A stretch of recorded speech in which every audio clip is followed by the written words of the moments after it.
Hello there, and welcome to another episode of Insomniac's Law. Before we begin, I'm curious, what time is it where you are? Drop a comment and let me know which corner of the world you're tuning in from. If you enjoy these stories that help pass those sleepless nights, don't forget to subscribe to Insomniac's Law for more journeys. Now, let's travel back to a time of monarchies and revolutions, of duty and forbidden desire, in a tale I call Beneath the Crown. Princess Eleanor of Valmere stood at her bedroom window, watching servants scatter rose petals across the palace courtyard for tomorrow's engagement ceremony. 21 years of preparation had led to this moment, her betrothal to Duke Anton of Marburg, a man whose letters were as stiff as the high collars he favoured.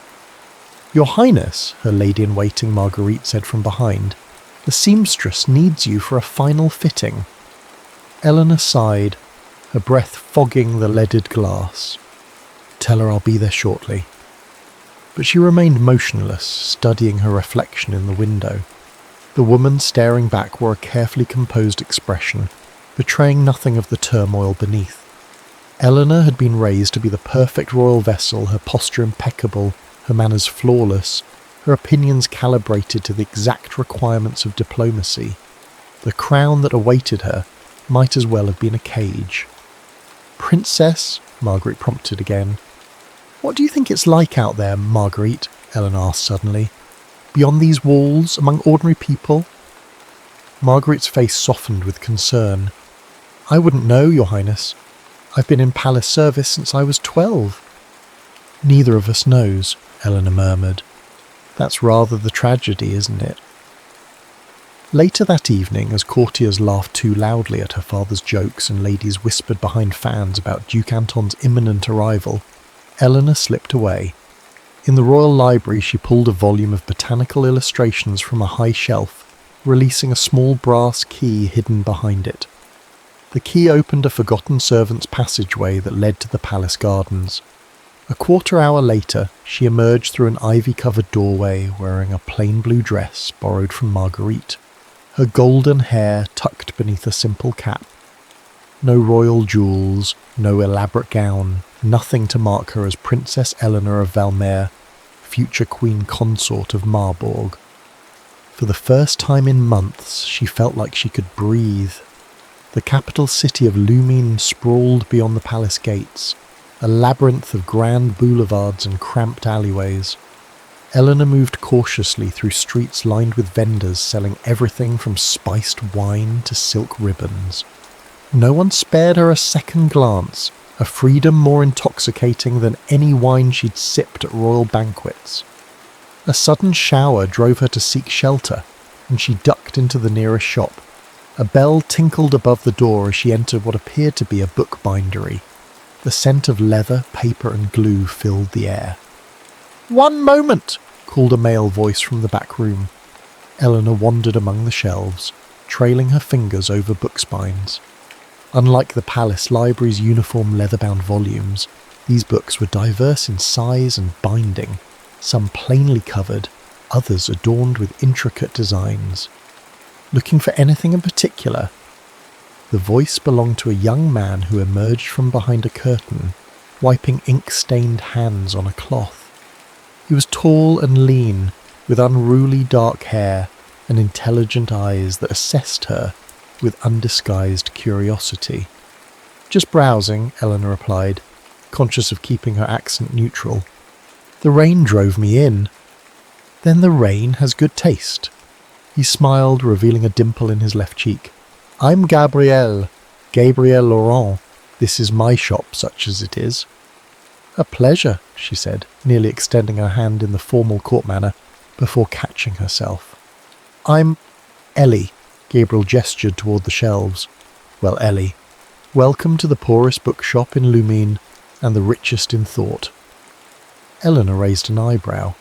Bold claim. Truth often is. He moved to arrange several newly bound volumes on a display table. Most booksellers court aristocratic customers with overpriced editions and flattering histories. I prefer to stock works that challenge rather than comfort. Such as? She prompted, genuinely curious. Gabriel pulled a slim volume from beneath the counter. Rousseau, Voltaire. Writers who question whether those born to power deserve it more than those born without. He studied her reaction. Does that scandalise you, Ellie? Eleanor should have been offended. Instead, she found herself intrigued. No one at court would dare speak so frankly about such matters, especially to her face. I believe merit exists independent of birth, she said carefully. Those systems rarely recognise it. Gabriel's expression shifted from provocative to interested. An unusual perspective. Perhaps I'm an unusual person. Perhaps you are. He leaned against the counter. And what brings an unusual person to this particular shop on this particular rainy day? Chance, Eleanor replied. Or fate, if you believe in such things. I believe we make our own fate, Gabriel said. Those circumstances often conspire to limit our choices. Indeed they do, Eleanor murmured, thinking of her impending marriage. A crash from the back room interrupted them. Gabriel excused himself and disappeared behind the curtain.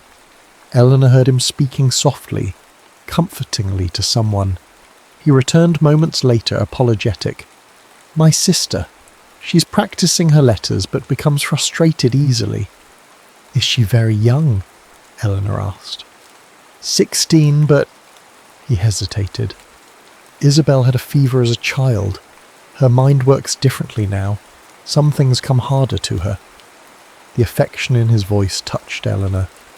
You care for her yourself? Since our parents died 5 years ago. Gabriel's expression hardened. Consumption, hastened by working conditions in the royal printing office. The king's new taxes forced them to take on excessive hours. Eleanor flinched. I'm sorry to hear that. It's not your burden, Gabriel's tone softened.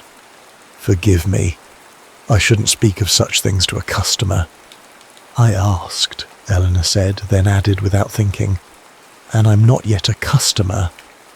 Gabriel laughed, the sound unexpectedly warm. A distinction I hope to remedy. Perhaps this? He selected a small leather-bound book of poetry. These verses speak of worlds beyond our own experience, something I suspect might appeal to you. The rain had stopped, but Eleanor lingered, leafing through the volume. In the palace, poetry was recited at formal occasions as a demonstration of culture. Here, in this small shop with its smell of leather and ink, words seemed alive in a different way. I'll take it, she decided, reaching for the coins in her borrowed dress pocket. Their fingers brushed as he handed her the wrapped purchase. A momentary touch, insignificant to anyone watching, yet Eleanor felt something shift within her. The faintest tremor of something new and dangerous. Will you come again? Gabriel asked as she turned to leave. Eleanor paused at the door, knowing she should say no. Instead, she heard herself reply, perhaps when it next rains. The palace seemed more suffocating than ever when she returned. As ladies fussed over her evening toilette, Eleanor's thoughts remained in that small bookshop, with its forthright proprietor who spoke of merit and questioned birthright, unaware he had been challenging a princess to her face. That night, in the privacy of her bedchamber, Eleanor unwrapped the poetry book. A small slip of paper fell out, covered in a bold, slanting handwriting. For Ellie, may these words be companions when reality disappoints, GL. Eleanor traced the initials with her fingertip, knowing with sudden clarity that she would indeed return to the bookshop, rain or shine. What she couldn't know was how that decision would alter the course of not just her life, but an entire kingdom. The dawn of Eleanor's engagement day broke crisp and clear.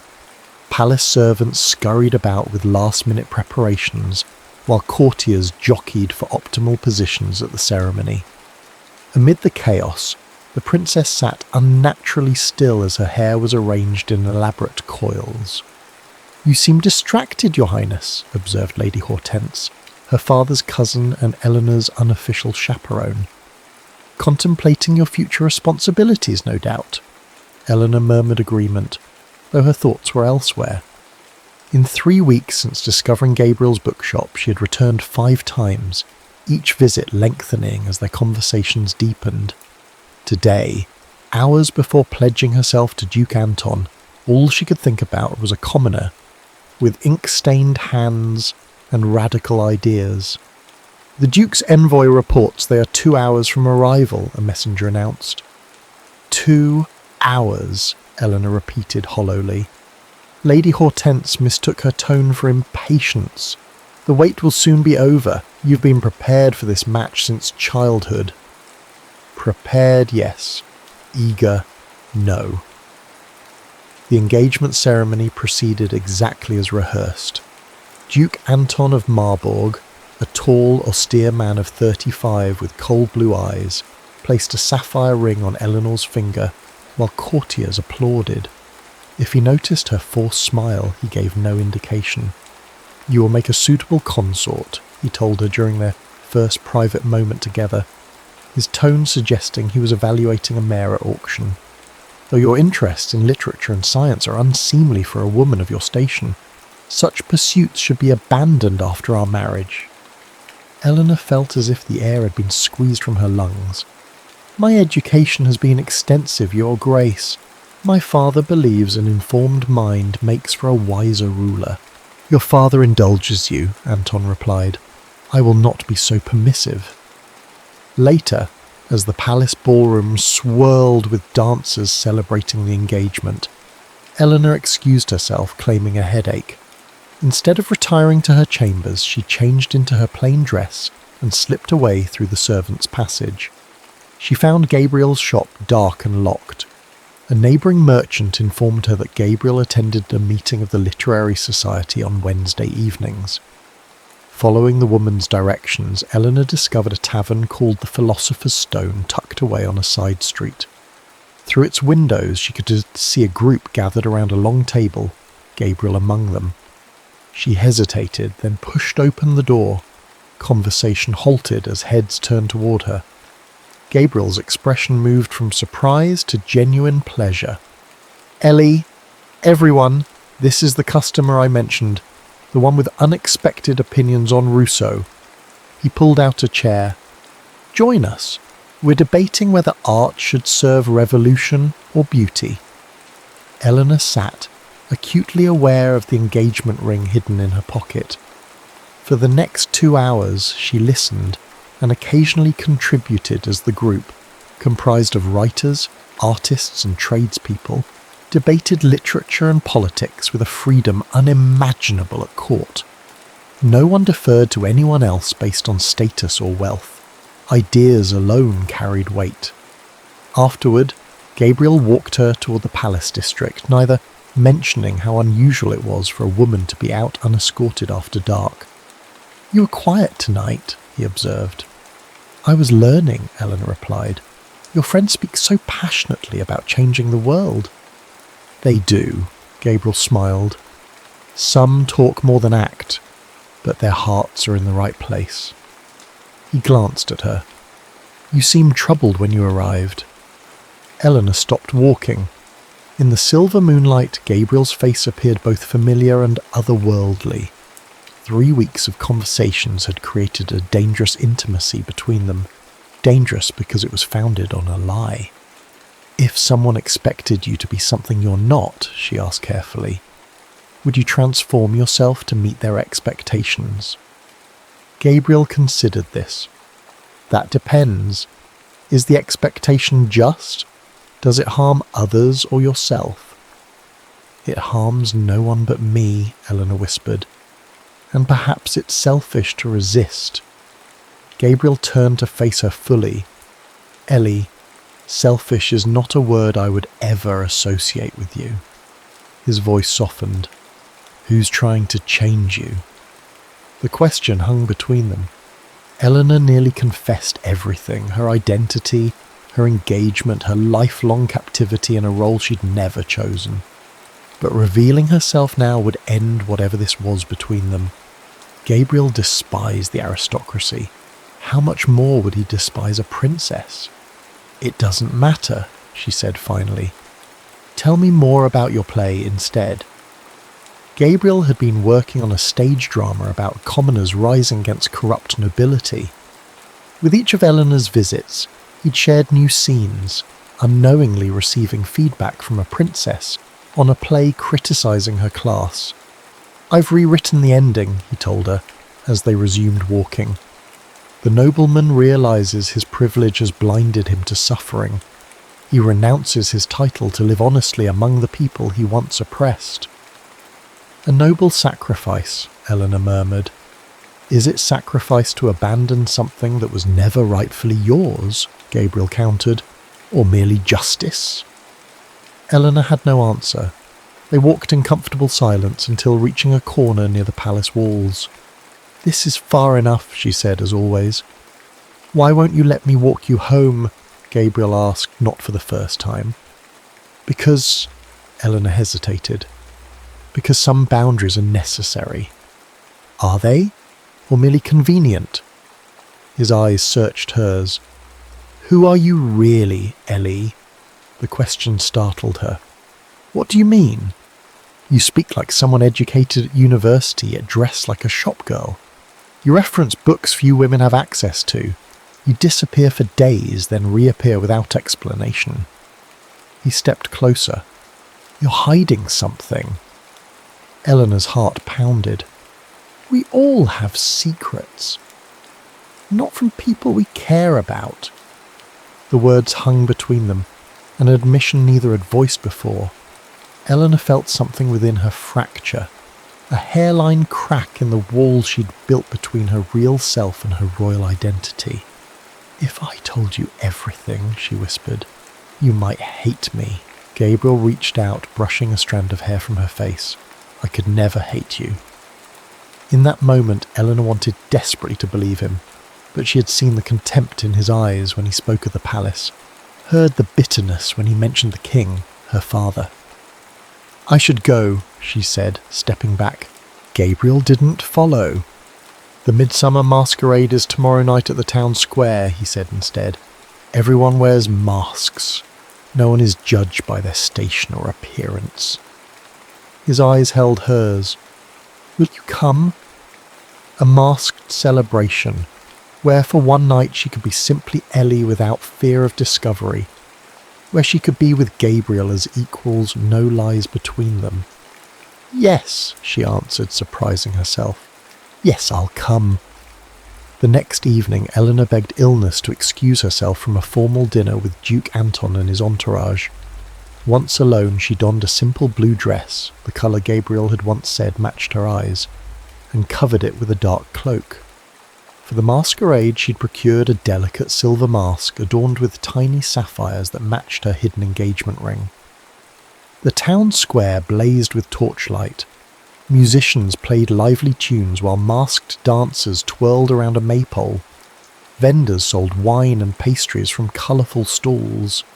No palace celebration, despite its opulence, had ever felt so vibrantly alive. Eleanor searched the crowd anxiously until a hand touched her elbow. She turned to find Gabriel wearing a bronze mask that emphasised his strong jaw and warm eyes. "You came," he said, his voice revealing genuine surprise. "I promised I would." Gabriel offered his hand. "And dance with me, mysterious Ellie." The night passed in a blur of music and laughter. Under cover of masks and darkness, Eleanor allowed herself liberties unimaginable at court. She danced close enough to feel Gabriel's heartbeat, accepted sips of wine from his cup, let her fingers linger when they touched. As midnight approached, Gabriel led her away from the crowds to a small garden behind the musicians' stage. Lanterns hung from tree branches, casting dappled light across stone benches. "I have something for you," he said, producing a small package wrapped in brown paper. Eleanor unwrapped it to find a book, not one of his bound volumes, but a handwritten manuscript. "Your play," she realised, touching the pages reverently. "The only copy," Gabriel confirmed. I finished it last night. Eleanor stared at him. Gabriel, I can't take this. It's too valuable. You inspired much of it. He sat beside her on a bench. Your questions made me reconsider every character's motivations. The princess is no longer a villain. She's trapped in gilded chains of duty and expectation. Eleanor swallowed hard. And does she break those chains? Read it and discover for yourself.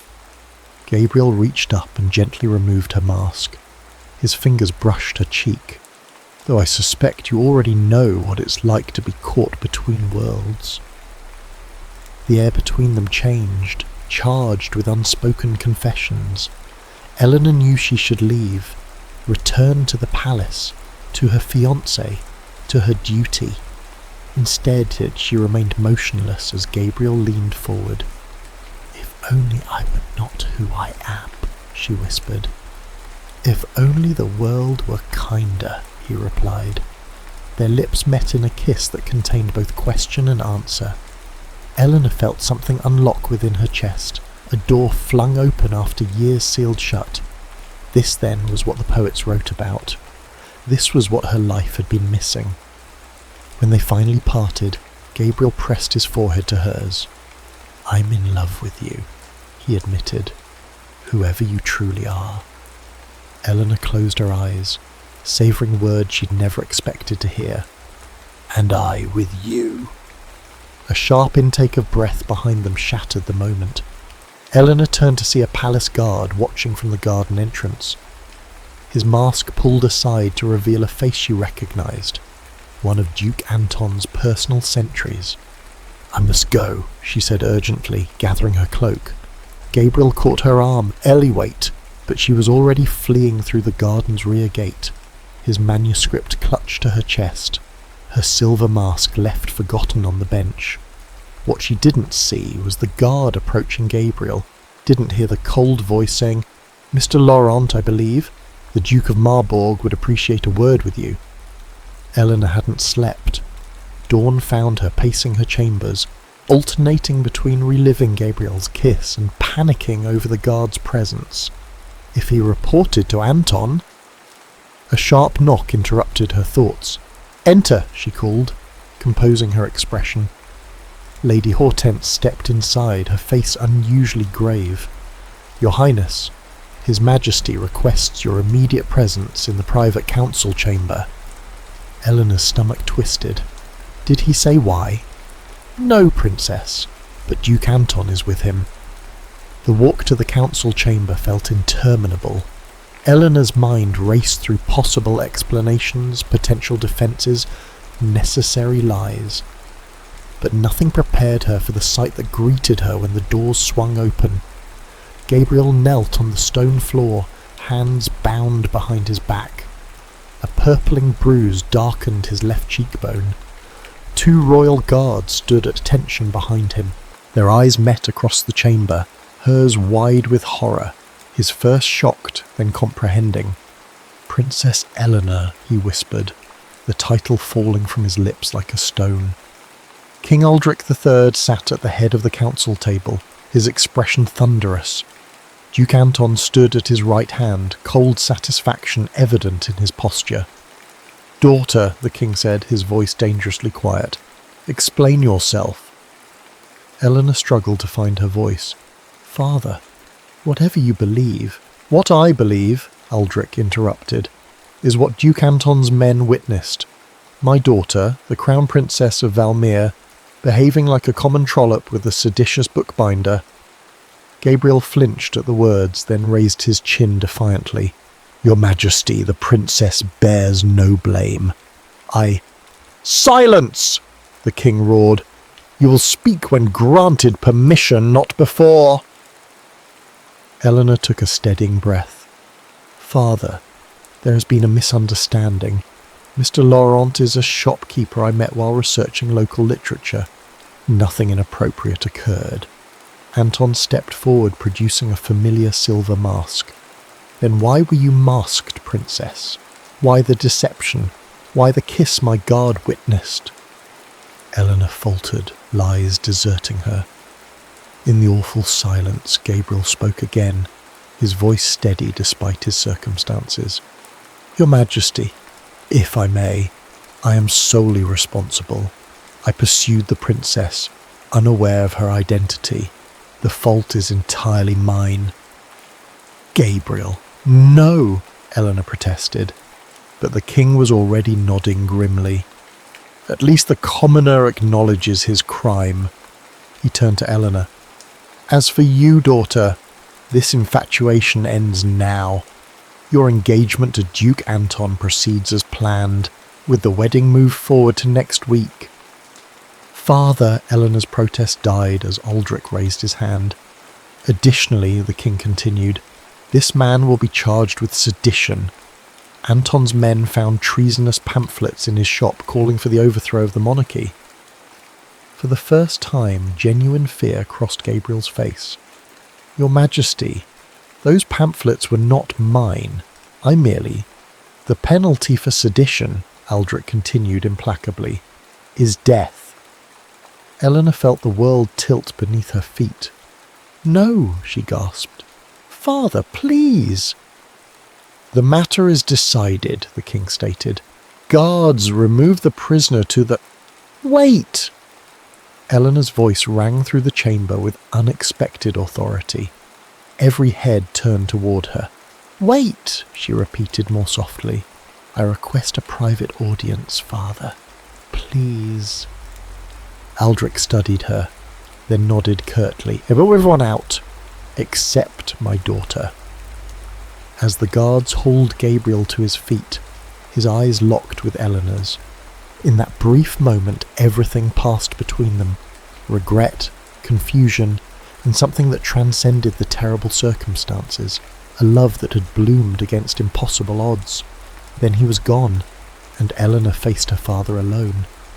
Papa, she said, reverting to childhood address, I beg you, spare his life. Aldrich sighed heavily, suddenly looking older than his 53 years. Eleanor, you cannot possibly understand what's at stake. This alliance with Marburg secures our northern border against Russean aggression. It ensures our people's safety. I understand duty, Eleanor said quietly. I've accepted it my entire life. I will marry Anton as planned, if that's what Valmir needs. She met her father's gaze steadily. Gabriel's death serves no purpose except vengeance. His seditious activities threaten the crown. Then exile him, Eleanor countered. Send him to England or the Americas. I will never see him again. You have my solemn vow.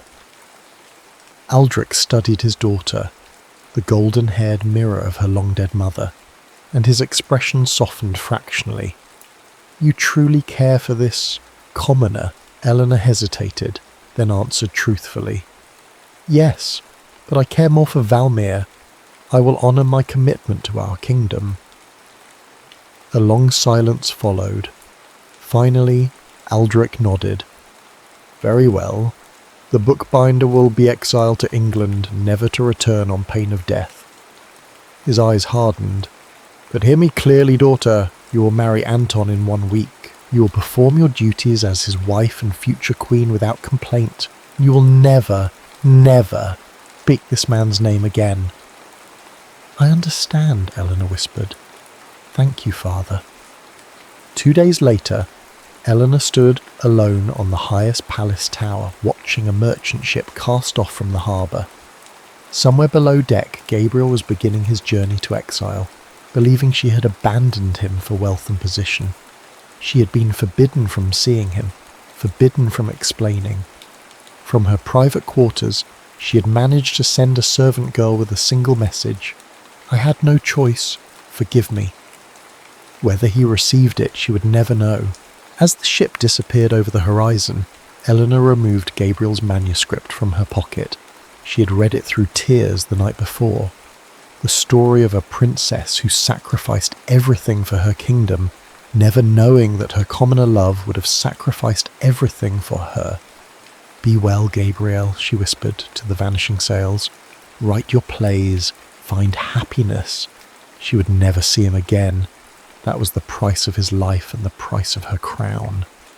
Squaring her shoulders, Princess Eleanor of Valmere turned away from the sea and walked back into the palace to prepare for her wedding.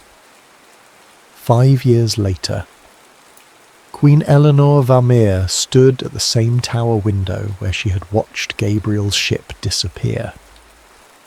Below, the streets of Lumine seethed with unrest. 5 years of poor harvests, coupled with Duke Anton's oppressive taxes, had pushed the people toward rebellion. Anton himself had succumbed to typhoid fever 6 months earlier, leaving Eleanor as sole regent until her infant son came of age. His death had released her from a loveless marriage, but bound her more tightly to the throne she'd never wanted. "Your Majesty," Lord Chancellor Beaumont said from behind her, "the English delegation has arrived. They await your pleasure in the blue salon." Eleanor nodded. "The playwright is with them?" "Yes, Your Majesty, though I must again question the wisdom of inviting a man known for Republican sympathies."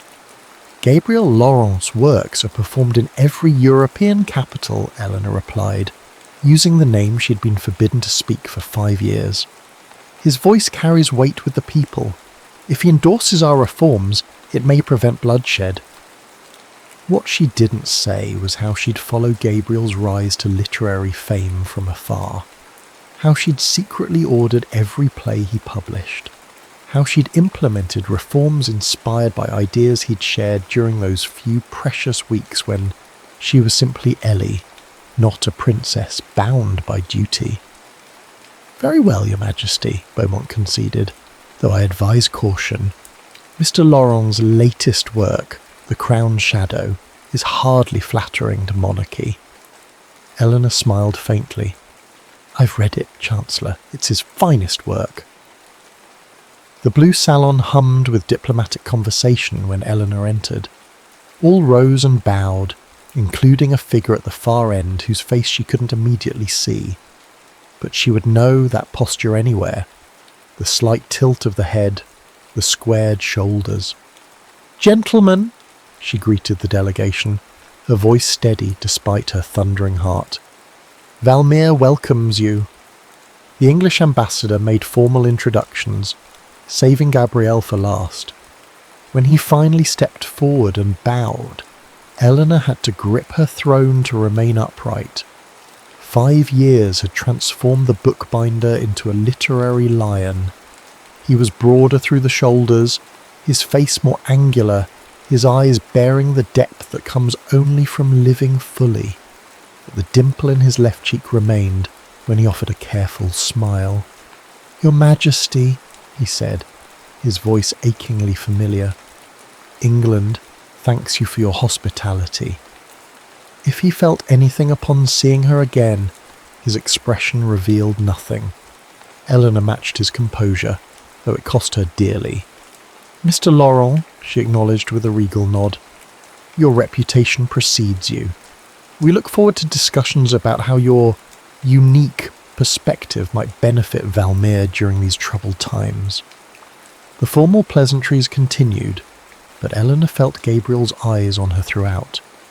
Did he see the changes in her as clearly as she saw his? The subtle lines etched by years of compromise and silent grief, the watchfulness that came from surviving Anton's coldness. That evening a reception was held for the English delegation.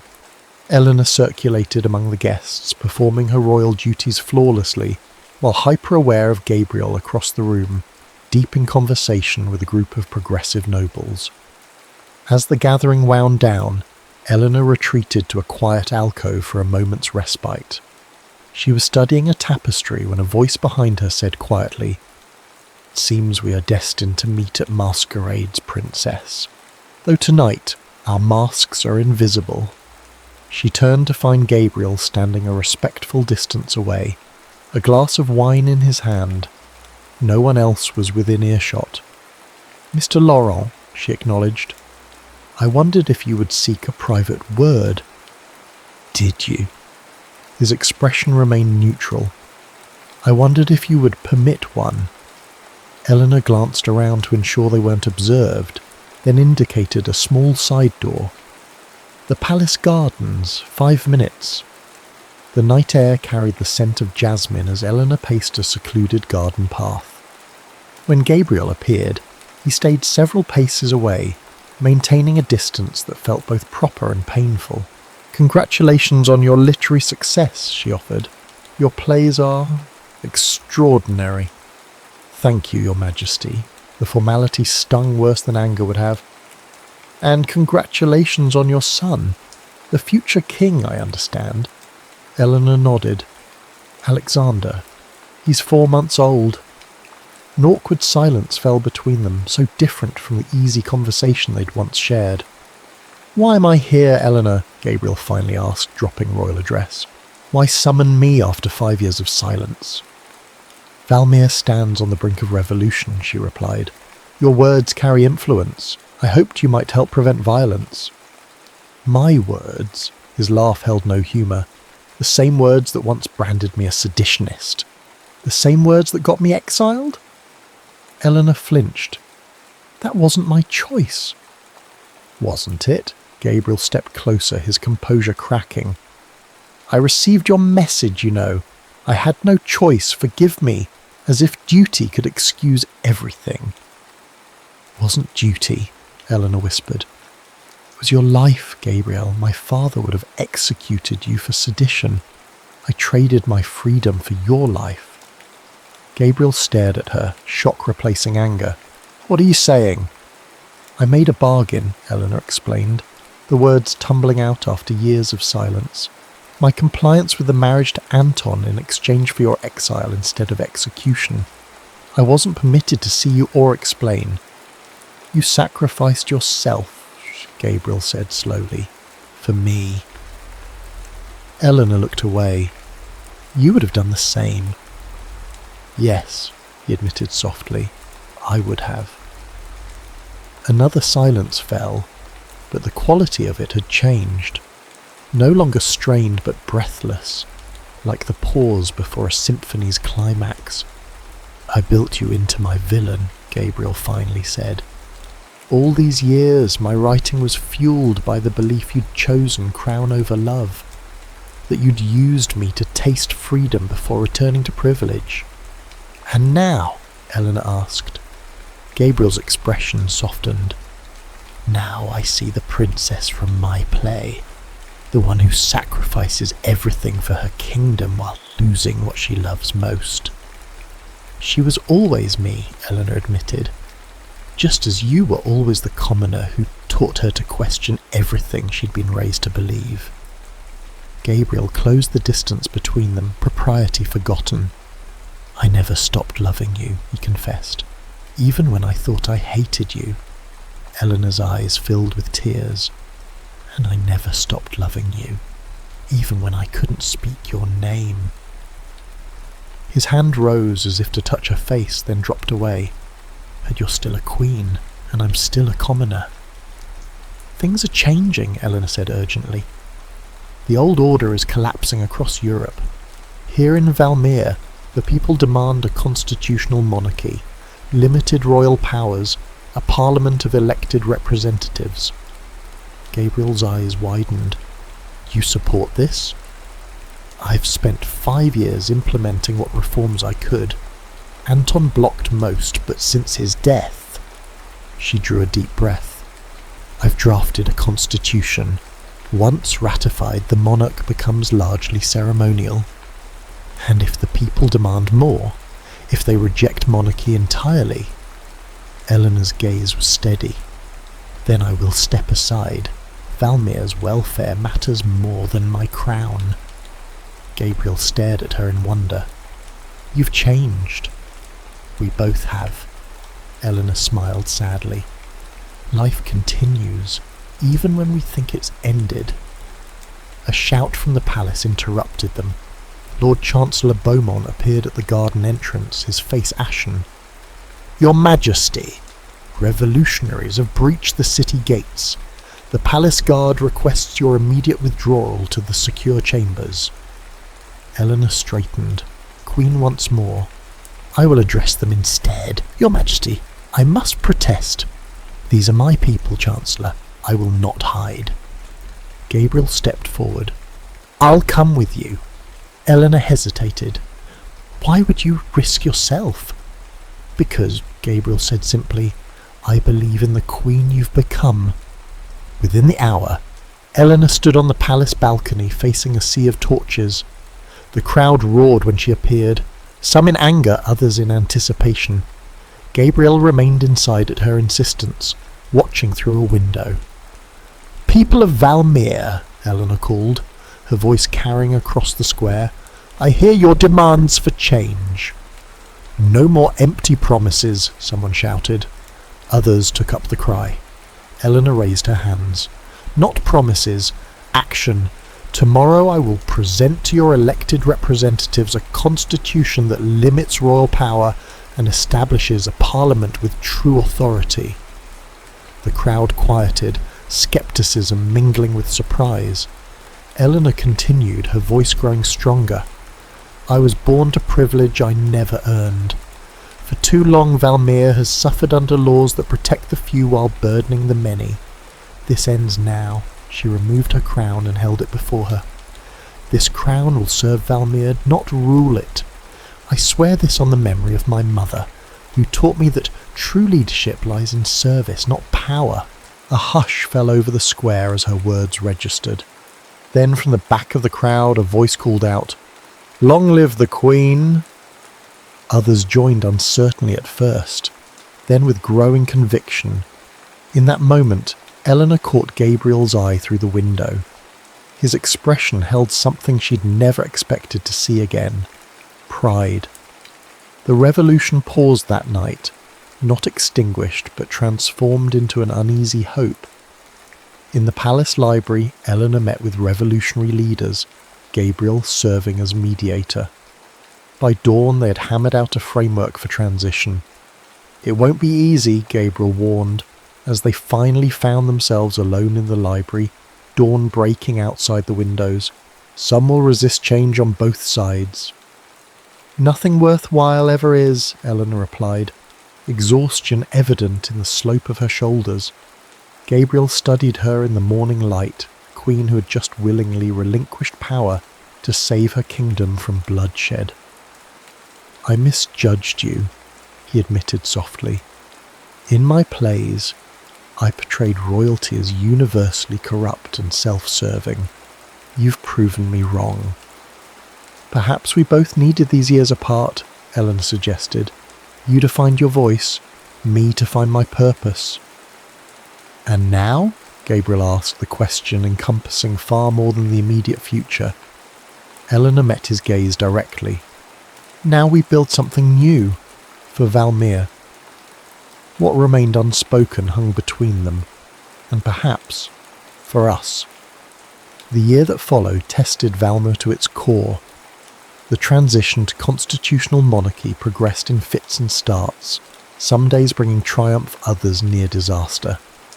Conservative nobles resisted ceding power, while radical revolutionaries demanded the complete abolition of monarchy.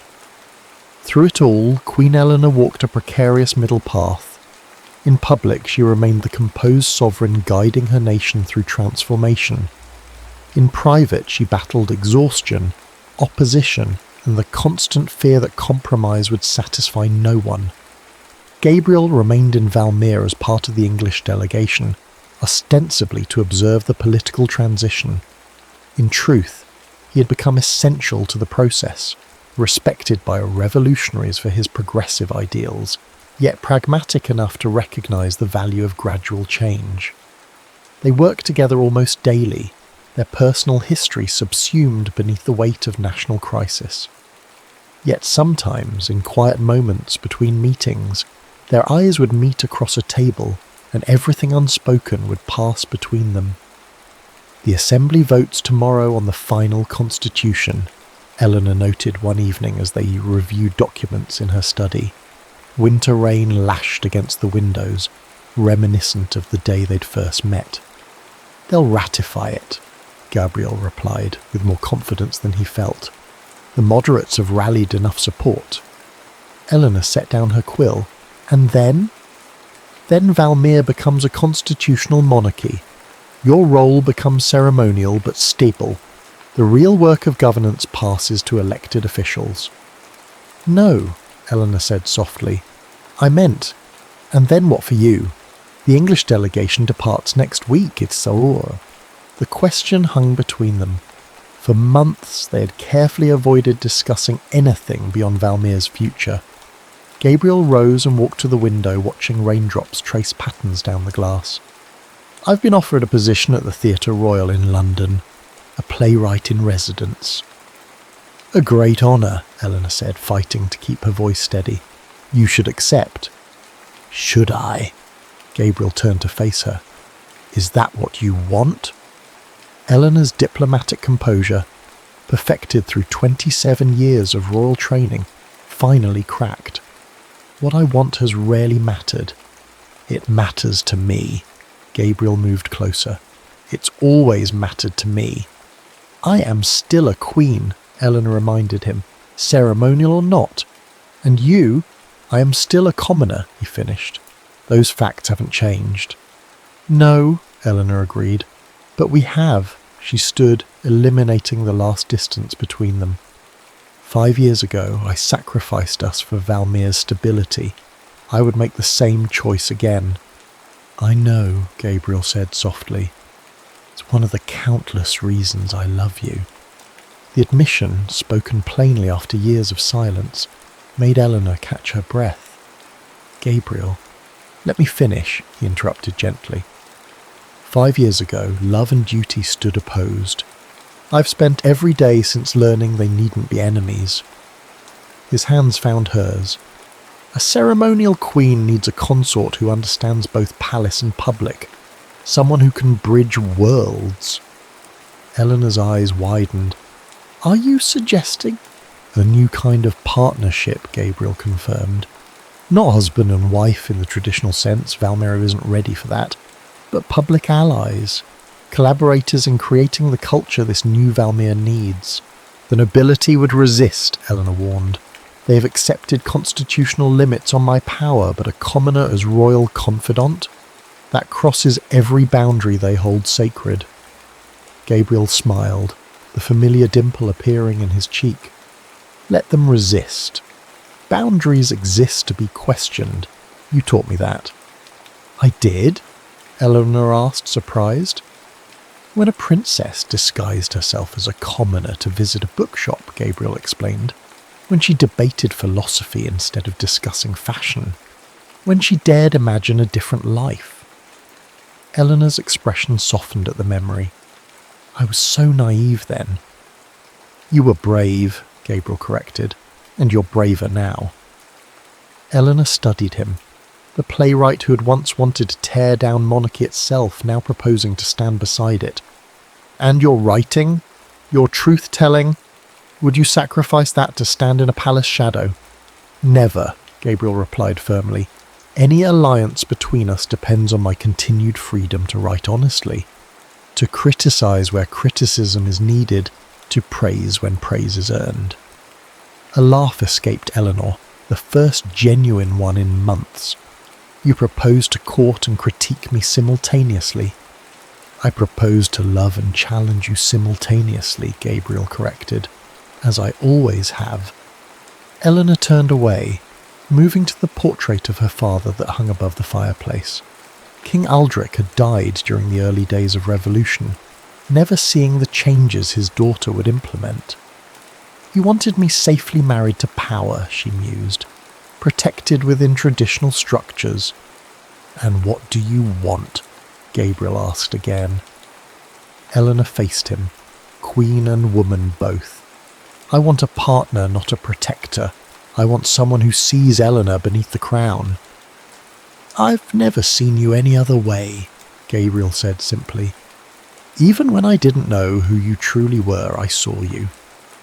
Outside, the rain intensified, drumming against the window panes.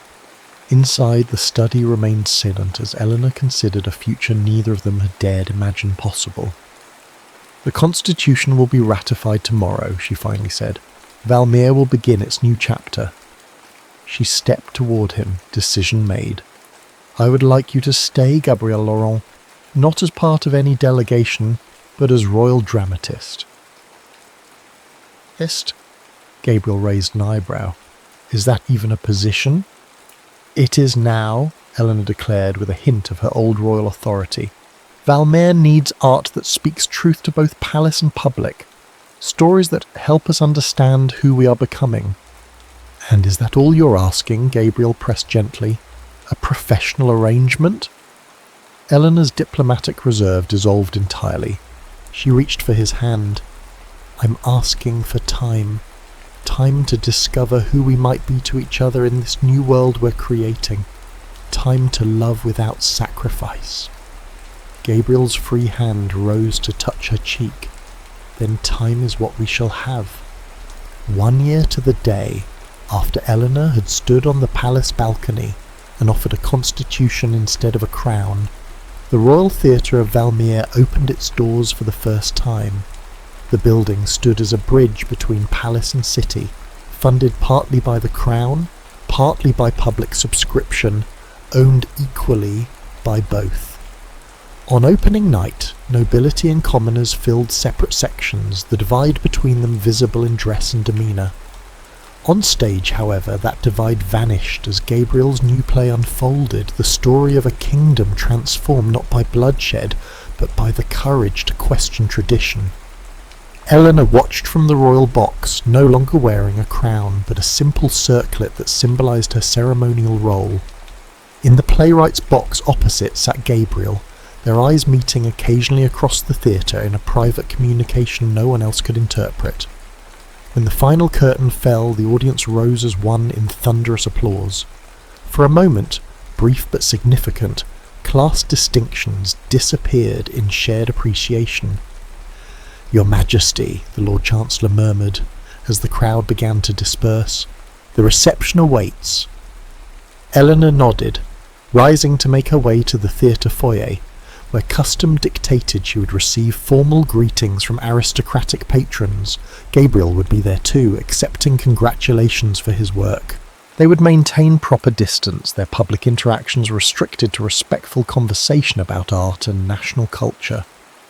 But later, when formal obligations ended, they would meet in the palace gardens where jasmine scented the night air.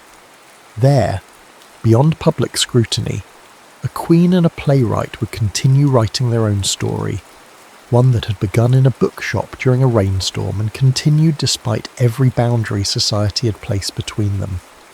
Their love had survived separation, misunderstanding and revolution.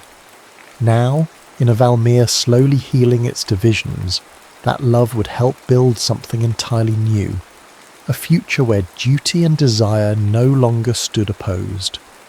As Eleanor took her place in the reception line, she caught Gabriel's eye across the crowded foyer.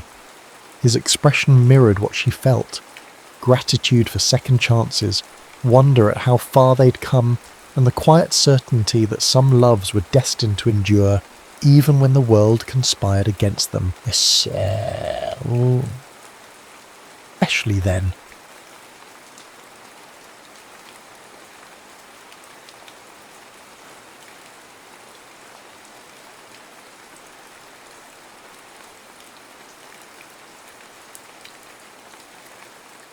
Catherine Mitchell ran her fingertips along the spines of weathered books, pausing occasionally to pull one from its resting place. The musty scent that filled Grayson's antiquarian books had become as familiar to her as her own apartment.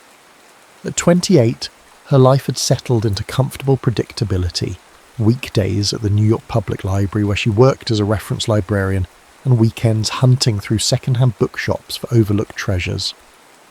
"Found anything worthwhile today, Katie?" Mr. Grayson called from behind the counter, where he was carefully reattaching the cover of a first edition Hemingway. "Nothing yet, but I can feel something waiting for me," she replied, pushing her wire-rimmed glasses back up her nose. Her mother always said she had a sixth sense for books, an ability to know when something special was nearby. Today, that sense led her to the back corner of the shop to a section she'd browsed dozens of times before. But somehow, a slim volume with a faded blue spine caught her eye, as if it had materialised from nowhere. She carefully extracted it from between two larger tomes. The Quiet Hours by Elizabeth Harmon. Catherine had never heard of the author, but the title resonated with her. The book wasn't particularly valuable, a 1950s novel that had likely enjoyed modest success before fading into obscurity. But when she opened it, her breath caught. The margins were filled with handwriting, not the occasional underline or star that readers sometimes left, but entire paragraphs of thoughtful commentary. The penmanship was distinctive, slightly slanted to the right, with crisp consonants and flowing loops. Harmon captures the essence of solitude without making it seem pathetic, read one note beside a description of the protagonist walking alone through autumn woods. There's dignity in choosing one's own company, in listening to thoughts that can only be heard in silence. Catherine found herself scanning pages, not for the author's words, but for the annotations. The unknown reader had engaged with the text as if in conversation with it, challenging some passages and expressing deep appreciation for others. There was humour. If I wrote a letter this melodramatic, I'd burn it before the ink dried. An unexpected vulnerability. I've stood at this same precipice, wondering if anyone would notice if I simply stepped off. She checked the inside cover and found what she was looking for, a name written in the same distinctive hand. Gary Wilson, 1968. Catherine bought the book without hesitation, paying more than its objective worth, but far less than its value to her. That evening, curled in her apartment's window seat as rain tapped against the glass, she read the entire novel, letting Gary Wilson's commentary guide her through the story. By midnight, she had made her decision. She would find him. The search proved more challenging than she'd anticipated. This was 1974, before the internet would make locating people a trivial matter. The New York phone directory listed 12 Gary Wilsons, none of whom, when carefully called, admitted to annotating old novels. Library records offered no help. Bookstore owners shook their heads. 3 weeks later, Catherine caught a break. Mr. Grayson remembered a customer named Wilson, who had sold a collection of books the previous year. A decent fellow, former English professor, I believe, left an address for tax purposes. The address led to a brownstone in Brooklyn Heights. Catherine stood on the sidewalk for 20 minutes, rehearsing what she would say, before finally mailing a letter instead. She wrote and rewrote it 7 times. Dear Mr. Wilson, my name is Catherine Mitchell. Recently I purchased a copy of Elizabeth Harmon's The Quiet Hours from Grayson's Antiquarian Books. I believe it once belonged to you, as it contains margin notes signed with your name. I hope you don't find this letter strange or intrusive, but I felt compelled to reach out. Your annotations transformed my experience of the novel. Your insights, humour and honesty spoke to me in ways the original text couldn't alone. I'm a librarian who has read thousands of books, but I've never encountered marginalia that felt like finding a kindred spirit across time. I simply wanted to thank you for inadvertently sharing your thoughts with a stranger. With appreciation, Catherine Mitchell. She included her return address, but expected nothing in response. 3 weeks later, an envelope arrived, postmarked from a town she'd never heard of upstate. Dear Miss Mitchell, your letter provided the most pleasant surprise I've received in years. I'd completely forgotten about that old copy of The Quiet Hours, and I'm mildly embarrassed to know my scribbles have been exposed to discerning eyes. In my defence, I never expected anyone else to read those notes. They were conversations I was having with myself as much as with Harmon's text. I'm curious which passages resonated with you. The novel affected me deeply during a transitional period in my life when I was questioning many of my previous certainties. Perhaps that's why I couldn't keep my thoughts contained. If you're inclined to continue this unexpected correspondence, I would welcome hearing your thoughts on the book or on any other matter that interests you. Sincerely, Gary Wilson. Catherine wrote back the same evening, this time without agonising over every word. She quoted his annotation about solitude having dignity and explained how it had articulated something she'd felt but never named. She mentioned her favourite bookshops in the city and asked if he had recommendations. 2 weeks later, Gary's response arrived, longer this time, with observations about Catherine's observations and a list of bookstores worth visiting if she ever found herself in Albany. He asked about her work as a librarian and shared an anecdote about a memorable library from his childhood. By the third exchange, they had abandoned the formality of Dear Miss Mitchell and Mr. Wilson for first names. By the sixth letter, Catherine found herself sharing stories she had never told anyone, about the death of her father when she was 12, about a novel she'd started writing but abandoned, about her growing sense that life was passing her by while she watched from behind a reference desk. Gary's letters revealed a man who thought deeply but wore his intelligence lightly. He had taught English literature at a small college before leaving to write a book, which remained stubbornly unfinished, he admitted. He lived alone but didn't seem lonely, describing walks through woods near his home and conversations with an elderly neighbour who was teaching him to play chess. "I've always believed that what we notice reveals more about us than what we say," he wrote in one letter. "And I notice, Catherine, that your letters have become the highlight of my month. I find myself checking the mailbox with an eagerness that would embarrass me if anyone witnessed it." Catherine knew precisely what he meant. She had begun rushing home from work to check her mail, and on days when a letter from Gary waited, she would save it, preparing a cup of tea and settling into her favourite chair before carefully opening the envelope. In July, she sent him a pressed violet she'd found in Central Park. In August, he sent her a photograph of a spectacular sunset over a lake, with a note, "Wished you could see this. Words failed me." By September, the closing lines of their letters had evolved from "sincerely" to "with warm regards" to "thinking of you." Catherine found herself imagining his voice, his laugh, the way his face might change when he was considering a difficult question. Then came the letter she had both hoped for and dreaded. "Catherine, 6 months of letters, and I feel I know you better than people I've spoken with daily for years. There's a freedom in writing that conversation sometimes lacks, the space to consider words before committing to them, the absence of distracting facial expressions or interruptions. Yet I find myself increasingly curious about the woman behind these thoughtful letters. The way you tilt your head when you're listening intently, I imagine you do this. The sound of your laugh, whether you gesture when you speak as expressively as you write. I'll be in New York on October 12th. Would you consider meeting? I suggest Penn Station at 4 p.m. I'll be standing by the Neddick's hot dog stand holding a purple tulip. Your favourite flower, if I remember correctly from your April letter. If this suggestion makes you uncomfortable, I completely understand. Our correspondence has been a gift regardless. Thinking of you, Gary."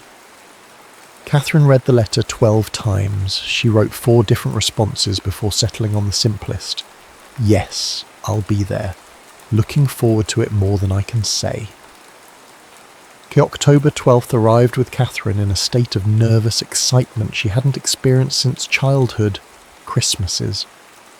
She changed outfits 5 times before settling on a rust-coloured dress that complemented her auburn hair and a camel coat against the autumn chill. She arrived at Penn Station 20 minutes early, then decided to walk around the block to calm her racing heart, which made her 5 minutes late. The station buzzed with Saturday afternoon travellers. Catherine scanned the crowd looking for the promised purple tulip. Her imagination had constructed a Gary Wilson who matched his letters, thoughtful eyes, an easy smile, perhaps greying at the temples though she imagined him around her age. Then she saw it, a single purple tulip held aloft above the crowd. Catherine navigated through groups of travellers, her pulse hammering in her ears. As she drew closer, her step faltered. The man holding the tulip was at least in his 60s, with silver hair and the slightly stooped posture of someone who had spent decades hunched over books. He wore a tweed jacket with leather elbow patches and a neatly trimmed beard. His eyes, keen and blue, scanned the crowd. Catherine felt a confusing mixture of emotions, disappointment, yes, but also curiosity and a stubborn affection for the mind she had come to know through his words. Age was just a number, she told herself, though the number was larger than she had anticipated. She approached him with a smile she hoped didn't reveal her surprise. "Gary, I'm Catherine." The man's face brightened. "Catherine, wonderful to meet you at last." He extended his hand, which she shook. His grip was warm and firm. "I was beginning to think you might have changed your mind." "Just circling the block to settle my nerves," she admitted. "Understandable. It's not every day one meets a pen pal who started as a book margin." He gestured toward a nearby bench. "Shall we sit for a moment before we head out? I thought we might walk through Bryant Park if that appeals to you." They sat, and Gary asked about her work, referring to specific details from her letters with impressive recall. Catherine found herself relaxing despite her initial shock. This was the same thoughtful person she'd come to know, just packaged differently than she had imagined. After about 15 minutes of conversation, Gary checked his watch and smiled. "I believe we should be moving along now." "Of course," Catherine said, gathering her purse. Gary stood and looked over Catherine's shoulder, raising his hand in a beckoning gesture. She turned to see a young man approaching, tall with dark hair and the same striking blue eyes as the man beside her. He wore a navy peacoat and carried a book. The older man's eyes twinkled with mischief. "Catherine Mitchell, may I introduce my son, Gary Wilson Jr.? Catherine's mouth fell open. She looked between the two men in confusion. The younger Gary extended his hand, his expression both amused and apologetic. "It's a pleasure to finally meet you, Catherine. I hope my father hasn't been too awful."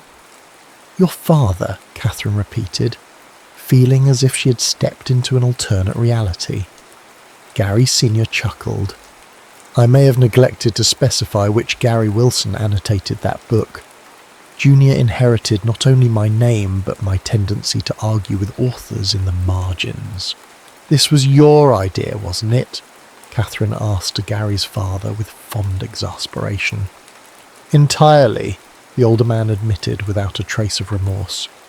"When Junior told me about this fascinating librarian he'd been corresponding with, I insisted on vetting you first. Call it paternal prerogative." Catherine looked at Gary Jr., understanding dawning. "You wrote the letters?" He nodded, colour rising in his cheeks. "Every word. Dad just thought it would be funny to make sure you weren't some sort of book-obsessed axe murderer," Gary Sr. finished cheerfully. "I approve, by the way. She's exactly as she seemed in the letters, Junior." Catherine couldn't help herself. She burst into laughter, the kind that comes from relief and absurdity colliding. When she could speak again, she playfully punched Gary Sr. in the arm. "That was terrible of you." "Guilty as charged," he agreed, not looking remotely contrite. "But now that we've established you're not dangerous, unless one counts that right hook, I should head home before my wife thinks I've run off with a mistress." He winked at Catherine and clasped his son's shoulder. "Don't mess this up, Junior." As Gary Sr. walked away, his son turned to Catherine with a mixture of embarrassment and hope. "I swear this wasn't my idea. I'd understand completely if you want to call it a day after this." Catherine studied him, the same height as his father but with broader shoulders, the same intelligent eyes but with laugh lines still in their early stages. He was holding a weathered copy of T.S. Eliot's collected poems. "Do you argue with Eliot in the margins too?" she asked. He glanced down at the book in his hands and smiled. "Constantly. He's brilliant but occasionally insufferable." "I think," Catherine said slowly, "that I'd still like to take that walk, if the offer stands. I have a lot of questions about a certain annotated novel." They walked from Penn Station to Bryant Park, the October afternoon softening into early evening. Gary explained how the book had ended up at the bookstore. "I was between apartments last year and had to sell some of my library. I tried to keep the books I'd annotated, but a few slipped through. I had to pack in a hurry when my old lease ended unexpectedly." Including the quiet hours, Catherine said, which somehow found its way to you. He glanced at her with a smile that crinkled the corners of his eyes. Dad calls that literary fate. The initial awkwardness dissolved as they fell into the easy rhythm they had established through letters. Gary asked about the reference question she had mentioned in her last letter, a woman researching the history of female lighthouse keepers, and Catherine found herself gesturing animatedly as she described helping the patron find obscure historical records. "You do tilt your head when you're interested in something," Gary observed, looking pleased. "I'd imagine that." Catherine felt heat rise to her cheeks. What else did you imagine? That you'd be thoughtful and articulate in person, not just on paper, that your laugh would be genuine, that you'd call me out if I said something pretentious. He hesitated, then added more quietly, that I'd feel as comfortable with you in person as I did writing to you. "And do you?" she asked. "More so," he admitted. "Letters let you curate yourself. This is messier, but better." They found an empty bench in Bryant Park and sat watching the last golden light fade from the sky. A street musician played saxophone nearby, the notes floating through the crisp air. "Tell me something you didn't put in a letter," Catherine said. Gary considered this. "I'm terrified of heights but love flying, which makes no sense. I can recite the love song of J. Alfred Prufrock from memory because I had an impossibly strict professor who required it. And," he paused, "I almost didn't write back after your first letter because I was afraid the reality of me wouldn't live up to whatever you imagined based on those margin notes." "I'm glad you did," Catherine said. "Even if your father's prank nearly gave me a heart attack." "Your turn," Gary said. "Something you didn't write." Catherine thought for a moment. "I sleep with the window open, even in winter. I've kept every birthday card I've ever received in a box under my bed, and I've reread your letters so many times I've practically memorized them." The admission hung between them, a vulnerability offered without expectation. Gary reached over and took her hand, his fingers warm despite the cooling evening. "Would you like to get dinner?" he asked. "There's a little Italian place near here that serves tiramisu that might change your life." "That sounds perfect," Catherine said. The restaurant was tucked away on a side street, with candles in empty Chianti bottles and checkered tablecloths. Over pasta and red wine, they discussed books they loved and ones they couldn't finish, the merits of first-person versus third-person narration, and whether New York bagels were truly superior to all others. They agreed they were. "You mentioned in one letter that you left teaching to write," Catherine said as they lingered over coffee. "What are you working on?" Gary looked slightly embarrassed. "A novel, theoretically. It's been in progress for 3 years. What's it about?" "A man who inherits his grandfather's collection of rare books and discovers one contains a series of clues to a family secret." He took a sip of espresso. "More interesting than it is currently. I keep getting stuck on the third act." "I'd like to read it someday," Catherine said. "I promise to write notes in the margins." Gary laughed. "That would be fitting."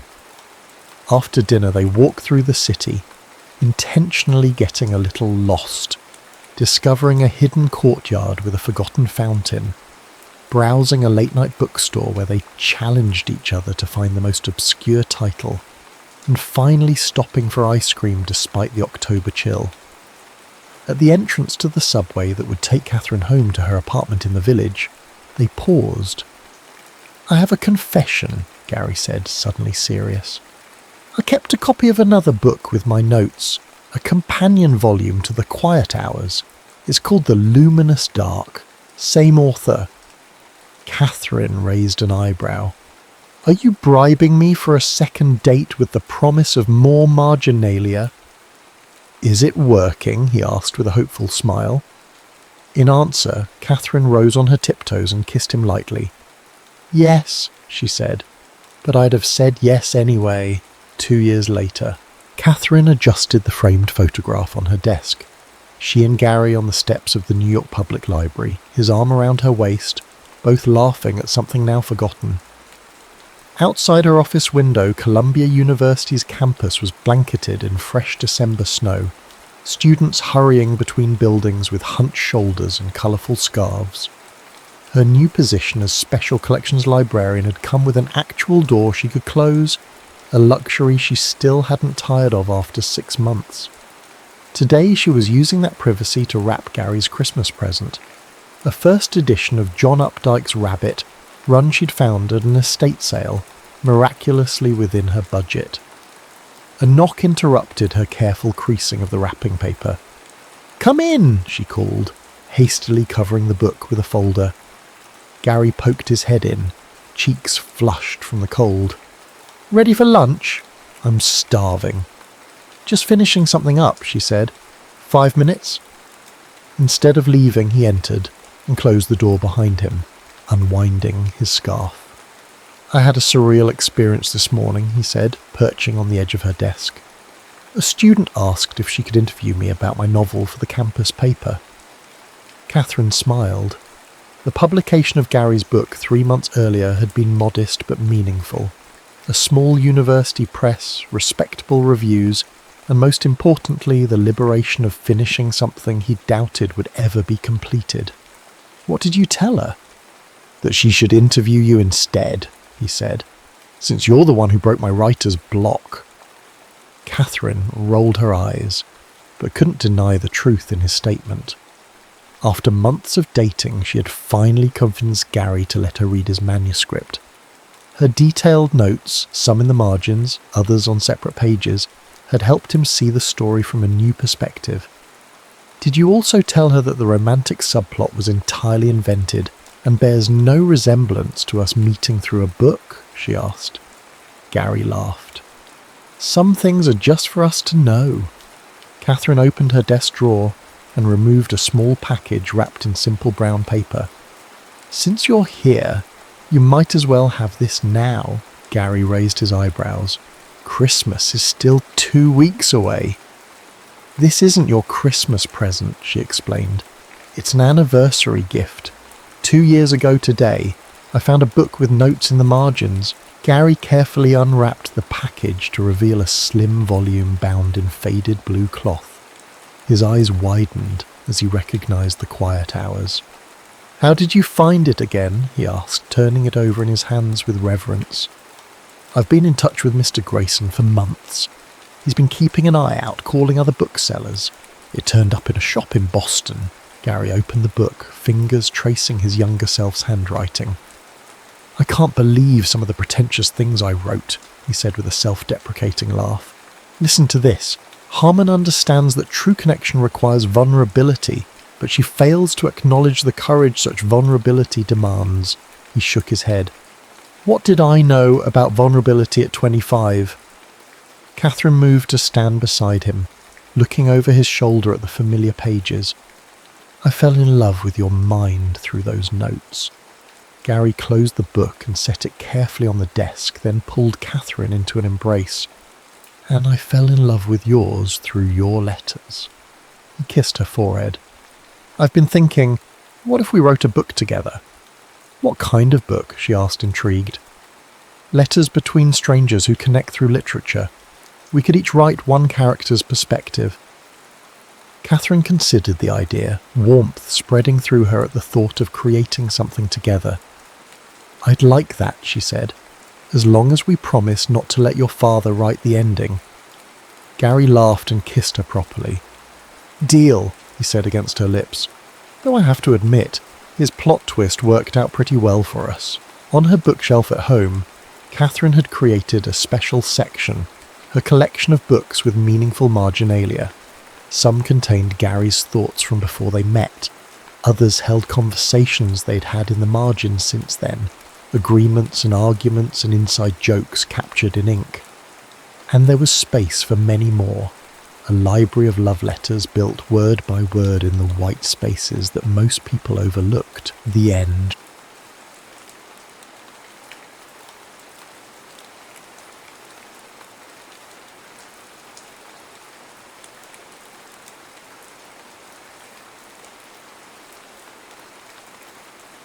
Warsaw in the summer of 1939 possessed a peculiar luminosity, as if the city somehow knew to burn brighter before the coming darkness. The cobblestone streets captured late afternoon sunlight in ways that 17-year-old Jakub Novak, Kuba to everyone who knew him, desperately wished to preserve through the viewfinder of the Leica camera he coveted in the shop window on Nowy Świat Street. One day, he promised himself, pressing his nose against the glass. What he earned helping at his father's tailor shop barely covered the film for his battered Kodak Brownie, let alone the Leica's astronomical price. Kuba's fascination with photography had begun 3 years earlier, when a customer left behind a tattered copy of National Geographic. The images of distant lands and unfamiliar faces awakened something in him, a hunger to capture moments that would otherwise be lost to memory's imperfect archives. That Tuesday in July should have been unremarkable. His father had sent him to deliver a repaired suit to Professor Zielinski at the university, but the professor wasn't home. "My father is at the bookshop," his daughter explained from the doorway, a book clutched protectively against her chest. Her name was Zosia, and she had eyes the colour of amber held to sunlight. She wore her dark hair in a practical braid, and there was a smudge of ink on her left index finger. "I could take you there," she offered, already stepping onto the landing. "I know a shortcut." The shortcut took them through a hidden garden in Łazienki Park that Kuba, despite living in Warsaw his entire life, had never discovered. A section of wall, crumbling and forgotten, permitted access to a wilder, unmanicured portion of the grounds where wildflowers grew in defiant disarray. "How did you find this place?" Kuba asked, momentarily forgetting the suit draped over his arm. "Books," Zosia answered simply. "There's an old city map from 1823 at my father's shop that shows a groundskeeper's cottage here. The cottage is gone, but the garden remains." She touched a weathered stone bench partially reclaimed by moss. "Sometimes I come here to read. No one bothers me." "And now I've bothered you," Kuba said, suddenly self-conscious. Zosia laughed, a sound like wind through summer leaves. "Some bothers are worth having." They reached the bookshop an hour later, having taken the longest possible route. Professor Zielinski thanked Kuba for the suit, his eyes twinkling knowingly between his daughter and the tailor's son. As Kuba turned to leave, Zosia pressed something into his hand, a folded page torn from a notebook. "I'll be at the garden tomorrow at 4, was all it said. And so began the summer of stolen hours. While Europe trembled on the precipice of catastrophe, Kuba and Zosia exchanged stories, dreams, and eventually hearts. He showed her how to frame the world through an imaginary viewfinder. She taught him to see poetry in ordinary moments. "When I'm a famous photographer," Kuba told her one evening, as they sat beneath an ancient oak, "I'll capture revolutions and royalty. And when I'm a celebrated writer," Zosia countered, "I'll immortalise them with words." On the last perfect day of August, they carved their initials into the oak's broad trunk, Cape, surrounded by a crude heart. "No matter what happens," Kuba said, suddenly serious as rumours of war grew louder each day, "we'll find each other again." "Promise?" Zosia asked, her fingers intertwining with his. "I promise," he answered, sealing the vow with a kiss that tasted of imminent farewell. Neither knew that within days their world would rupture along fault lines drawn by distant men with maps and terrible ambitions. The first bombs fell on Warsaw on September 1st, an overcast Friday that dawned with the drone of aircraft and ended in fire. The initial raids targeted military installations, but accuracy was an afterthought in the Luftwaffe's campaign. By the third day, civilian structures were reduced to skeletal remains, including the Zielinski family bookshop. Kuba found Zosia digging through the rubble, her face streaked with soot, hands bloodied from pulling books from the debris. "My father's inside," she said without looking up. "He went back for first editions." Together they excavated Professor Zielinski's body, still clutching a leather-bound volume of Mickiewicz poems to his chest. They buried him in the bookshop's small courtyard as air raid sirens wailed their futile warnings. "Come home with me," Kuba urged. His family's apartment above the tailor shop had survived the initial bombardment, though for how long, no one could say. "I can't leave my mother," Zosha replied. Her mother, Rachel, was Jewish, a fact that had never mattered until now. Already there were whispers about what happened to Jews in German-occupied territories. For 2 weeks they existed in the surreal twilight of a city under siege. Water became precious, bread a luxury. They met daily at their garden, which remained untouched by bombs, an oasis amid destruction. On September 27th, Warsaw capitulated. German troops marched down streets still smouldering from bombardment. Within days, new ordinances appeared on walls and lampposts. Jews were to relocate to designated areas. Curfews were established. Identity papers were to be carried at all times. "We have to leave," Zosha told Kuba during their increasingly perilous garden rendezvous. "My mother's cousin in Łódź says we can stay with her until things improve." "When?" Kuba asked, his voice breaking. "Tomorrow. Early morning train. I'll meet you at the station." But Kuba never reached the station that morning. 3 blocks from home, he was stopped by the Gestapo officers conducting random checks. His camera, the old brownie he carried everywhere, drew suspicion. "What are you photographing, boy?" an officer demanded in harsh, accented Polish. "Nothing, sir. I'm a student of photography." "A spy more likely," another officer said, inspecting the camera. When he opened the back, exposing the film, Kuba lunged forward instinctively. "Please, you'll ruin it." The blow came swiftly, a rifle butt to his temple. As consciousness fled, Kuba's last thought was of Zosha, waiting at a station he would never reach.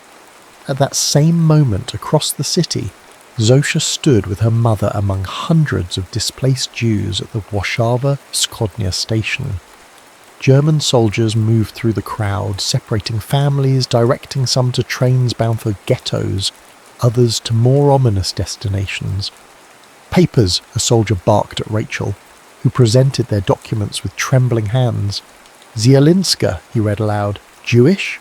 "My husband was Polish, Catholic," Rachel answered, a fact that had never required explanation before. The soldier's gaze shifted to Zosha. "And the girl?" Before Rachel could answer, shouts erupted from the opposite end of the platform. A man had attempted to escape, creating momentary chaos. When order was restored, Zosha and her mother found themselves directed to different lines. "Mama!" Zosha cried, reaching across the human barrier that separated them. "Be strong," Rachel called back as she was herded toward a cattle car. "Remember who you are." As Zosia was pushed toward a different train, she caught a glimpse of someone being dragged across the main plaza. A young man, bloodied but struggling against his captors. Even from a distance, she recognized Kuba's defiant posture. Their eyes met across the crowded station, one crystallized moment of connection before the tide of humanity swept them in opposite directions. Neither knew that 6 years would pass before fate granted them another glance. Auschwitz revealed itself to Kuba not all at once, but in layers of progressive horror. The initial shock, the processing, the shaved heads, the dehumanizing uniforms, gave way to deeper terrors. The constant hunger that made men fight over potato peels, the casual brutality of guards who shot prisoners for sport, the haunting smell from the crematoria that soon became background noise to daily existence. His salvation, if it could be called that, came 3 months after his arrival. A guard noticed him sketching with a stolen pencil stub during a rare moment of rest. "You, what are you doing?" Kuba surrendered the scrap of paper, a rough portrait of his bunkmate, a former violinist whose fingers had been broken during interrogation. "You are an artist?" the guard asked, studying the drawing. "A photographer," Kuba answered truthfully. "Or I was." The next day he was transferred to the camp's photography unit, documenting new arrivals, creating identification photos, occasionally photographing visiting officers for propaganda. The work was less physically demanding than his previous assignment unloading train cars, offering slightly better rations and the thin protection of being considered useful. In the photography lab, Kuba met Wilhelm, a German political prisoner who'd been a journalist before the war. Wilhelm taught him to create double exposures that would subtly sabotage official photographs and, more dangerously, how to make duplicate negatives. "They will destroy the evidence when the end comes," Wilhelm whispered one night as they processed images of a mass execution. "Someone must preserve the truth." Together they began smuggling duplicate negatives out of the lab, hiding them in a waterproof container beneath the floorboards of the barracks. Kuba knew the punishment for such action would be immediate death, yet the work gave purpose to his suffering. If he died, at least these images, this testament, might survive. Meanwhile, at Ravensbrück women's concentration camp, Zosha learned that survival required a different kind of resistance. After failing to convince the authorities that she was Catholic like her father, she was assigned to the camp's garment workshop, sewing uniforms for German soldiers. The workshop supervisor, Frau Lehmann, was unusually educated for a female SS officer and discovered Zosha could speak fluent German. She assigned Zosha to maintain inventory records, a position that occasionally allowed her access to extra food or medicine, which she secretly distributed among the sickest women in her barracks. In her second year at Ravensbrück, Zosha was selected for medical experiments conducted by Dr. Karl Gebhardt. The procedures, testing experimental antibiotics through deliberately infected wounds, left her with a latticework of scars across her back and a permanent limp in her right leg. During her recovery, she met Simone, a French resistance fighter who had survived both Auschwitz and Bergen-Belsen before arriving at Ravensbrück. "You must make a promise," Simone told her, during the fevered nights when Zosha's wounds festered and death seemed merciful. "Promise that you will live to tell what happened here." "Why me?" Zosha asked through cracked lips. "Because you remember how to see beauty," Simone answered. "Those who can still see beauty will help rebuild the world." To maintain sanity, Zosha began composing stories in her mind during endless roll calls. Tales of the Warsaw that once was, of a hidden garden, of a boy with a camera who saw the extraordinary in ordinary things. At night, she whispered these stories to dying women, offering narrative journeys to replace the freedom their bodies were denied. Liberation came to both Kuba and Zosha in the spring of 1945, though neither experienced it as the moment of jubilation depicted in newsreels. For Kuba, liberation began with a death march westward as Soviet forces approached from the east. Hundreds died during the forced evacuation, shot when they couldn't continue, or simply collapsing from exhaustion. When American troops finally intercepted the column near the German-Czech border, Kuba weighed 90 pounds and was suffering from tuberculosis. Zosha's liberation came when Swedish Red Cross vehicles arrived at Ravensbrück in April 1945. She had survived typhus that winter, nursed by Simone, who died days before the white buses appeared. As she was carried to an ambulance, Zosha clutched a small cloth bundle containing her only possession, a book of Mickiewicz poems similar to the one her father had died retrieving, given to her by a Polish guard who had recognized her name. Both emerged from the war as hollowed versions of themselves, carrying memories that would wake them sweating in the dark decades later. Both survived because of small mercies granted by unlikely allies. Both carried the same question as they began their separate journeys toward recovery. Did you survive too? New York Harbor welcomed Kuba on a misty morning in October 1945, the Statue of Liberty emerging spectrally through the fog as the ship carrying European refugees approached Ellis Island. Unlike many who wept at the sight, Kuba felt nothing. His capacity for emotional response had atrophied during the war, like a muscle that had withered from disuse. "Name?" the immigration officer asked, barely glancing up from his paperwork. "Jakub Novak," he answered, then corrected himself. Jack Nowak. America, he had been told, preferred simpler names. Occupation? Kuba hesitated. The skills that defined his pre-war identity, tailor's assistant, aspiring photographer, seemed to belong to someone else, a boy who had died somewhere between Warsaw and Auschwitz. Survivor, he answered truthfully. The officer glanced up, momentarily startled, then checked a different box on the form. I'll put down unskilled labour. With a stamp and a signature, Jakub Nowak ceased to exist, replaced by Jack Nowak, resident of the Lower East Side, where the Jewish refugee organisation had established a halfway house for Holocaust survivors. For 3 years, Kuba worked at Moskowitz & Sons, a garment factory where his tailoring background earned him slightly better wages than other immigrants. Every spare dollar went into a coffee can labelled Leica Fund, not because he still dreamed of owning the camera, but because having a goal, however modest, gave structure to days that might otherwise dissolve into formless grief. At night, he wrote letters, dozens of them, to organisations tracking displaced persons. Each letter contained the same inquiry, information regarding Zofia Zielinska, last seen at Warszawa Wschodnia Station, September 1939. Each response contained the same diplomatic regret. No record found. In April 1948, when the coffee can finally contained enough for a second-hand Rolleiflex, Kuba didn't buy the camera. Instead, he purchased a one-way ticket to San Francisco, a city as geographically distant from Warsaw as possible, where hills replaced plains and fog substituted for snow. "You're running away," observed Mr. Moskowitz, who had come to view Kuba as something of a son. "I'm starting over," Kuba corrected, though both knew the distinction was merely semantic. Meanwhile, across the continent, Zosha stepped off a train at Chicago's Union Station in February 1st and sponsored by a Catholic relief organisation. Unlike Kuba, she kept her name, a tether to the self she was trying to reclaim.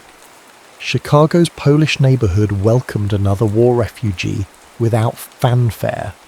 Mrs. Kowalski, a widow who had lost 2 sons at Normandy, offered Zosha a room above her flower shop in exchange for help with the business.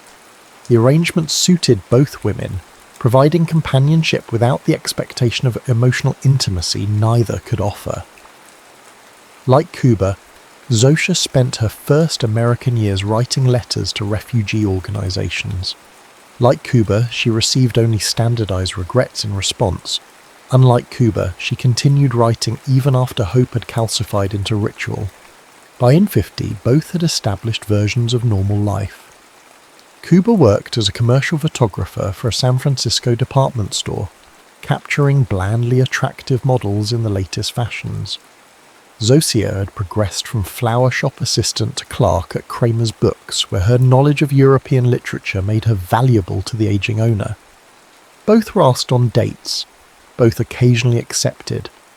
Neither could explain to well-meaning friends why romantic entanglements never progressed beyond a polite coffee or dinner. "You're still young," Mrs. Kowalski told Zosha after yet another unfulfilled introduction.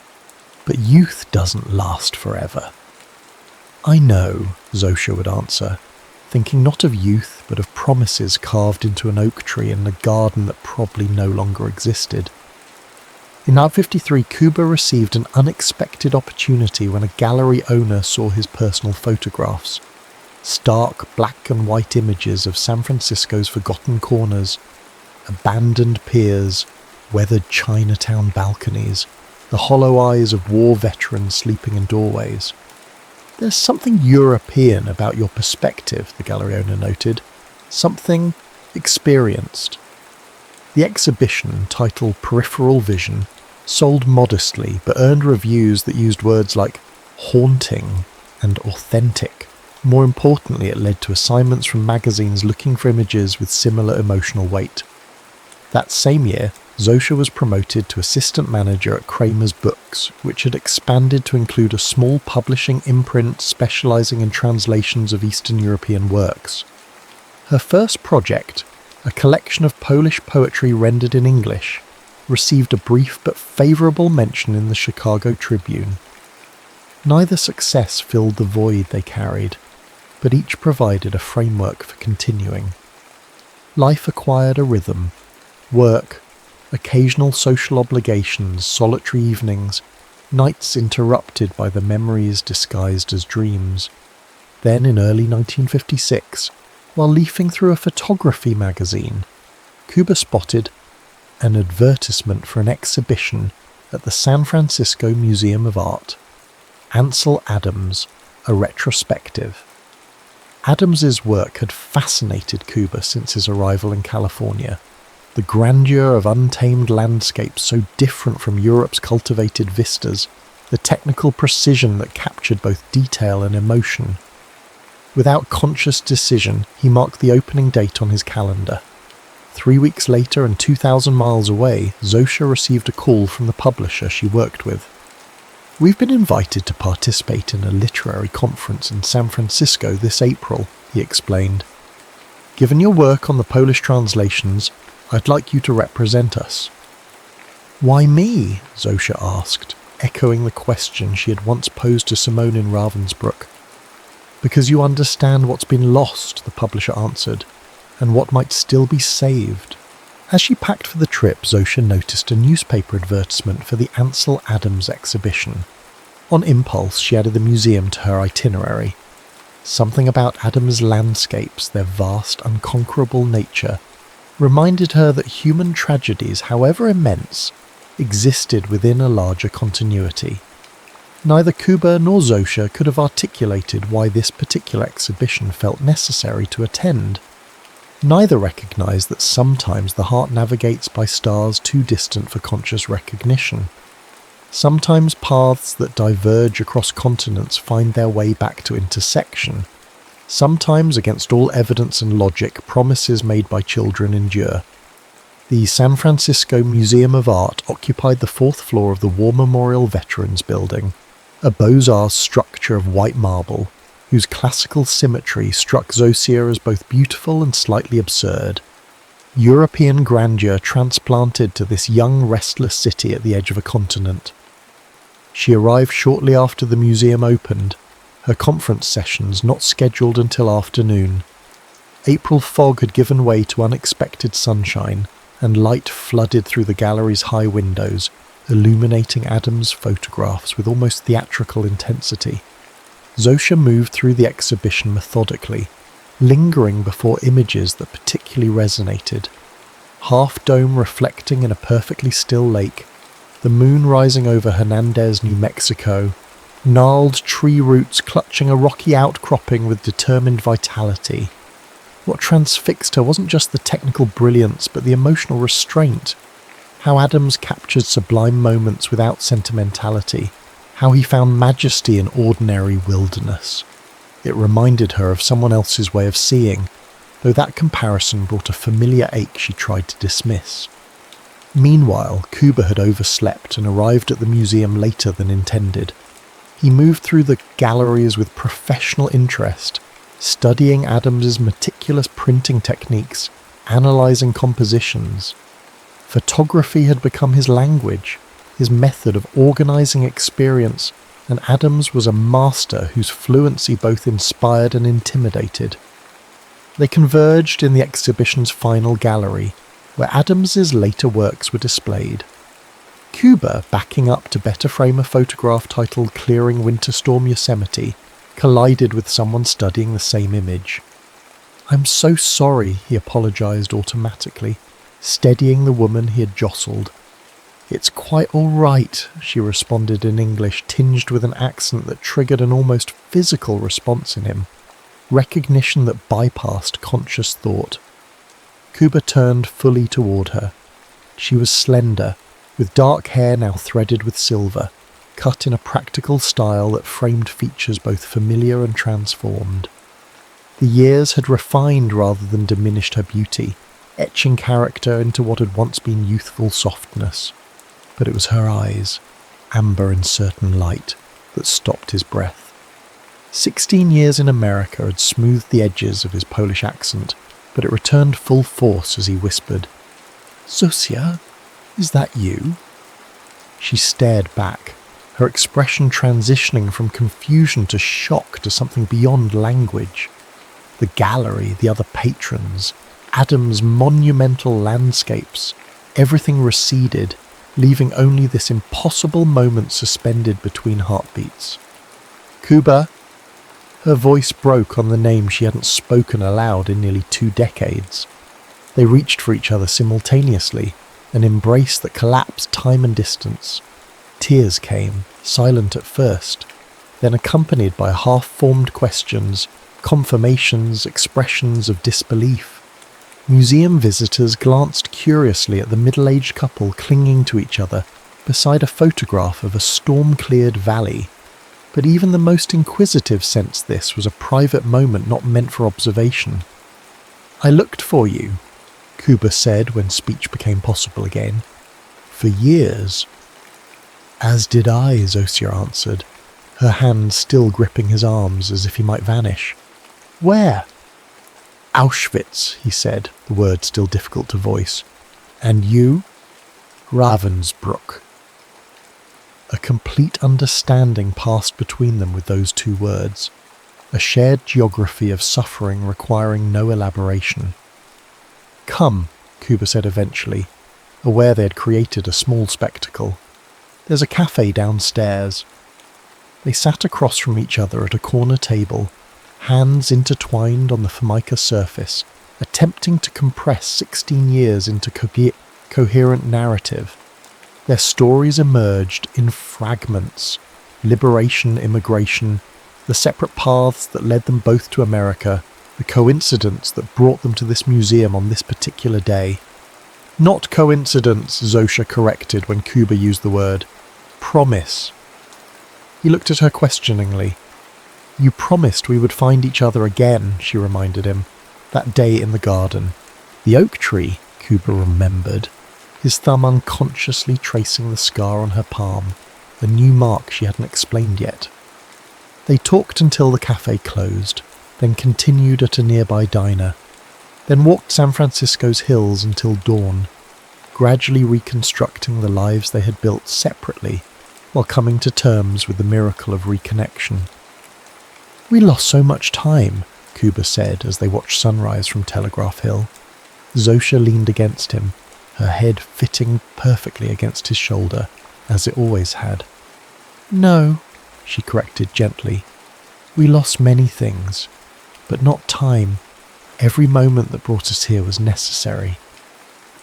2 weeks later, after Zosia returned briefly to Chicago to resign from her position and pack her modest belongings, they stood together in Kuba's dark room.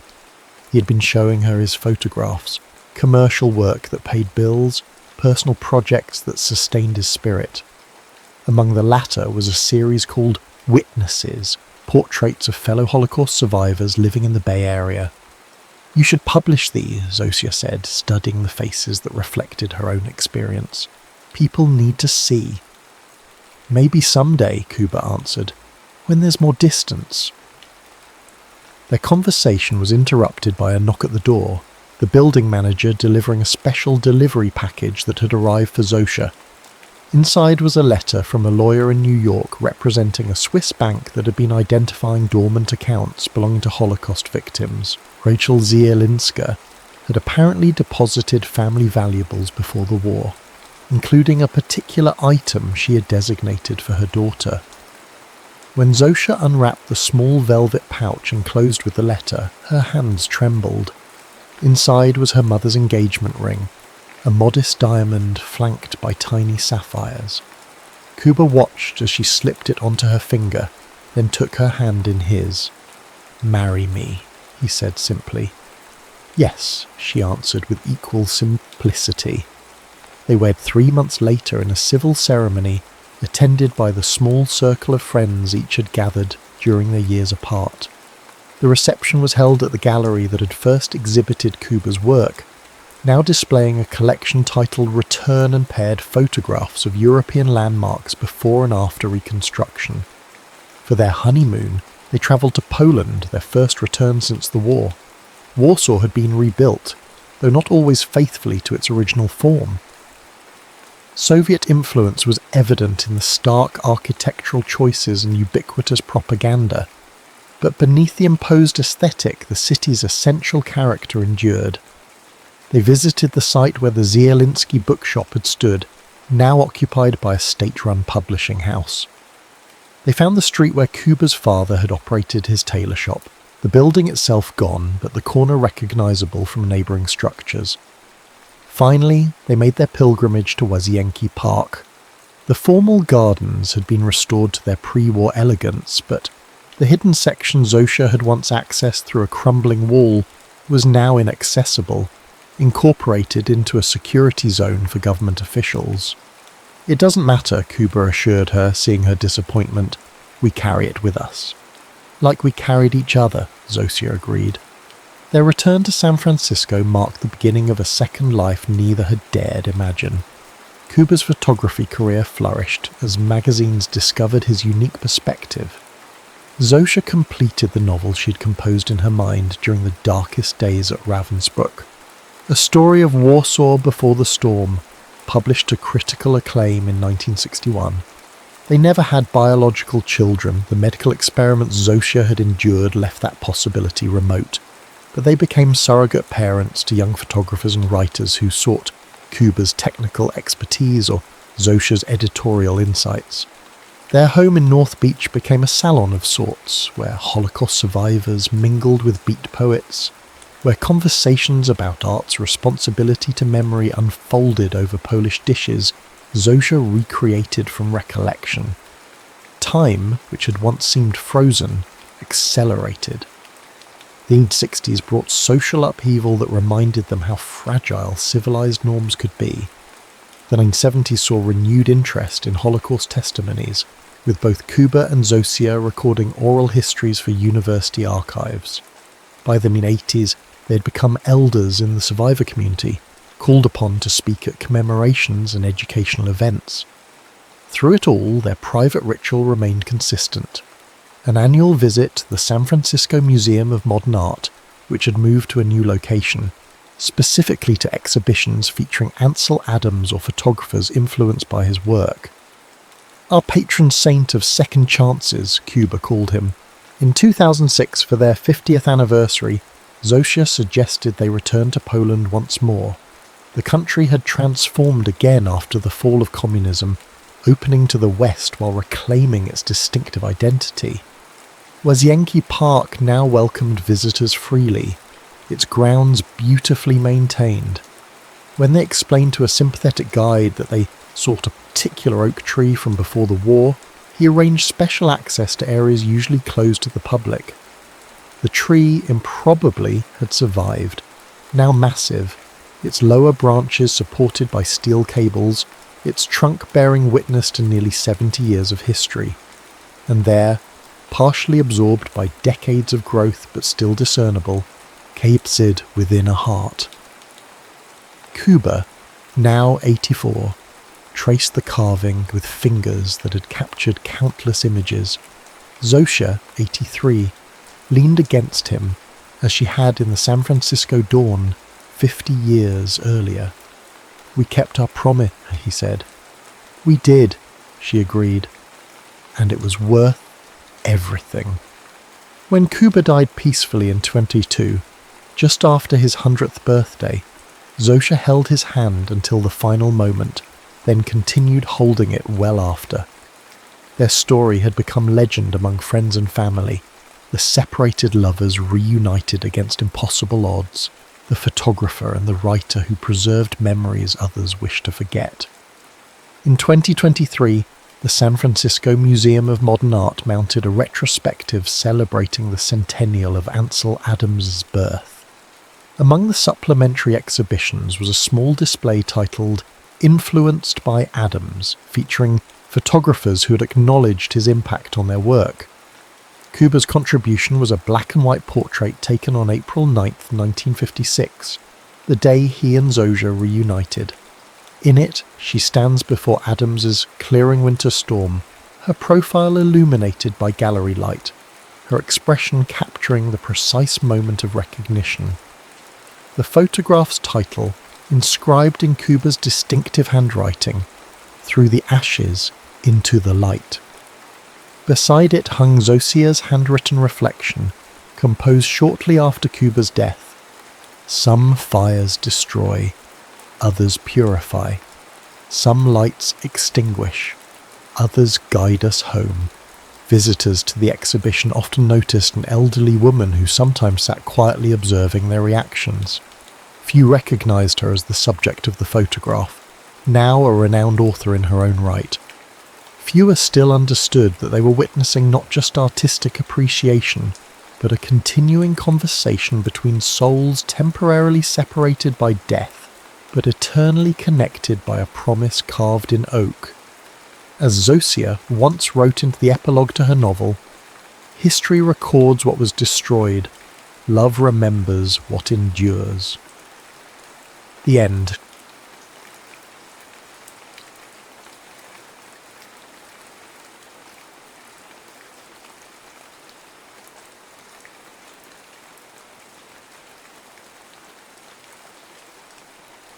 The painting before Lena was older than the building that housed it. A 17th century depiction of lovers caught in an eternal embrace, their faces forever young despite the canvas's cracking patina. Under her careful touch, history breathed again. She dabbed her solvent-soaked cotton swab along the edge, removing centuries of grime with the precision of a surgeon. It's a bit morbid, isn't it? Preserving something that should have faded away naturally. The voice startled her. In the conservation studio of Aix-en-Provence's Museum of Fine Arts, visitors weren't permitted. Lena turned to find a tall man leaning against the doorframe, a press badge dangling carelessly from his neck. "You're not allowed in here," she said, not lowering her tools. "Callum Hayes," he held up his badge, "doing a piece on forgotten masterpieces. Your director said I could observe the conservation process." His accent was unmistakably British, but softened by something else, the linguistic ghosts of too many countries visited. "Preservation isn't morbid," Lena replied, returning to her work. "It's respectful." "Is it?" He approached, studying the painting over her shoulder. He smelled of cedar and rain-dampened wool.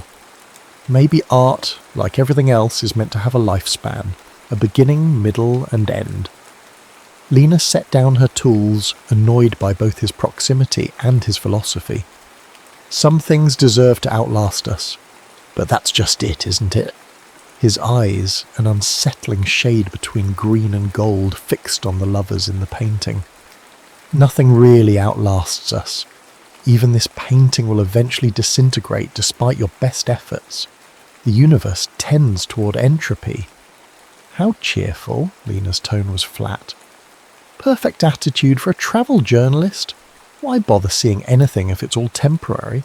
His laugh was unexpected, warm and genuine. "Quite the opposite. It's because everything is temporary that we should see it all. Right now. Today." Later, Lena would recall this moment as the first thread of an unravelling she couldn't stop. How his eyes caught the filtered museum light. How his fingers brushed the frame of the painting without quite touching it. How something in his casual dismissal of permanence both irritated and intrigued her.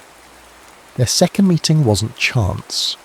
He claimed it was, running into her at Café de l'Horloge 3 days later, but the way he recognised her immediately calling out the preservationist across the crowded terrace suggested intention. "Are you following me, Mr. Hayes?" she asked as he invited himself to her table. "Following the story," he corrected, ordering a coffee. "The director mentioned you're restoring the Clément collection. That's the centrepiece of my article."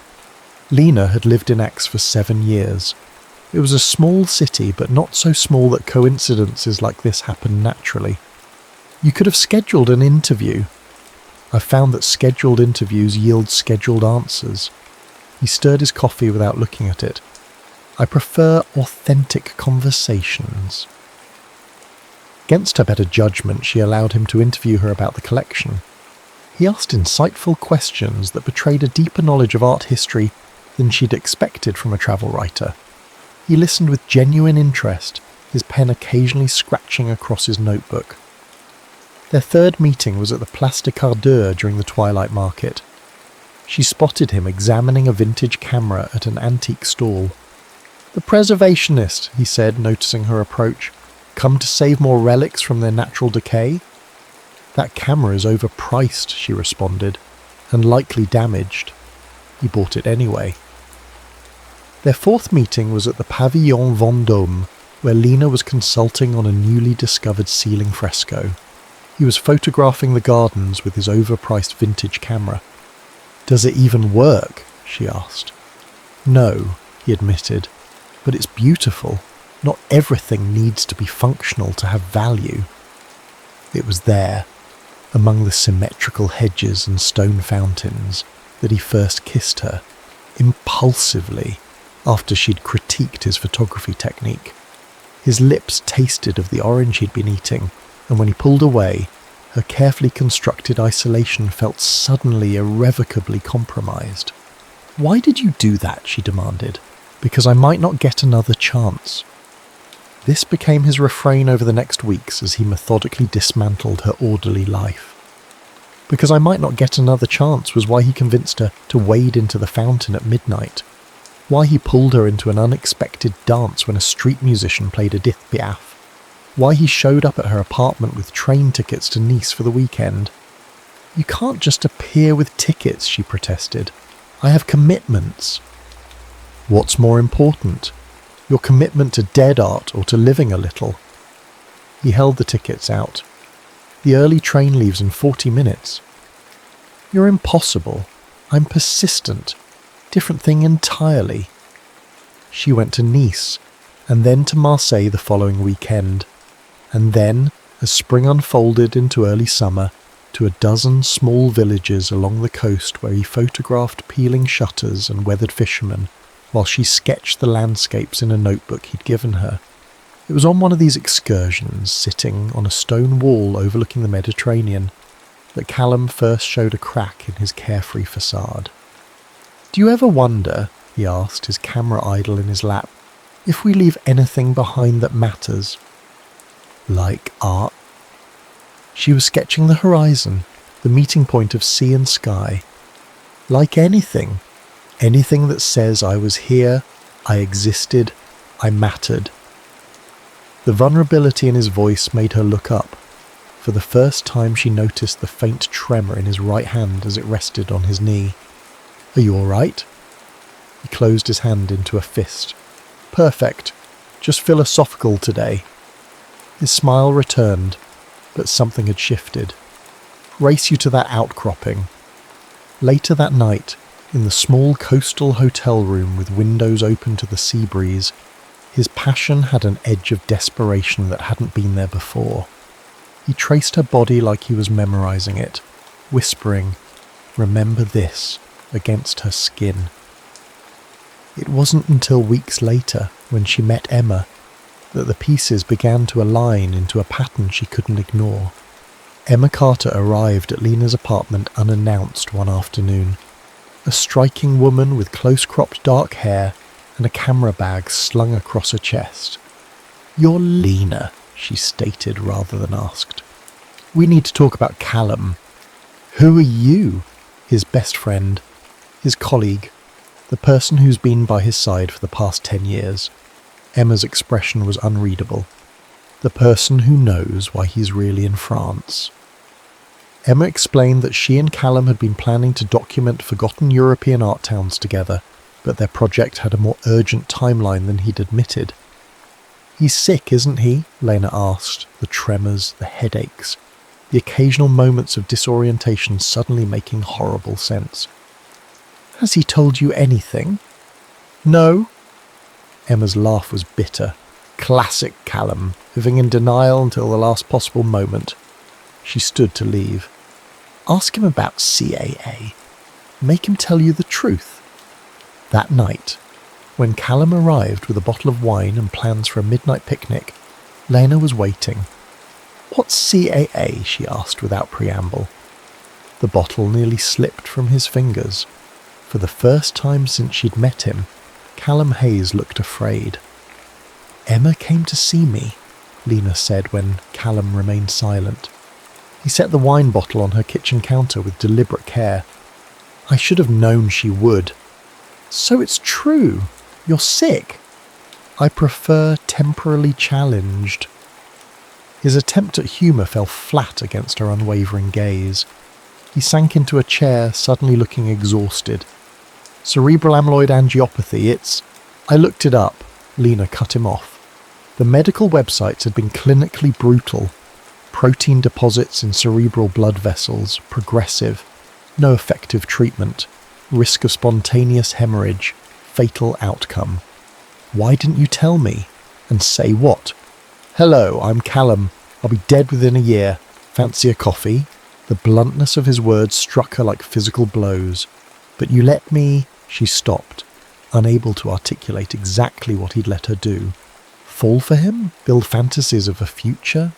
Step outside the carefully constructed walls she'd maintained since her mother's death? I didn't plan on you, he said quietly. The assignment was real. Coming to Aix was real. Meeting you was... He paused. An unexpected complication. A complication, she repeated. The word was so inadequate it was almost offensive. I should have walked away that first day, when I realised I was attracted to you. But you didn't. No. His eyes met hers, 'cause I might not get another chance. The phrase that had charmed her now revealed its darker meaning. Every impulsive adventure, every moment of intensity, they weren't just his philosophy, they were his countdown. How long? They can't be precise. The amyloid deposits can cause a major bleed at any time, but based on progression... He looked away. 8 months, maybe a year. And then what? Then nothing. Game over. Lena felt the room tilt. She'd spent her life in the company of old things, paintings, sculptures, buildings that had weathered centuries. Her work existed in the long arc of time, the idea of Callum simply stopping, of his vibrant presence being extinguished, violated every principle of continuity she believed in. There must be something, research trials, experimental treatments. I've explored them all, twice. His voice was gentle but firm. I'm not in denial, Lena. I've had 3 years to adjust to this reality. 3 years? But you said a year left. Yes, I was diagnosed at 29. The revelation struck her anew. He'd been living with this knowledge while travelling the world, writing his stories, building his career, all with an invisible clock ticking. So what now? She asked. Now, I finish my article. I move on to the next assignment. His expression softened. Unless, come with me. The proposal hung between them, absurd and tempting in equal measure. I can't just leave. I have work, commitments, all to things that are already dead. His intensity returned. I'm offering you something alive, for however long it lasts. That's not fair. None of this is fair. He stood approaching her with the urgency she now recognised as his defining characteristic. I know I should walk away. I know it's selfish to ask you to watch me deteriorate, but I want whatever time I have left to include you. Lena stepped back. I need to think. Of course. He reached for his jacket. Oh, but don't think too long. I don't have... Don't say it. She cut him off. Please. After he left, Lena sat alone in her apartment for hours, staring at the small collection of sketches she'd made during their trips. Cliffs, harbours, and Callum himself, always in motion, always looking toward the horizon. She thought of her mother's long illness, the gradual fading that had turned her vibrant parent into a ghost long before death made it official. She'd sworn never to watch someone she loved die again. Yet here she was, contemplating exactly that. She called her father, something she rarely did. Papa, how did you know it was worth it? With maman? Gérard Vauclair, a man of few words and fewer emotional displays, was silent for so long she thought they'd been disconnected. Finally, he said, There is no calculation that makes sense in matters of the heart, Lena. Your mother was dying from the day I met her. We all are. I just had the misfortune of knowing exactly how and when. A pause. And the fortune of loving her anyway. But the pain is the price of admission. His voice, usually so stoic, wavered slightly. 23 years later, I would pay it again. 3 days passed. Callum didn't call or visit, giving her the space she'd requested, or perhaps protecting himself from her rejection. On the fourth morning, Lena walked to his hotel, her decision made. The desk clerk recognised her. "Mr. Hayes checked out yesterday morning, mademoiselle." "Did he leave a forwarding address, a message?" "No, but he did leave this." The clerk handed her an envelope. Inside was a handwritten note and a train ticket to Barcelona dated for that afternoon. "I won't presume your answer, but I've left possibility open. If you come, I'll be waiting at the Font Magica at sunset. If not, know that meeting you is worth whatever pain follows. C.P.S. The Clement painting of the lovers." The conservator's notes indicate the artist painted over their faces 7 times before getting them right. 7 chances to tell their story perfectly. I've had 1 chance with you, and even imperfect, it's the best story I've told. Lena packed a single bag, called the museum to request emergency personal leave, and caught the train with minutes to spare. Barcelona greeted her with warm sea air and the fading light of sunset. The Font Magica, Montjuic's famous fountain, was crowded with tourists watching the evening water display. Coloured lights transform the cascading water into liquid artwork, changing from crimson to azure to gold. She didn't see him at first. Then the crowd shifted, and there he was, leaning against a railing, his camera raised to capture the display. Even from a distance she could see the slight instability in his stance. "Callum," she called, too quietly for him to hear over the music accompanying the fountain show.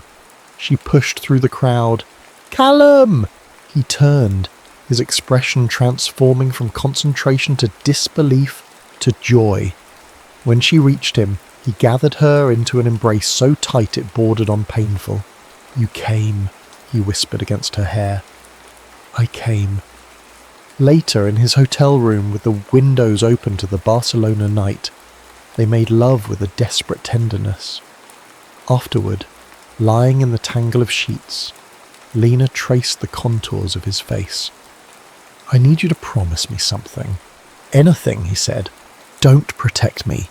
Don't hide what's happening to you. If I'm in this, I'm in completely." He was quiet for a long moment. "Even when it gets ugly." "Especially then." He took her hand, kissing each fingertip. "Promise, complete honesty, no matter how difficult." "And one more thing." She propped herself up on an elbow. "We don't talk about the end. We don't count down days. We just live." "Just live," he repeated, as though testing the phrase. "I can do that." "Good." Lena settled back against his chest, listening to his heartbeat. "'Cause we have a train to catch tomorrow." "Oh? Where are we going?" "Wherever you haven't been." Summer blazed into autumn with a ferocity that matched their determination to outrun time.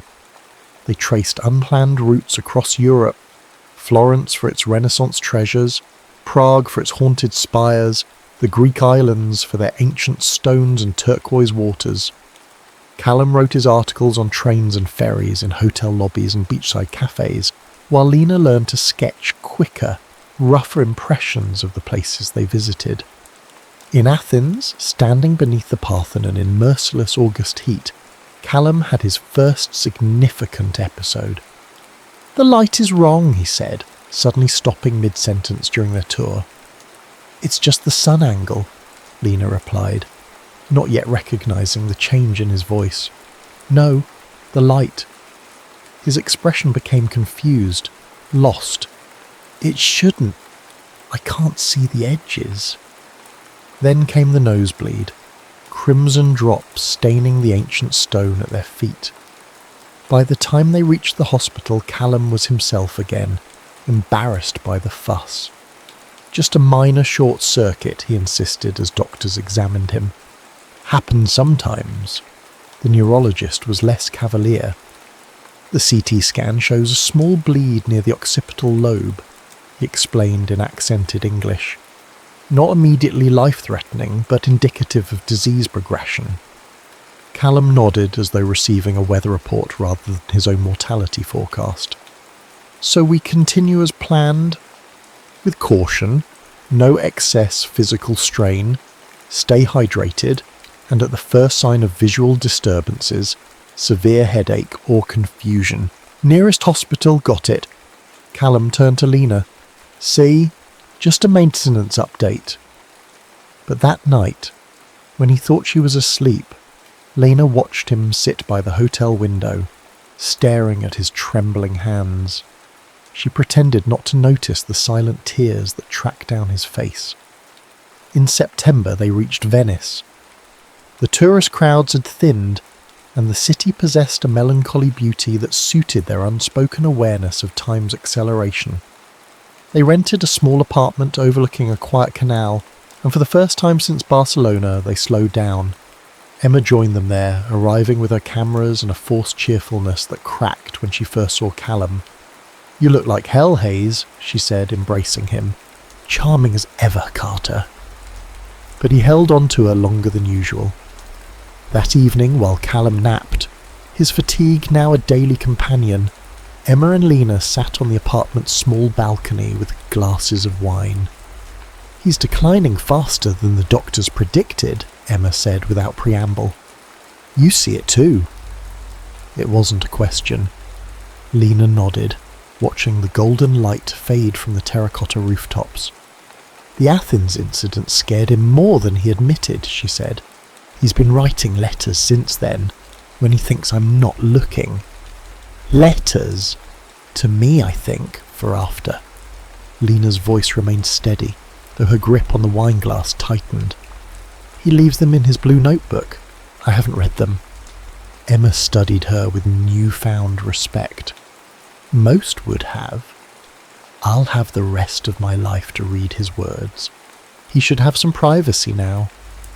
They sat in silence as Venice transitioned from day to evening, the canal below reflecting deepening blues and scattered stars.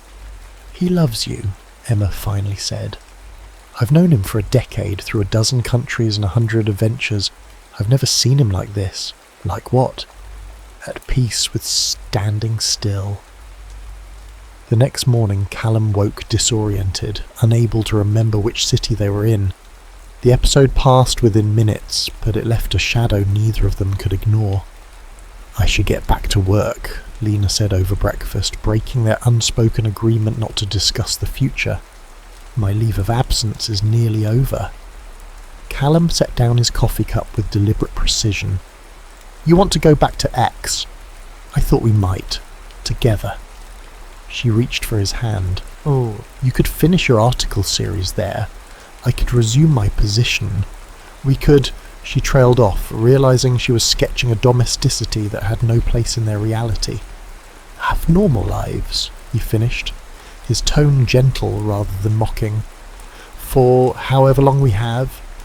"Is that so terrible?" "No," he squeezed her hand. "It's rather wonderful, actually. I've never had a home base before."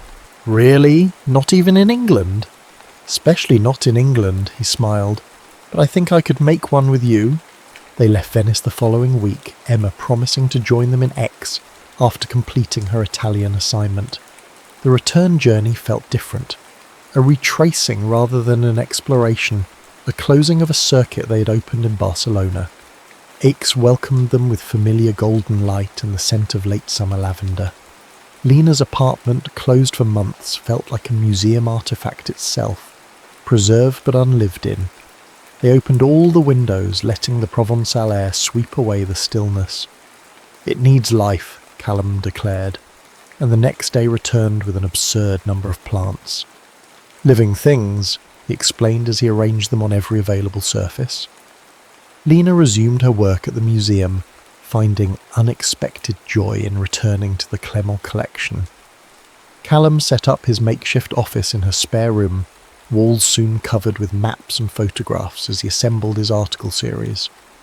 For 6 weeks they crafted a version of normality.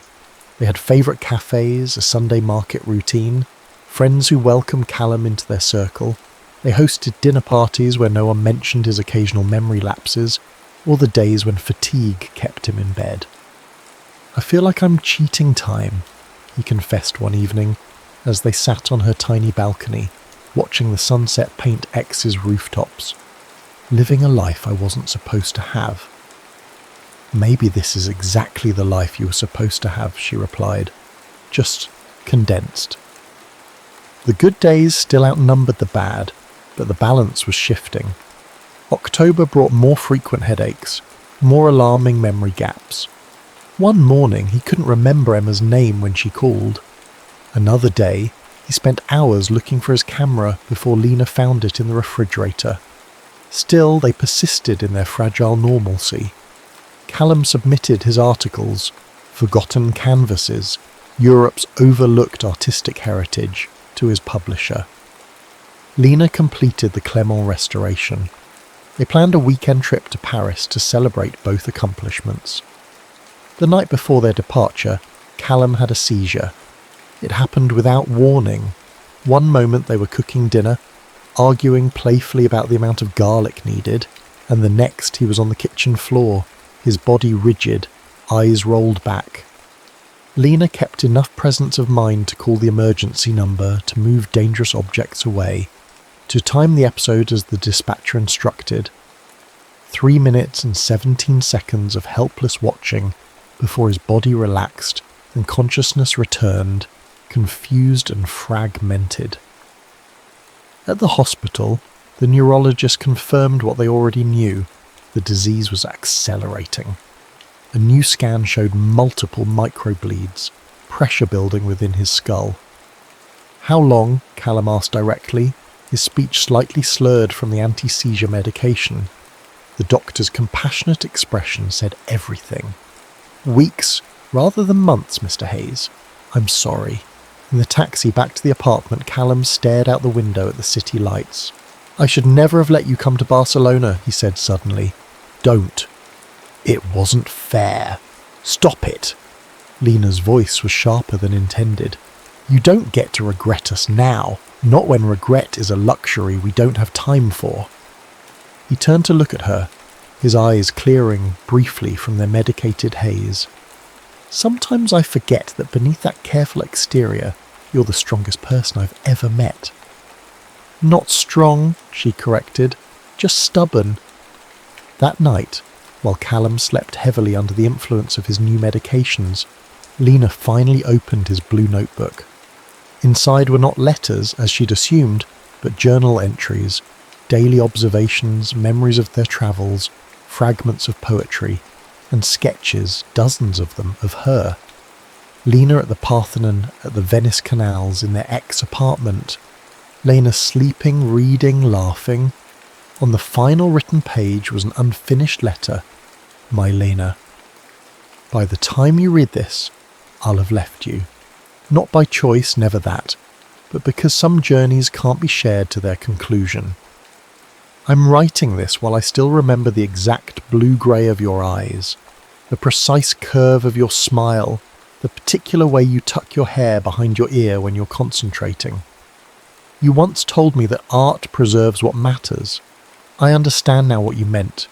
You've preserved me, not just in your sketches or memories, but in the way you've loved me without reservation, without surrender to the shadow hanging over us. Here is what I know for certain. I have lived more in these months with you than in all the years before. If time is measured not in minutes but in moments that matter, then I have lived a century in your arms. When I'm gone..." The letter broke off mid-sentence. Lena closed the notebook and placed it exactly where she'd found it, then curled beside Callum, listening to the rhythm of his breathing, memorizing it for the day when memory would be all she had left. November arrived with relentless rain and rapidly diminishing hope. After a second seizure, more severe than the first, Callum was hospitalised for a week. He emerged changed, thinner, slower, his trademark spontaneity replaced by a caution born of necessity. No more adventures for a while, he conceded, as Lena helped him settle back into the apartment. Doctor's orders. But his surrender to medical authority didn't extend to their most fundamental disagreement. Despite Lena's pleading and Emma's barely contained fury, Callum refused more aggressive interventions. The treatments would buy a few weeks at most, he explained, during what became known as the kitchen table summit, with Lena and Emma facing him like prosecutors. Weeks I'd spend drugged, confused, and in hospitals. That's not living, it's just postponing. But research is advancing every day, Emma argued.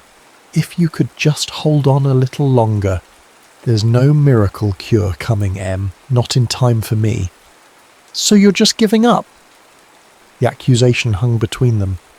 No. Callum's gaze was steady despite the visible tremor in his hands.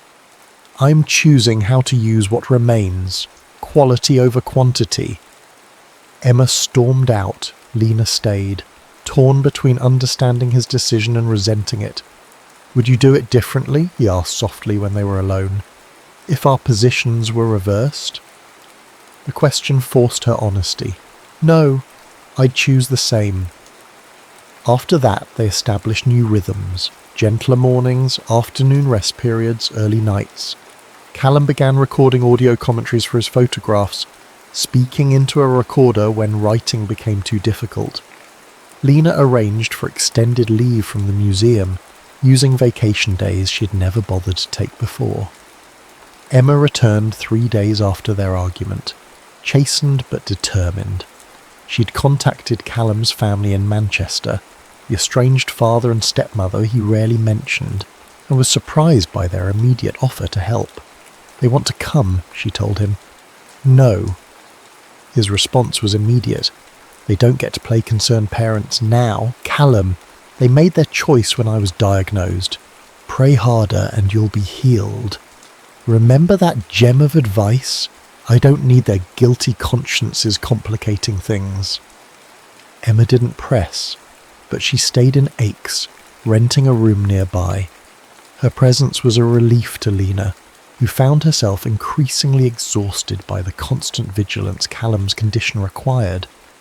You need breaks, Emma insisted one afternoon while Callum napped. You're not superhuman. I can't leave him. You can for an hour. I'm perfectly capable of watching him sleep. Emma's direct gaze brooked no argument. Go, walk, breathe, be a person rather than a caretaker for 60 minutes. Lena resisted at first, but as November stretched into December, she accepted these small reprieves, quick walks through the winter-quiet streets, solitary coffees at their favourite cafe, brief returns to the museum to check on the Clément collection. It was during one of these escapes that she encountered Gérard Vauclair at the museum, examining the newly restored lover's painting. Papa, she kissed his cheeks in greeting. I didn't know you were visiting. I called yesterday, but you didn't answer. His expression was difficult to read. I wanted to see what you've accomplished. They stood before the painting in silence. The conservation work had revealed vivid colours and details obscured for centuries. The lover's hidden smile, the symbolic pomegranate in the background, the subtle terror in the woman's eyes despite her passionate embrace. It's beautiful, Gerard finally said, and disturbing. How so? The fear in her expression. She loves him, but she's afraid. Lena had never noticed this interpretation. I see determination, not fear. Perhaps both, her father conceded. How is your Englishman? The abrupt change of subject startled her. Declining. The doctors say weeks, maybe. Gérard nodded solemnly. Will you bring him to Loire for Christmas? Your aunts would like to meet him. The invitation shocked her. Her father had never shown interest in her partners before. and his family's traditional Christmas gathering was reserved for relatives only. I don't think he can travel that far. Then we will come to you. His tone left no room for argument. Family should be together at such times. Later, recounting the conversation to Callum, she marvelled at her father's unexpected gesture. He called you my Englishman, she said, adjusting Callum's pillows as he rested on the sofa. He's never acknowledged anyone I've dated before. Clearly he recognises quality when he sees it, Callum joked, though the humour was undercut by his now constant breathlessness. Or perhaps he's just pleased I won't be around long enough to disappoint you. Don't. Sorry. He caught her hand. Bad joke. I'd like to meet your family, actually. Show them I'm worthy of his daughter, even on a shortened timeline. As December progressed, Callum's mobility decreased dramatically. The apartment became their entire world, a universe contracting to match his diminishing strength. Emma moved her belongings into their spare room, officially becoming part of their household without discussion or ceremony. The seizures came more frequently now, smaller but cumulative in their damage. Each one stole another piece of him, a memory, a word, a skill. After one particularly bad episode, he couldn't recall how to use his camera, the tool that had been an extension of his body for over a decade. It's all right, Emma assured him, showing him the basics again with infinite patience. Like riding a bicycle, it'll come back. But they all knew it wouldn't. Nothing was coming back now, they were in a time of pure subtraction. On the winter solstice, the longest night of the year, Callum asked to be taken outside. It's freezing, Lena protested. Please, he said, with such naked longing that further argument was impossible. They bundled him in layers and helped him to the small courtyard behind their building. The night was clear, stars pricking the black sky with ancient light. Look up, he instructed, his voice stronger than it had been in days. Most of those stars are already dead. The light we're seeing travelled for years, centuries, millennia to reach us. Even though its source is gone, the light continues. Emma wiped away tears, not bothering to hide them. Are you getting philosophical on us, Hayes? Someone has to provide the profound thoughts in this trio. His smile was ghostly in the starlight. I need you both to promise me something. Anything, they answered in near unison. When I'm gone, don't let me be just a sad story you carry. Let me be light that continues. Be happy. Create things. Love again. Callum, Lena began, but he squeezed her hand with surprising strength. Promise me. I promise, Emma said first, her voice breaking. Lena couldn't speak, her throat constricted with the enormity of what he was asking. How could she promise to be happy in a future without him? To love someone else when he had carved himself so completely into her heart? But looking at his face, gaunt now, shadowed with pain even through his medications, she understood this wasn't about her grief. It was about his peace. I promise, she whispered. 2 days before Christmas, Gerard arrived in Aix, along with Lena's aunt Marguerite. They brought food, wine and decorations, transforming the apartment into a fragile facsimile of festivity. Callum rallied for their arrival, dressed in proper clothes for the first time in weeks, his hair combed neatly despite the effort it cost him. He charmed Marguerite within minutes, and engaged Gerard in a surprisingly technical discussion about historical preservation techniques. I can see why you've upended your life for him, Marguerite whispered to Lena as they prepared dinner. He burns bright. Too bright, Lena replied softly. That's the problem. Christmas Eve dinner was a delicate balance of normality and accommodation. They ate slowly to match Callum's diminished capacity, paused the conversation when fatigue clouded his eyes, pretended not to notice when he couldn't remember the word for wine, and pointed instead to his glass. After dinner, as tradition dictated, Gerard read from Victor Hugo's poetry while Emma took photographs of their improvised family gathering. Callum fell asleep before the reading finished, his head resting against Lena's shoulder. "He's a good man," Gerard told Lena later, as they washed dishes together. "I understand your choice."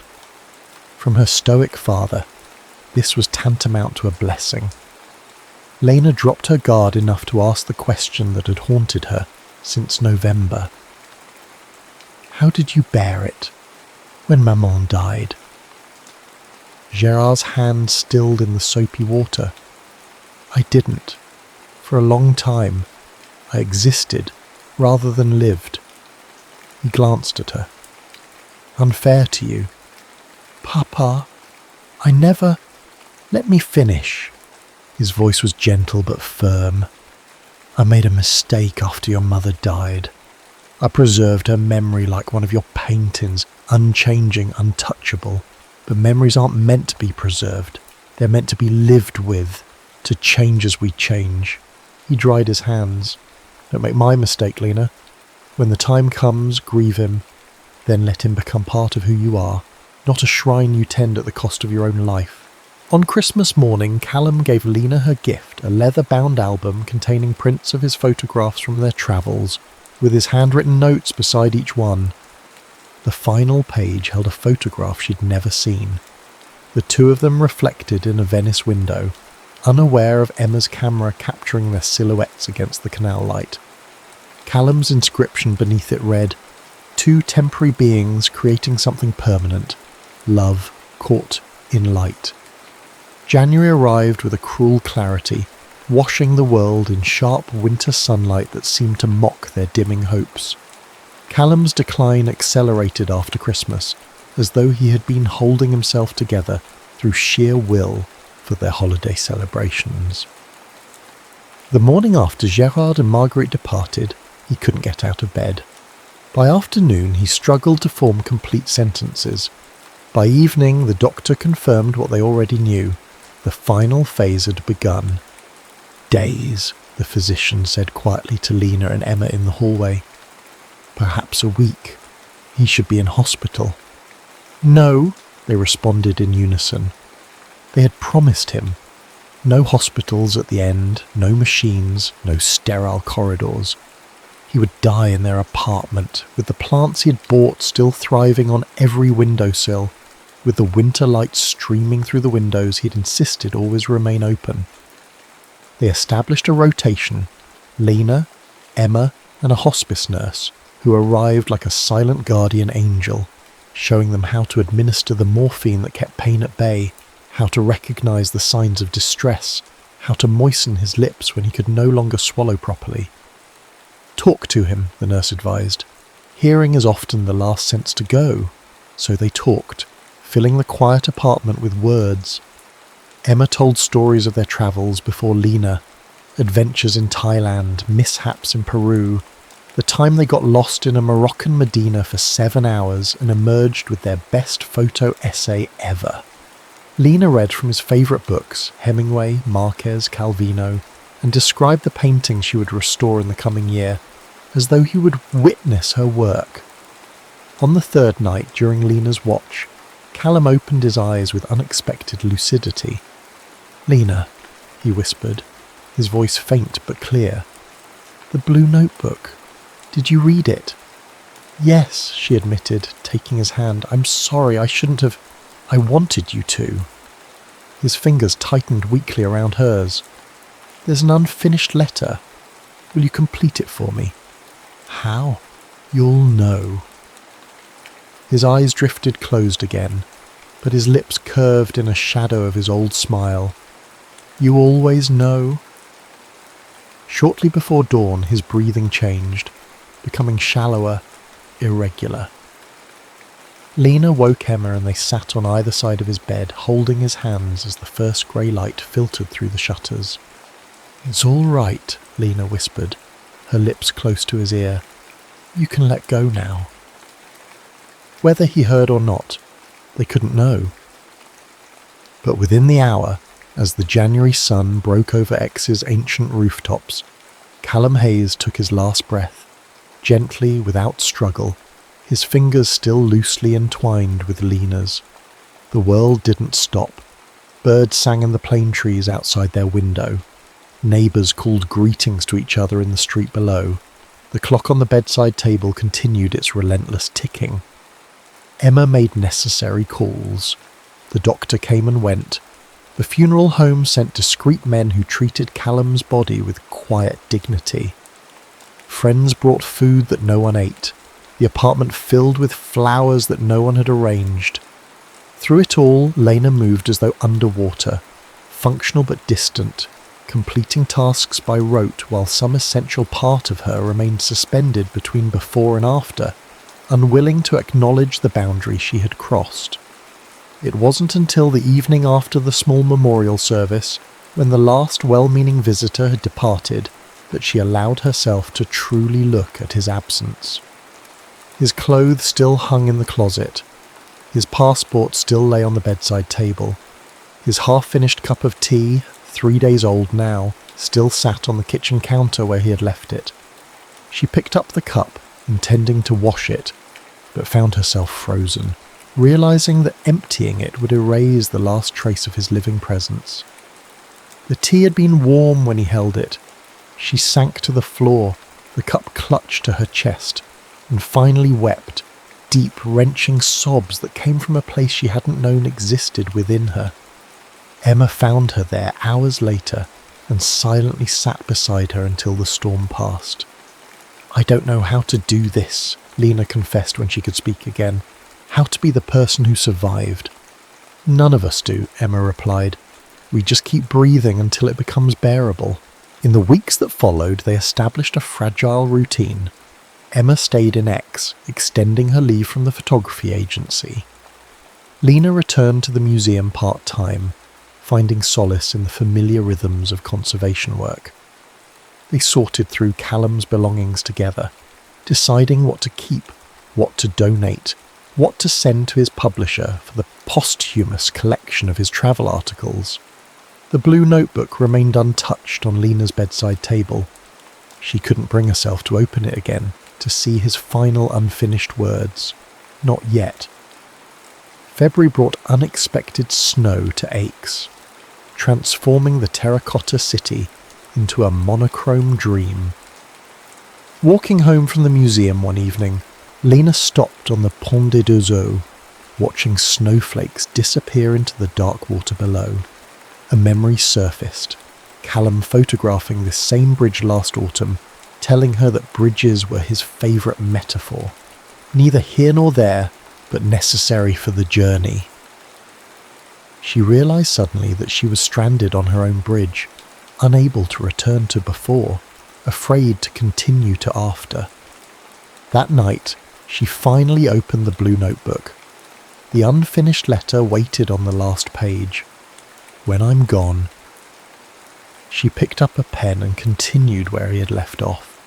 "When I'm gone, remember that love doesn't follow the rules of physics. It doesn't diminish with distance or time. It doesn't require physical presence to exist. When I'm gone, find joy again. Not despite having loved me, but because you did. Let loving me be a door that opened, not one that closed. When I'm gone, forgive yourself for the days you wished this burden hadn't fallen to you. Forgive yourself for the moments of resentment, the flashes of anger. I had them too. When I'm gone, look at the world through both our eyes.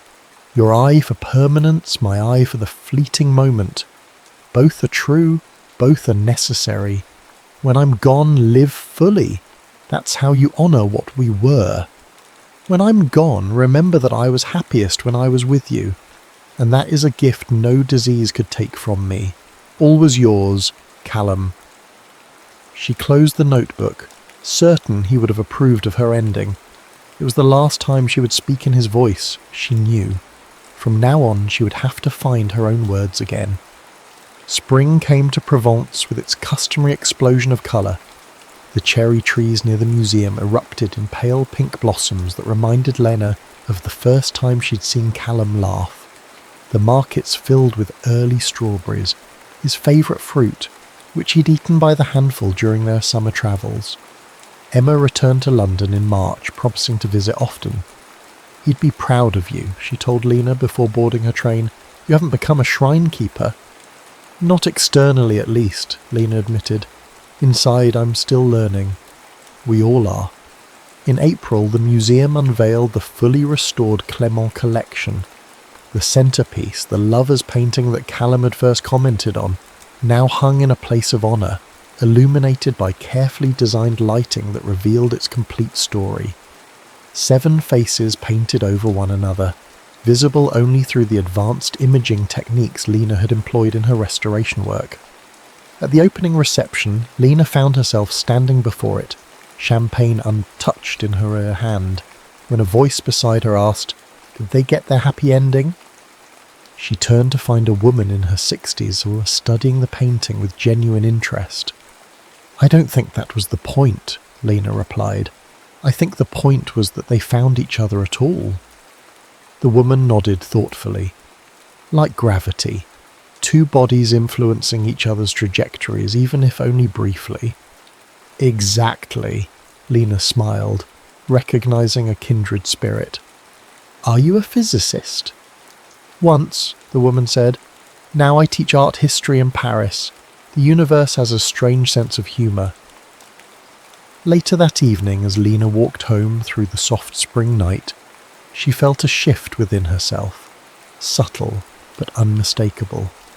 The weight she'd carried since January hadn't disappeared, but it had transformed, becoming less like a stone and more like a compass, a presence that oriented rather than burdened.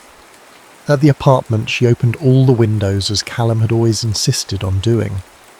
The night air carried the scent of jasmine from the courtyard below.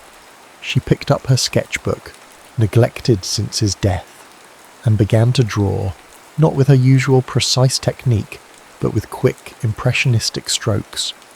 She drew from memory, Callum on the Barcelona beach, laughing into the wind. Callum in the Venice apartment, framed by morning light. Callum with his camera, capturing a world she had only begun to see through his eyes. When she finished, she wrote beneath the sketches, "The light continues." Summer returned to X with scorching brilliance. 1 year since their first meeting, Lena prepared for an exhibition of her own work. Not restored paintings this time, but her sketches and Callum's photographs, paired to tell the story of their journey across Europe. Emma had helped her select the images, and Callum's publisher had arranged the venue. The night before the opening, Lena returned to the Pont de Deux Eaux. The river below flowed on as it had for centuries, as it would for centuries more. She thought of Callum's words about bridges, about being neither here nor there. She was no longer on that bridge, she realised. She had crossed it. The woman who stood here now was not the Lena who had methodically brushed centuries of grime from old paintings, believing that preservation was the only defence against inevitable loss. Nor was she the woman who had raced across Europe, desperately trying to outrun time itself. She was someone new, forged in grief, tempered by love, carrying both the past and the present within her. As the summer twilight deepened around her, Lena whispered to the river below, to the star-scattered sky above, to the memory that lived within her. "I kept my promise." Somewhere between the air and water, in the liminal space where science meets faith, she felt rather than heard his response. "I never doubted you would."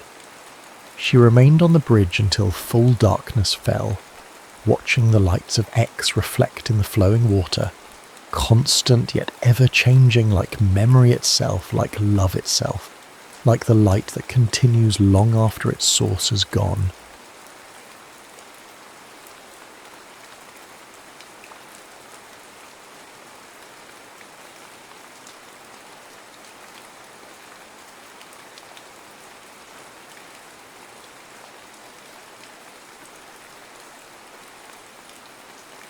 Camille Fournier's fingers were perpetually stained with ink. No amount of scrubbing could remove the stubborn marks that had become as much a part of her as her hazel eyes, or the unruly curl that always escaped her carefully pinned hair. The ink was her secret badge, hidden beneath gloves during the day while she tutored the Beaumont children in their opulent home near the Seine. At night, Those same ink-stained fingers danced across pages by candlelight, weaving stories that no one but the mice in her modest Montmartre apartment had ever heard. "Camille, for heaven's sake, you've ruined another pair of gloves!" Madame Fournier's voice carried the weight of a woman who had buried a husband and most of her fortune in the same year. She stood in the doorway of their small apartment, holding the offending gloves between pinched fingers. "How do you expect to appear presentable to Henri when you look like a printer's apprentice?" Camille tucked her hands beneath the table. "I'm sure Henri cares more for my mind than my fingertips, maman." "A woman's mind is appreciated only after her appearance has opened the door," her mother replied with the practiced cadence of someone who had repeated the same lesson for years. "We cannot afford another pair. Do try to remember that your engagement is the only thing keeping this roof over our heads." As her mother retreated to prepare supper, Camille returned to the letter before her. Not her manuscript, but an invitation from Madame Beauchamp, the most influential literary salon hostess in Paris. It had arrived that morning addressed to Mademoiselle Camille Fournier, whose observations on Balzac have intrigued our circle. One of the Beaumont children must have mentioned her. Camille had often discussed literature with them, forgetting herself in those moments, speaking with the passion she hid from proper society. Now the invitation sat before her like a key to a forbidden door. On the night of the salon, Camille wore her best dress, a deep blue that had belonged to her mother in better days, altered to fit current fashions as best they could manage. Her copper-tinged brown hair was pinned severely, as if to contain the unruly thoughts within. She tucked her perpetually stained fingers into white gloves that had been meticulously cleaned. "Remember," her mother said as Camille prepared to leave, "you're there to make connections that might benefit Henri's business, not to discuss your writing fancies." The Beauchamp residence on Boulevard Saint-Germain glowed with golden light, spilling warmth onto the cobblestones. Inside, cigarette smoke hung in lazy halos above the heads of Paris's intellectual elite. Poets with unkempt hair gestured wildly next to perfectly coiffed critics. Women in silk gowns leaned forward in their chairs, ignoring propriety to engage in heated debates about Zola's latest work. Camille stood at the periphery, clutching a glass of champagne she'd barely touched, wondering if she might dissolve into the patterned wallpaper. The conversations around her sparkled with wit and audacity that made her own thoughts seem dull by comparison. "Moreau, you've mistaken sentimentality for emotional truth." A corpulent man with a walrus moustache jabbed his finger at a slim figure partially obscured by the crowd. "Your latest work romanticizes love to the point of absurdity. And you, Belmont, have mistaken cynicism for intelligence." The responding voice was rich and melodious, carrying above the murmurs of the crowd. "Love is not merely a biological impulse or social contract, as your essays suggest. It's the only force powerful enough to make us create beyond ourselves." The crowd parted slightly, and Camille caught her first glimpse of Julien Moreau. He was leaning against a bookshelf, one arm gesturing expressively, while the other held a cigarette. His dark hair fell in waves over his forehead, and his eyes, even from a distance, seemed to burn with an intensity that made her breath catch. "How convenient that you've built your reputation on writing about the very thing you treat so carelessly in life," Belmont sneered. "How many hearts have you broken this month alone, Moreau?" "I break no hearts that aren't willing to be broken," Julien replied, with a lazy smile that didn't reach his eyes. "At least I don't pretend that love can be dissected like a laboratory specimen." "You speak of love as if it were separate from duty," Belmont countered. "A childish fantasy that duty without love is slavery." The words escaped Camille's lips before she could catch them. Suddenly dozens of eyes turned toward her, including Julien's piercing gaze. A heartbeat of silence followed before Belmont huffed. "And who might you be, mademoiselle?" Camille's throat tightened. but something in Julian's curious expression gave her courage.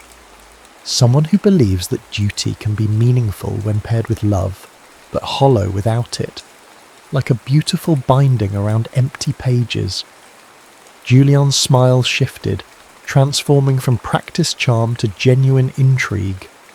Well said, though I suspect Monsieur Belmont prefers his books judged solely by their covers. He raised his glass to Camille, and she felt as though she had been singled out by a spotlight.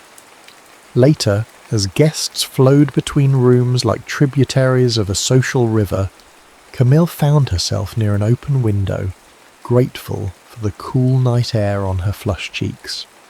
"You've caused quite a stir, mademoiselle," a voice spoke from behind her. "Fournier," she supplied, turning to find Julien Moreau standing closer than propriety allowed. "Camille Fournier. Julien Moreau." He bowed slightly. "Though I suspect you already knew that. Your reputation precedes you, Monsieur Moreau, as does yours, apparently. Madame Beauchamp tells me you're a writer." Heat rushed to Camille's face. "I merely dabble with words." "One doesn't merely dabble with words any more than one merely dabbles with fire." He studied her with unsettling directness. "What do you write, Mademoiselle Fournier, when no one is watching?" The question felt intimate, as if he'd asked what she dreamed about. "Stories," she admitted, "about people who live more boldly than I dare." "And why don't you dare?" His voice lowered, becoming almost a caress. Before she could answer, a lady in crimson silk approached, laying a possessive hand on Julien's arm. "Darling, you promised to introduce me to Daudet." "So I did." Julien's eyes remained on Camille for a moment longer. "We'll continue this conversation another time, Mademoiselle Fournier." As he walked away, Camille realised she'd been holding her breath. She also realised with a sinking feeling that her engagement ring, Henri's grandmother's modest diamond, had left an imprint on her gloved finger where she'd been unconsciously twisting it. That night, she wrote until dawn, filling pages with a fervour she hadn't felt in months. When she finally slept, she dreamed of ink that burned like fire. 3 days after the salon, Camille sat in the back room of Librairie Rosenthal, a bookshop in Le Marais where Monsieur Rosenthal allowed her to browse volumes most booksellers wouldn't show a young woman. She was lost in a collection of Baudelaire when a shadow fell across her page. "I thought I might find you here." Julien Moreau stood before her, holding a leather-bound book. Gone was the immaculate evening attire, replaced by a slightly rumpled white shirt and vest. In daylight, she noticed the faint shadow beneath his cheekbones and the tiny scar that curved along his jaw. Camille closed her book. "How did you know where to find me?" "I asked Madame Beauchamp about the mysterious woman who silenced Belmont. She mentioned you tutor the Beaumont children, who apparently adore their teacher, who tells them stories of adventures and passion." His eyes crinkled at the corners. "Their words, not mine." Camille felt exposed, as if he'd opened a drawer containing her private thoughts. "You've been investigating me." "I've been curious." He dropped into the chair opposite hers, especially after finding this. He slid a manuscript across the table, her manuscript, the one she'd submitted to La Revue de Paris 6 months ago under the pseudonym C.F. Laurent. Her blood ran cold. "Where did you get that?" "From the slush pile at La Revue. I occasionally read submissions for them." His expression grew serious. "Your name is penciled on the inside cover. Your real name." Camille felt a flash of anger. "Come to mock me, the tutor who thinks she can write?" "Quite the opposite. I've come because your work is extraordinary." She blinked. She'd misheard. "Pardon?" "Your novel. It has flaws, certainly, but your voice," he leaned forward, eyes alight with genuine enthusiasm. "It cut through all those mediocre submissions like a siren's call. You understand something about longing that most writers spend lifetimes trying to capture. Camille's heart hammered against her ribs. No one had ever read her work before, let alone praised it. Then why was it rejected? Because Fontaine, the editor, is a fool who thinks women should write only about domestic matters. Julian's dismissive wave suggested he considered this the height of stupidity. He probably never read past the protagonist's contemplation of leaving her fiancé. She flinched at the parallel to her own situation. I should go. My students will survive an afternoon without Latin declensions. He reached for her hand as she stood, but stopped short of touching her. Meet me tomorrow. Let me help you revise it for submission elsewhere. Why would you help me? His expression softened. Because talent like yours shouldn't remain hidden. And selfishly, because I want to read what you write next. Camille should have refused. She had responsibilities. To her mother, to Henri, to propriety itself. Instead, she heard herself say, "Tomorrow then, here at 4. That single tomorrow stretched into weeks of tomorrows. They met in bookshops, in quiet cafes, once in the Luxembourg Gardens when the spring rain paused long enough for them to sit on a damp bench, huddled over pages dotted with revisions. Julian was both a harsh critic and an ardent champion, challenging every cliché, celebrating every moment of brilliance. Your protagonist apologizes too much, he noted one afternoon at Café Procope. She's constantly sorry for existing. Perhaps because women are taught to occupy as little space as possible, Camille replied, stirring her coffee. Julian looked up sharply. Is that how you feel? That you should apologize for the space you occupy? The directness of his gaze made her uncomfortable. I simply meant, I know what you meant. He covered her hand with his, and this time he didn't pull away. Your words deserve space, Camille. They deserve to expand until they fill rooms and minds and hearts. The warmth of his hand sent a current through her that she felt in every extremity. This was dangerous, far more dangerous than discussing revolutionary ideas or reading forbidden books. This was the kind of danger that could collapse the careful structure of her life. Yet she couldn't bring herself to end their meetings. With Julien she felt awake for the first time. He argued with her, challenged her, made her defend positions she hadn't even realised she held. In his presence her mind seemed to work faster, her thoughts flowing with a clarity she'd never experienced. One evening, as twilight wrapped Paris in indigo shadows, they walked along the Seine. Street lamps cast golden pools on the cobblestones, and the air smelled of rain and chestnuts. "You're quiet tonight," Julian observed, walking close enough that their shoulders occasionally brushed. "I had dinner with Henri yesterday," Camille admitted.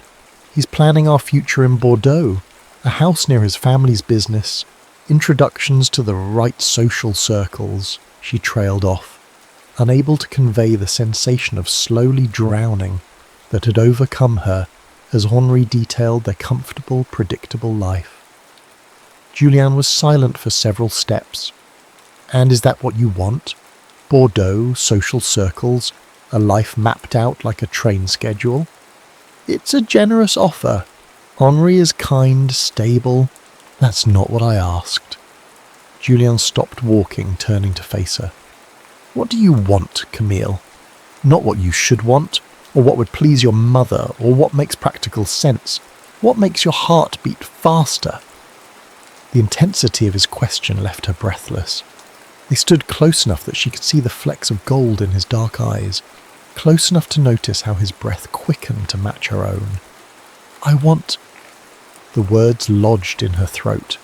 Saying them aloud would make them real, impossible to take back. "I want to write stories that make people feel less alone. I want to walk the streets of cities I've only read about. I want to feel everything, even if it hurts." Her voice dropped to a whisper. "I want to stop being afraid." Julian's hand came up to brush a strand of hair from her face, his fingers lingering against her cheek. "What are you afraid of?" he asked, his voice rough at the edges. "This," she gestured between them. What's happening between us? I'm engaged, Julienne. To a man you speak of with all the passion one reserves for discussing the weather. His thumb traced the line of her jaw. Tell me you feel nothing when we're together, and I'll walk away. Camille closed her eyes, trying to gather her resolve, but the warmth of his touch scattered her thoughts. I can't, she whispered. When his lips met hers, it wasn't the gentle kiss of a suitor. It was hungry, almost desperate, as if he'd been starving for the taste of her. Camille's hands clutched the front of his coat, torn between pushing him away and pulling him closer. The kiss deepened, and the world around them, the river, the city, propriety itself, seemed to dissolve. A passing carriage splashed through a puddle nearby, breaking the spell. Camille stepped back, hand pressed to her mouth, eyes wide with the realization of what she'd done. I have to go, she said, gathering her skirts and hurrying away before he could see the tears that threatened to spill down her cheeks. That night she sat at her desk but couldn't write. Instead, she stared at her manuscript, at the story of a woman torn between duty and desire, and wondered when she'd become her own character. The next morning, Camille received a letter from Henri's mother, describing the house they would occupy in Bordeaux, a respectable brick home with a garden where Camille could grow roses and entertain Henri's business associates. The letter included a sketch of the parlour where Madame Duval wrote, "You may keep a small writing desk for correspondence, though I caution that a merchant's wife has little time for such leisurely pursuits." Camille traced her finger over the sketch, trying to imagine herself in that parlour, limited to writing thank you notes and dinner invitations. The thought felt like a hand around her throat. She avoided Julienne for a week, throwing herself into her tutoring and spending evenings with Henri, who interpreted her distraction as excitement about their future. He spoke of his father's shipping business, of contracts with vineyard owners, of the solid, predictable prosperity that awaited them. "You're a fortunate girl," her mother reminded her daily. "Many would envy your position." Camille nodded and smiled and twisted her engagement ring, wondering why fortune felt so much like a cage. On the 8th day, she found Julien waiting outside the Beaumont residence as she finished her lessons. "You're avoiding me," he said without preamble. He looked haggard, as if he hadn't slept well. "I've been to the bookshop, the cafe. I can't do this, Julien." She walked quickly, forcing him to keep pace. "Whatever's happening between us, it has to stop." "Just like that?" His voice held more hurt than anger. "We go back to being strangers? We were never anything else." The lie tasted bitter on her tongue. "A few weeks of literary discussions don't constitute—" "Don't!" He caught her arm, pulling her to a stop in the shadow of a chestnut tree. "Don't diminish what we have." "And what is that exactly?" Camille demanded, frustration breaking through her composure. "Stolen moments? Forbidden kisses? A scandal waiting to happen that would ruin my reputation and my mother's security?" Julienne's expression hardened. "Comes down to security, just like every other—" "Don't you dare judge me," she hissed. "You, with your family fortune and literary connections, have never had to choose between passion and survival." Something flashed in his eyes. Pain, perhaps, or recognition. "You think my life is without constraints? That I haven't paid for my so-called freedom?" He ran a hand through his already dishevelled hair. "My family fortune, as you call it, was cut off 3 years ago when I refused to join my father's law practice. Every franc I earn comes from my writing and editing." This revelation momentarily silenced her. She'd assumed, like everyone, that his bohemian lifestyle was underwritten by family wealth. "I didn't know." "You didn't ask." His voice softened. "I'm not asking you to throw away security, Camille. I'm asking you not to throw away yourself." A carriage rattled by, spraying rainwater from a puddle. In the momentary space it created, Camille made a decision. "I submitted my manuscript to Mercure de France," she said quietly. "Under my own name, Julianne's expression transformed from confusion to delight. "Camille, that's wonderful! If they accept it, perhaps I could find a way to support myself and my mother." She bit her lip, afraid to voice the hope taking root within her. "But if they don't, then we try elsewhere." His hand found hers, squeezing gently. "Your words deserve to be read, regardless of what happens between us." For the first time, Camille allowed herself to imagine a future governed by her own choices. Not easy, perhaps not secure, but hers. She let Julianne walk her to the omnibus, his presence beside her both terrifying and exhilarating. 2 days later, Henri arrived at her apartment with a jewellery box containing a strand of pearls, a gift from his mother. "For you to wear at our engagement dinner next month," he explained, placing the cool beads around her neck. As he fastened the clasp, his hands lingering on her shoulders, Camille caught sight of their reflection in the small mirror above the mantel. Henri, solid and dependable, his sandy hair neatly combed, his expression one of satisfied ownership, and herself, pale and constrained, the pearls like a beautiful shackle around her throat. "You've been distant lately," Henri remarked, turning her to face him. "Mother says it's natural for a bride to have nerves, but I've assured her you're not the flighty type." "Of course not," Camille murmured, wondering when she had become such an accomplished liar. Henri studied her face. "There's something different about you, something I can't quite place, because I'm awakening," she thought, "because I've tasted what it means to be fully alive." Aloud she said, "I'm just tired. The Beaumont children are particularly energetic this spring."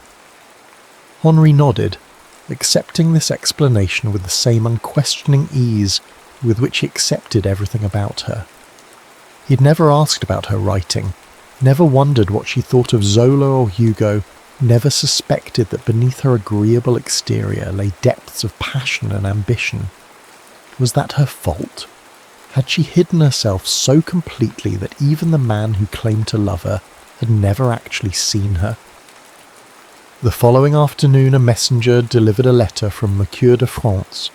Camille's hands trembled so violently that she tore the envelope opening it. Inside was a single page that began with regret. "While your work shows promise, the subject matter is unsuitable for our publication.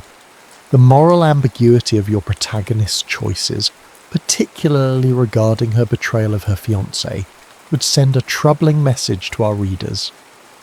The rejection cut deeper than she'd anticipated. It wasn't just her work they'd dismissed, but her deepest truths, the complex, messy reality of a woman's heart divided. She found herself walking without direction, the rejection letter crumpled in her pocket, until she realised she'd arrived at Julian's building in the Latin Quarter. A light burned in his third-floor window. In that moment, standing on the rain-slicked street looking up at his window, Camille understood that she stood at a crossroads. To turn back meant safety, respectability, a life of quiet desperation. To go forward meant risk, uncertainty, but also the possibility of joy. With a deep breath, she entered the building and climbed the narrow stairs. Julian opened his door on the second knock, his expression shifting from irritation to surprise to concern as he registered Camille standing there, soaked from the spring rain she hadn't even noticed was falling. "They rejected it," she said without preamble, pushing past him into his apartment. It was a small space dominated by bookshelves and a desk buried under manuscripts and notebooks. A single bed occupied one corner, its sheets rumpled. Who rejected what? Julian closed the door, watching as she paced the worn carpet. Mercure de France. She pulled the crumpled letter from her pocket and thrust it at him. They called my protagonist morally ambiguous, said her choices would send a troubling message. Julian scanned the letter, his jaw tightening. Mercure has always been conservative. There are other publishers. It's not just about the rejection. Camille hugged herself, suddenly aware of the impropriety of being alone with him in his rooms. It's that they're right. I am betraying Henri. Every time I meet you, every time I imagine a different life, I'm betraying the man who's offered me nothing but stability and kindness. Julien set the letter on his desk. Is it betrayal to recognise that you want different things, that you've outgrown the future he offers? It's betrayal to kiss another man while wearing his ring, she countered, the memory of their kiss by the Seine still vivid enough to bring heat to her face. Then give him back his ring. Julien stepped closer, his voice low and intense. Tell him the truth, that you want more than the life he's offering. And then what? Camille challenged. I have no income of my own. My mother depends on me. Where would we live? How would we eat? On air and poetry. On my income, until your writing sells. He reached for her hands, grasping them tightly. I have enough for a small apartment, for food. It wouldn't be the luxury Henri offers, but you're asking me to become dependent on you instead of him. She pulled her hands away. To trade one cage for another. Anger flashed in his eyes. Is that what you think this is? Another cage? Isn't it? You want me to leave everything familiar, to risk scandal and poverty, to gamble my future on feelings that might fade as quickly as they ignited. Our feelings aren't the problem, Camille. Your fear is... He ran a hand through his hair in frustration. You're so afraid of making the wrong choice that you'll accept a half-life instead of risking everything for a whole one. His words struck like physical blows. That's unfair. Is it? You've written a character brave enough to choose passion over security, yet you can't make that choice yourself. It's not the same. But even as she protested, Camille knew he'd identified the truth at the heart of her hesitation. Not duty or practicality, but terror of the unknown. Julien moved to the window, staring out at the rain. I never thought myself capable of the kind of love that endures, he said quietly. I've had affairs, yes. Passionate, consuming, but ultimately fleeting. Then I read your manuscript, and it was like finding pieces of my soul scattered across the pages. And when I met you... He turned back to her, his expression stripped of its usual confidence. You terrify me, Camille. The depth of what I feel for you terrifies me. But I'd rather live with that terror than pretend I can be satisfied with less.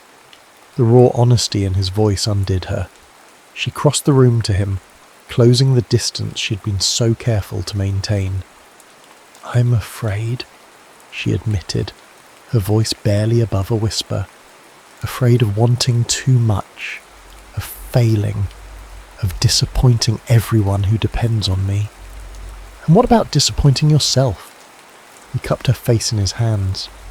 40 years from now, looking back on your life, which choice would you regret more? The question hung between them, impossible to evade. In his eyes she saw not just desire, but a reflection of herself as she could be. Fierce, unapologetic, fully alive.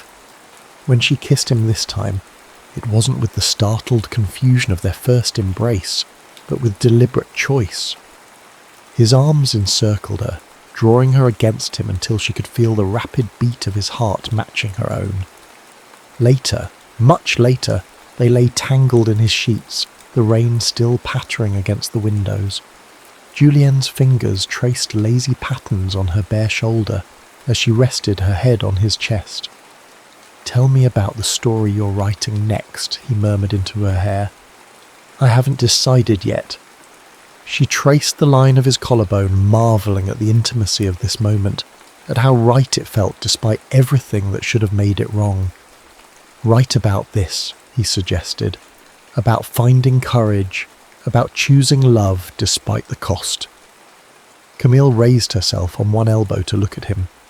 You think anyone would publish such a scandalous tale? His smile was tender. I think people are hungry for truth, even when it's uncomfortable, especially then. In that moment, something clicked into place for Camille, a certainty that had eluded her until now. Whatever happened tomorrow, whatever obstacles they would face, this was where she belonged. Not in Henri's carefully planned future, but in the uncharted territory of a life shaped by her own desires.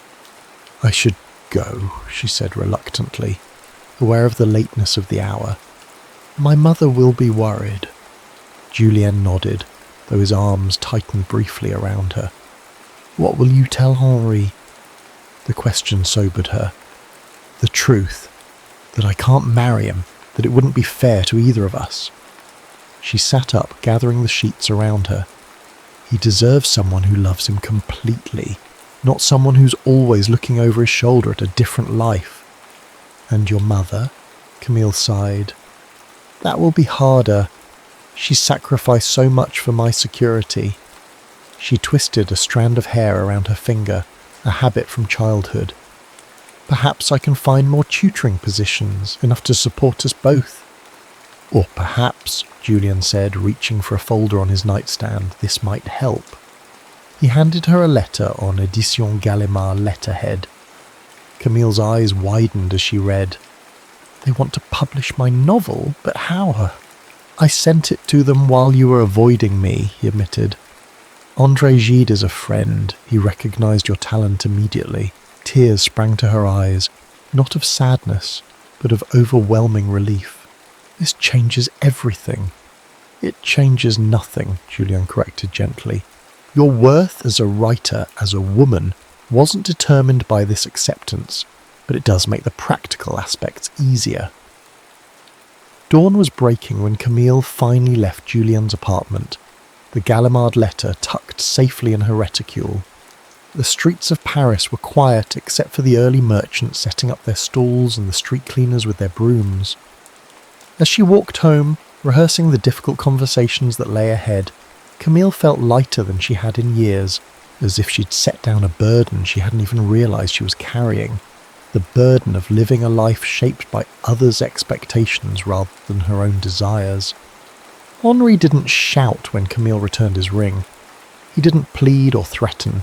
Instead, he looked at her with a mixture of hurt and resignation, as if he'd been expecting this all along. "It's him, isn't it?" he asked quietly. "That writer everyone whispers about, Moreau." Camille could have denied it, could have claimed she simply wasn't ready for marriage, but Henri deserved better than more lies. "Yes," she admitted, "but it's not just about him. It's about the life I want, the work I need to do." Henri nodded, turning the ring in his palm. "I always knew there was a part of you I couldn't reach. I thought perhaps after we were married, when you had the security of my name." He trailed off, then squared his shoulders. "I hope he makes you happy, Camille. I truly do." His dignity in the face of rejection made her guilt sharper. "You're a good man, Henri. You'll find someone who loves you as you deserve to be loved." "Perhaps," he pocketed the ring. "Or perhaps I'll become one of those confirmed bachelors who dotes on his nieces and nephews and never quite recovers from his first heartbreak." He attempted a smile that didn't reach his eyes. "Rather romantic, don't you think?" After he left, Camille sat alone in the small parlour, wondering if she'd made an irreparable mistake.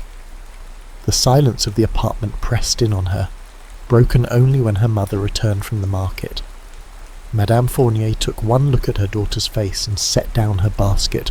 "What have you done?" Camille had prepared a careful explanation about the book deal, about financial independence, about following her heart, but in the face of her mother's dismay, the words scattered. "I can't marry Henri," she said simply. "I've returned his ring." Her mother sank into a chair, one hand pressed to her heart. "Have you lost your mind? What will become of us?" Wordlessly, Camille handed her the letter from Gallimard. Her mother's hands shook as she read it, her expression shifting from despair to confusion. "A novel? You've written a novel?" She looked up at Camille as if seeing her for the first time. "When? How?" "At night, mostly, after you went to bed." Camille knelt beside her mother's chair. "Maman, I know this isn't the future you imagined for me, but it's the one I need to pursue. The advance alone will support us for a year, and if it sells well, if..." Her mother clutched the letter. Our future balanced on an if. And what about this Moreau person? The neighbours have been whispering about you two for weeks. Camille hadn't expected that. What have they been saying? That you've been seen with him in cafes, walking by the river. That he looks at you the way a man shouldn't look at a respectable, engaged woman. Her mother's gaze was sharp. Is he the reason you've thrown away your security? He's part of it, Camille acknowledged. But the larger part is that I can't live the life Henri offered, not and remain true to myself. Madame Fournier's laugh was brittle. Truth to oneself is a luxury, Camille. One I had hoped you'd never have to learn. The week that followed was one of strained silences and careful negotiations. Camille increased her tutoring hours, brought home the advance check from Gallimard, and began the revisions her editor requested. Her mother moved through the apartment like a ghost, grieving the future she'd counted on. Julien kept his distance, understanding that Camille needed time to rebuild her relationship with her mother. He sent notes, sometimes just a line of poetry, sometimes pages of encouragement about her revisions, but did not intrude upon her fragile new reality. Then came the morning when Camille found her mother at the kitchen table, surrounded by old letters and photographs. Her father's pocket watch lay open beside them. He believed in impossible things too, Madame Fournier said, without looking up. Your father, he was going to write the great French novel, change the literary landscape forever. She touched the watch gently. When he died, all he left were fragments and debts. Camille sat across from her mother. I didn't know that about Papa. Why would you? I wanted to protect you from the pain of shattered dreams. Her mother's eyes softened with memories. He had such talent, such vision. But talent isn't always enough in this world. Is that why you pushed me towards security? Why you never encouraged my writing? I saw too much of him in you, the same fire, the same stubbornness. Madame Fournier reached across the table to touch Camille's ink-stained fingers. I was afraid for you, afraid you'd suffer as he did, as I did watching him. For the first time, Camille saw her mother not as an obstacle to her dreams, but as a woman who had loved and lost and feared losing again. I might fail, she admitted. My book might disappear without a trace. But I have to try, Maman. I have to know. Her mother was quiet for a long moment. Your father would be proud of you, she said finally. He always said the world needed more honest words, even when they're painful to hear. She squeezed Camille's hand. I've been reading your manuscript. You left it open on your desk. Camille's breath caught. And? It's beautiful, disturbing in parts, but true. She straightened, some of her former composure returning. If this Moreau character hurts you, I shall have to poison his coffee. The unexpected jest startled a laugh from Camille. I believe you would. Of course I would. I'm still your mother. She began gathering the letters, returning them to their box. Now, tell me about this editor of yours. Is he paying you what you're worth? It wasn't complete acceptance, but it was a beginning. 2 weeks later, Julien invited Camille to see his latest play at Théâtre du Châtelet. She arrived with her mother, who insisted on accompanying her, partly as chaperone, partly out of curiosity about the man who had upended their lives. The theatre hummed with anticipation. Julien's previous play had scandalised and delighted Paris in equal measure, and expectations for this new work were high. As the lights dimmed, Camille felt a flutter of nerves. She had read drafts of the play during their collaboration, but hadn't seen the final version. From the first scene, she recognised elements of their story. A young woman trapped between duty and desire, a writer who challenges her to reach for more than security. But as the play progressed, it diverged from reality. The protagonist, faced with the choice between safety and passion, chose safety. She married her stolid fiancé, abandoned her writing, and years later encountered her former love, now a celebrated author whose work she secretly read and wept over. In the final scene, the woman, now middle-aged and hollow-eyed, stood at the edge of the Seine, holding her unpublished manuscripts. As she cast the pages into the water, watching her words dissolve, the audience grew utterly silent. The actress's voice carried through the hushed theatre. Some choices cannot be undone. Some rivers carry us to shores from which we can never return.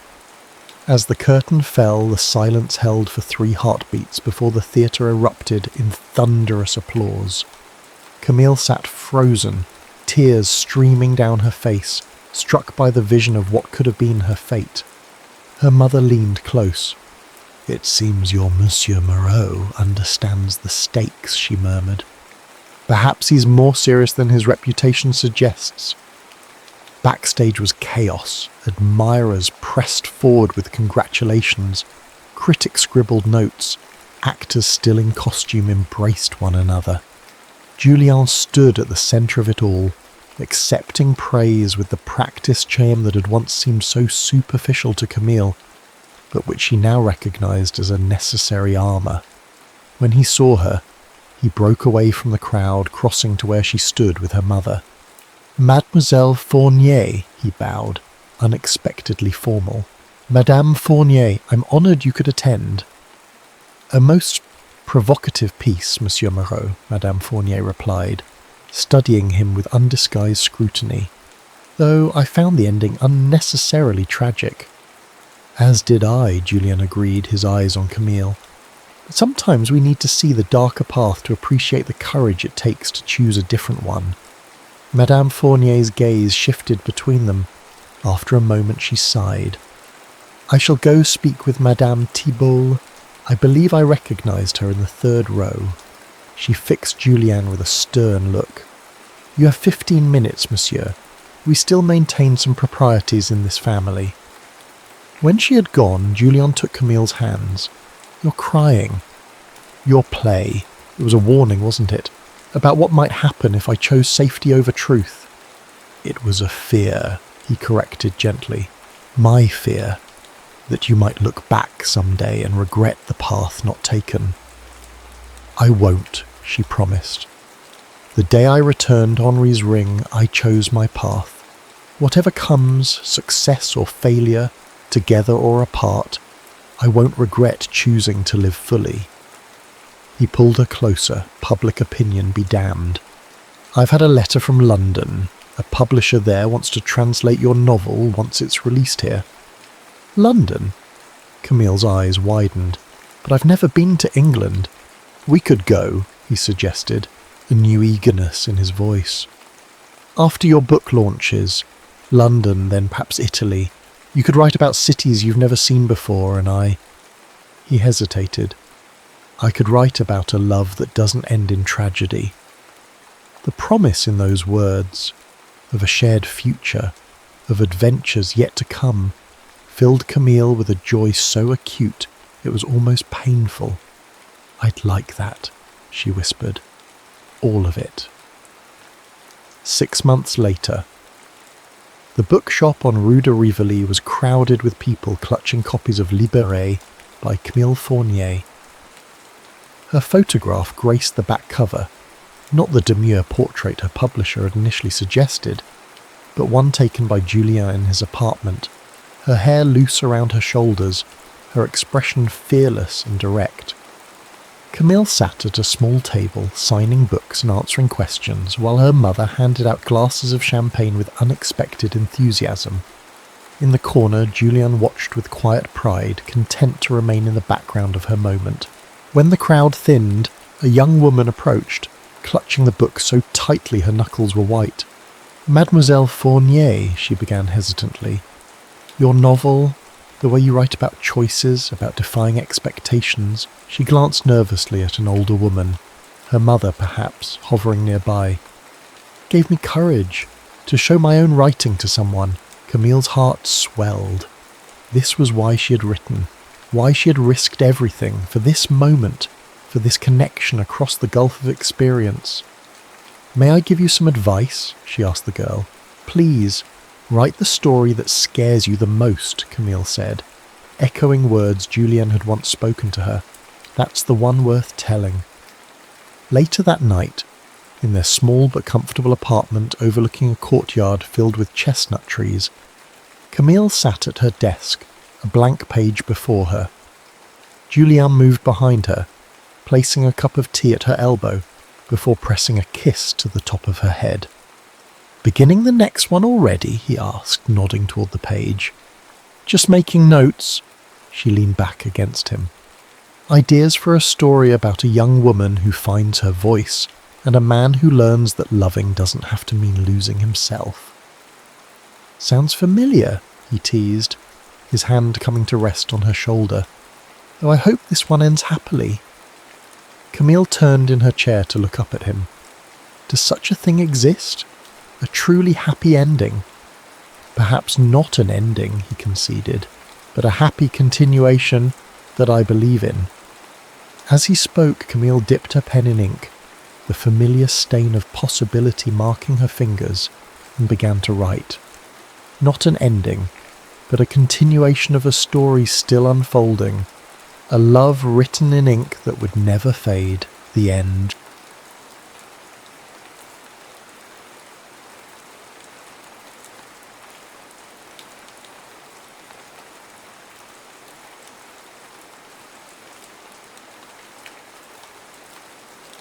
Sienna Marchesi never stayed in one place long enough for dust to settle on her camera lenses.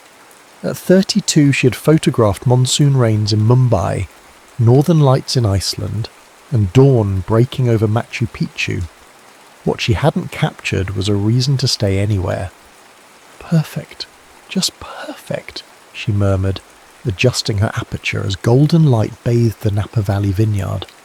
September in wine country meant harvest season, when the vines hung heavy with fruit and the air smelled of soil and possibility. She'd been hired to document the vineyard's transition through seasons for their new marketing campaign. 3 days into the assignment, she already knew these would be portfolio-worthy shots. The way sunlight filtered through the leaves created natural spotlights on the purple-black Grenache grapes. As Sienna crouched between rows of vines, a movement caught her eye through the viewfinder. A tall figure stood at the end of the row, silhouetted against the sunset. Without thinking, she adjusted her focus and clicked. The man turned at the sound, catching her in the act. "Did you just take my picture?" His voice carried an edge of surprise rather than annoyance. Sienna lowered her camera. "Professional hazard. Sorry about that." She wasn't actually sorry. The shot was magnificent, his profile carved in amber light. He approached with measured steps, dressed in a tailored suit that seemed at odds with the rustic surroundings. "I'd appreciate if you deleted it. I'm here for a private event." "The Townsend wedding rehearsal." Sienna stood, brushing soil from her knees. "They know I'm here. I'm doing the vineyard's seasonal portfolio." He stopped a few feet away. Close up, she noticed how the golden hour softened what might otherwise be a stern face. Strong jawline, straight nose, eyes the colour of roast coffee beans. Daniel Carter. He extended his hand with a precision that suggested he measured each movement. Sienna Marchesi. Her hand met his, warm and calloused from years of gripping camera equipment. "Want to see how you look through my lens?" Reluctance crossed his features, but curiosity won. He nodded. Sienna pulled up the image on her camera's display. In the photo, Daniel stood with one hand in his pocket, face turned slightly toward the setting sun. The light transformed his serious expression into something wistful, almost yearning. "That's not how I see myself," he said, voice softer. "That's why we need photographers," Sienna replied. "We capture what you can't see in the mirror." A small group called from the terrace above the vineyard. "Dan, we're starting the toast." "That's my cue." He lingered a moment longer than necessary. "Are you staying for the evening tasting? The vineyard opens it to everyone on the property." Sienna hadn't planned to. but something about the way the light caught in his eyes made her reconsider. I might. I've been told I should experience what I'm photographing. Then maybe I'll see you there. He turned to leave, then paused. And you can keep the photo.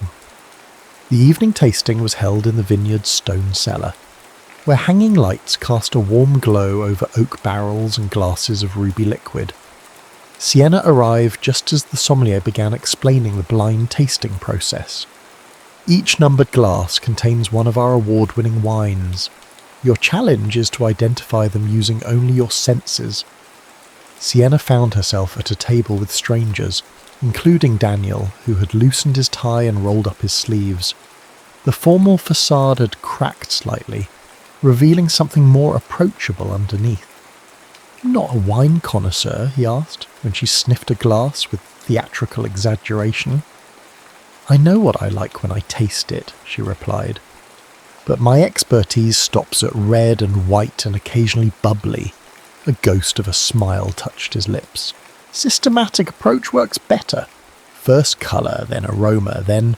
Where's the spontaneity in that?" She cut him off, reaching for glass number 3 without looking at her tasting notes. "Sometimes you have to trust your instincts." They reached for the same glass simultaneously. Their fingers brushed, then lingered.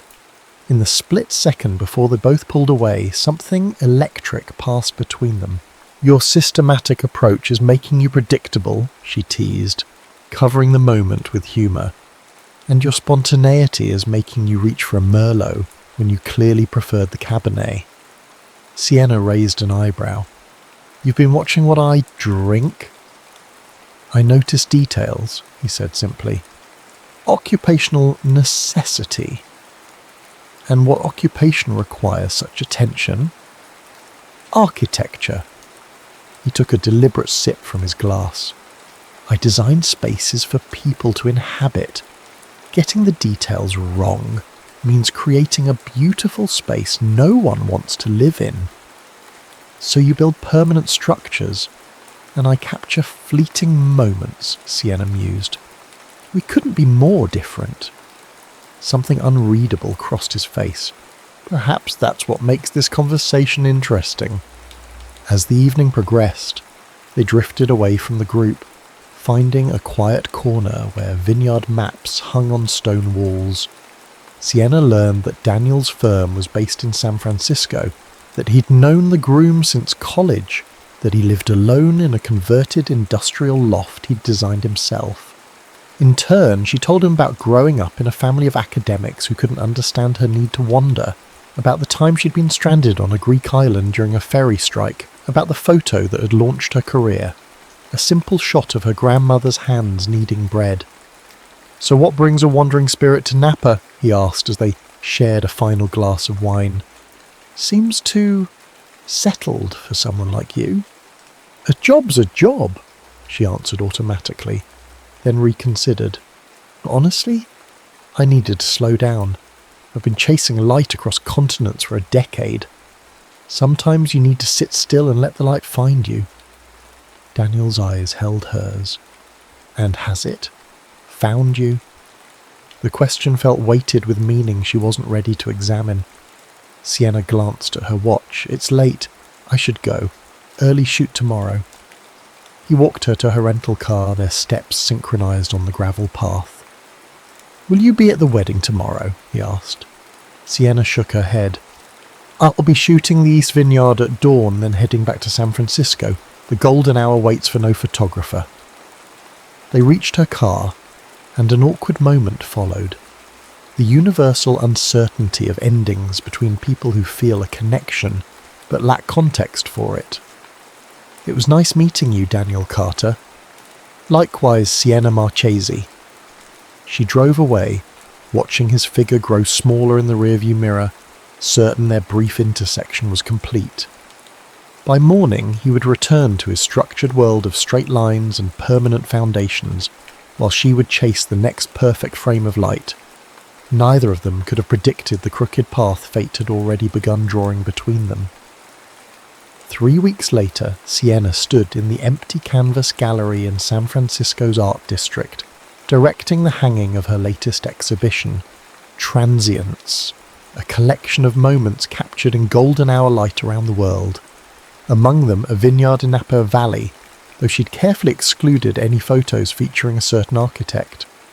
The lighting needs to be warmer on the vineyard series, she instructed the gallery assistant. They were shot during golden hour. I need viewers to feel that warmth. The architects handling our renovation suggested cooler tones for this wall, the assistant replied. Something about complementing the structural elements, Sienna frowned.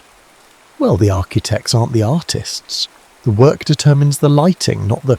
Actually, the architects considered the interplay between art and environment quite carefully. The voice behind her was familiar enough to raise goosebumps on her arms. Sienna turned slowly, already knowing who she'd find.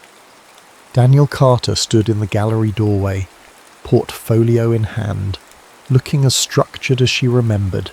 Charcoal suit, crisp white shirt, expression suggesting he'd already calculated every angle in the room. "You're the renovation architect," she stated rather than asked. "Lid on the project, yes," no surprise showed on his face. "Small world." "Or cosmic joke," Sienna muttered, then louder. "The lighting stays warm on the vineyard series." A slight inclination of his head acknowledged her authority over her own work, though something in his eyes suggested the conversation wasn't over. The gallery assistant looked between them, sensing the tension. "I'll adjust the track lighting," she said, quickly retreating. Left alone, Sienna crossed her arms. "Did you know I'd be exhibiting here? Your name wasn't on the project brief." Daniel set his portfolio on a nearby bench. "Though I admit to being less surprised than you are." "Why is that?" "The universe has patterns. You notice them in architecture. Repeated motifs, golden ratios. People reappear in your life for reasons." Sienna nearly laughed. "That sounds suspiciously like fate for someone so structured." "I said patterns, not fate." A ghost of a smile touched his lips. "When are you leaving San Francisco?" Well, the question caught her off guard. "What makes you think I'm leaving?" "You said it yourself. You chase light across continents. San Francisco is just another stop." Something about his certainty irritated her.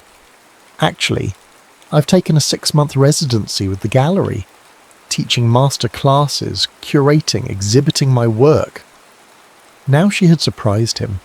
The barely perceptible widening of his eyes gave him away. 6 months in one place? He questioned.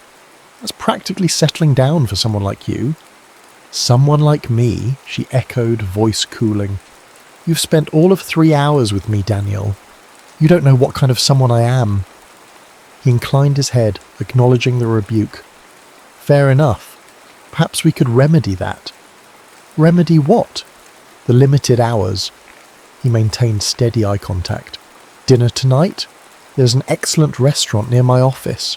"I don't do reservations and white tablecloths," she interrupted. Daniel considered this. "Then what do you do?" "I follow what looks interesting. No plans, no reservations." Something shifted in his expression, a challenge accepted.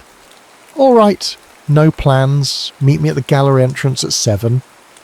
Sienna almost refused on principle, but curiosity won out. "Fine, 7 o'clock, but I'm not dressing up." "I wouldn't expect you to change who you are," he replied, gathering his portfolio. "The lighting stays warm on the vineyard series. I'll make the adjustments in our plans." He left with measured steps, and Sienna turned back to her photographs, wondering what patterns the universe was weaving around them. At precisely 7, Daniel waited outside the gallery. He'd changed from his work suit to dark jeans and a charcoal sweater, still impeccable but less formal. Sienna arrived at 7:12, unchanged from earlier except for a vintage leather jacket thrown over her outfit. "So, where's this excellent restaurant?" she asked instead of greeting him. "I cancelled the reservation," he replied. "Tonight we follow whatever looks interesting, your rules." Surprise registered on her face. "You're willing to wander aimlessly through San Francisco?" "I wouldn't say aimlessly. I never go anywhere without knowing where I am." Sienna smiled, a real one this time. That's not wandering, Daniel. That's just walking with extra steps. She grabbed his hand suddenly, pulling him toward the street. Come on. First rule of wandering, move quickly when the light turns green. They spent the evening in a way Daniel had never experienced his own city. Sienna led them down alleys decorated with vivid murals, through a farmer's market closing for the evening, where they collected bread, cheese and fruit from vendors packing up, and finally to a hidden courtyard where street musicians played for scattered audiences. "This is dinner?" Daniel asked as they spread their market finds on a stone bench. "No," Sienna corrected, breaking off a piece of sourdough. "This is an experience that happens to include food." As they ate, Daniel found himself relaxing into the unplanned moment. The music, the cooling night air, the way Sienna's face animated when she talked about her work. It all created a scene he couldn't have designed, but somehow felt perfectly constructed. "You really never do this?" Sienna asked, popping a grape into her mouth. "Just exist without a schedule?" Daniel considered the question seriously. "My work requires precision. People live and work in the spaces I create. If I miscalculate a support beam by even a few inches..." "I'm not talking about your work," she interrupted gently. "I'm talking about your life." The distinction unsettled him. They're intertwined. They don't have to be. Sienna leaned back, studying him. What did little Daniel want to be before adults taught him to be responsible? The question transported him to a memory he rarely revisited. "I wanted to build tree houses," he admitted, "elaborate ones with rope bridges and secret rooms. I filled sketchbooks with them." "What happened to those sketchbooks?" "My father explained that architecture was about buildings that lasted, not tree houses that rotted away." Sienna's expression softened. "Some things aren't meant to last forever, Daniel. That doesn't make them less valuable." The statement hung between them, loaded with meaning beyond childhood dreams. As the evening ended, they walked along the Embarcadero, the Bay Bridge illuminated against the night sky. Their conversation had evolved from playful banter to deeper waters, her fear of losing her edge if she stayed in one place too long, his admission that his ordered life sometimes felt like a cage he'd built himself. "I should get home," Sienna said as they reached the ferry building. "Early gallery meeting tomorrow." Daniel nodded, suddenly reluctant for the evening to end. "I'll walk you to your car. I took the BART. Then I'll drive you home." Sienna smiled. Trying to plan the unplannable, architect. Before he could respond, she rose on her toes and kissed his cheek, a fleeting touch that somehow felt more intimate than it should have. "Thank you for cancelling your reservation," she said softly. "Good night, Daniel." She walked away, leaving him standing alone with the sensation of her lips still warm on his skin and the unsettling feeling that something in his carefully constructed world had just shifted on its foundation. Over the following weeks, Sienna and Daniel's lives intersected in ways neither had anticipated. His firm's work on the gallery renovation meant regular site visits. Her residency meant she couldn't simply disappear when emotions grew complicated. They established an unspoken routine. He would arrive for project meetings. She would pretend not to notice until he found a reason to approach her. They would exchange barbed banter that thinly veiled a growing attraction, then part ways until circumstance brought them together again. On a foggy Tuesday morning, Daniel arrived at the gallery to find Sienna alone, reorganising her exhibition. "The contractors aren't here yet," she said without looking up from her task. "I know, I'm early." He set down his briefcase. "Need help?" Sienna glanced at him, noting his immaculate suit. "You'll get dusty." "I have other suits." The simple statement, so at odds with his careful nature, made her pause. "Well, if you insist. Hold this level while I adjust the frame." They worked in companionable silence, her artistic eye complementing his technical precision. When the last photograph hung perfectly, they stepped back to admire their work. "Why'd you rearrange them?" Daniel asked. "The narrative wasn't flowing right." A collection tells a story. The order matters. Daniel studied the photographs. What story are these telling? Sienna hesitated, suddenly vulnerable. That beauty exists in impermanence, that something doesn't need to last forever to matter. Their eyes met, and the subtext hung heavy between them. Have dinner with me again, Daniel Simple said, breaking the moment. Somewhere real this time. Define real. My place. I'll cook. Sienna raised an eyebrow. You cook? Architecture is just chemistry and physics with aesthetic considerations. So is cooking. She laughed, the sound echoing in the empty gallery. All right, architect, show me your chemistry and physics. That evening, Sienna arrived at Daniel's loft in the renovated warehouse district. The space was exactly as she'd imagined. Minimalist but warm, with exposed brick, steel beams and large windows overlooking the city. What surprised her were the photographs hanging on his walls. Black and white landscapes, architectural details from around the world, all perfectly composed.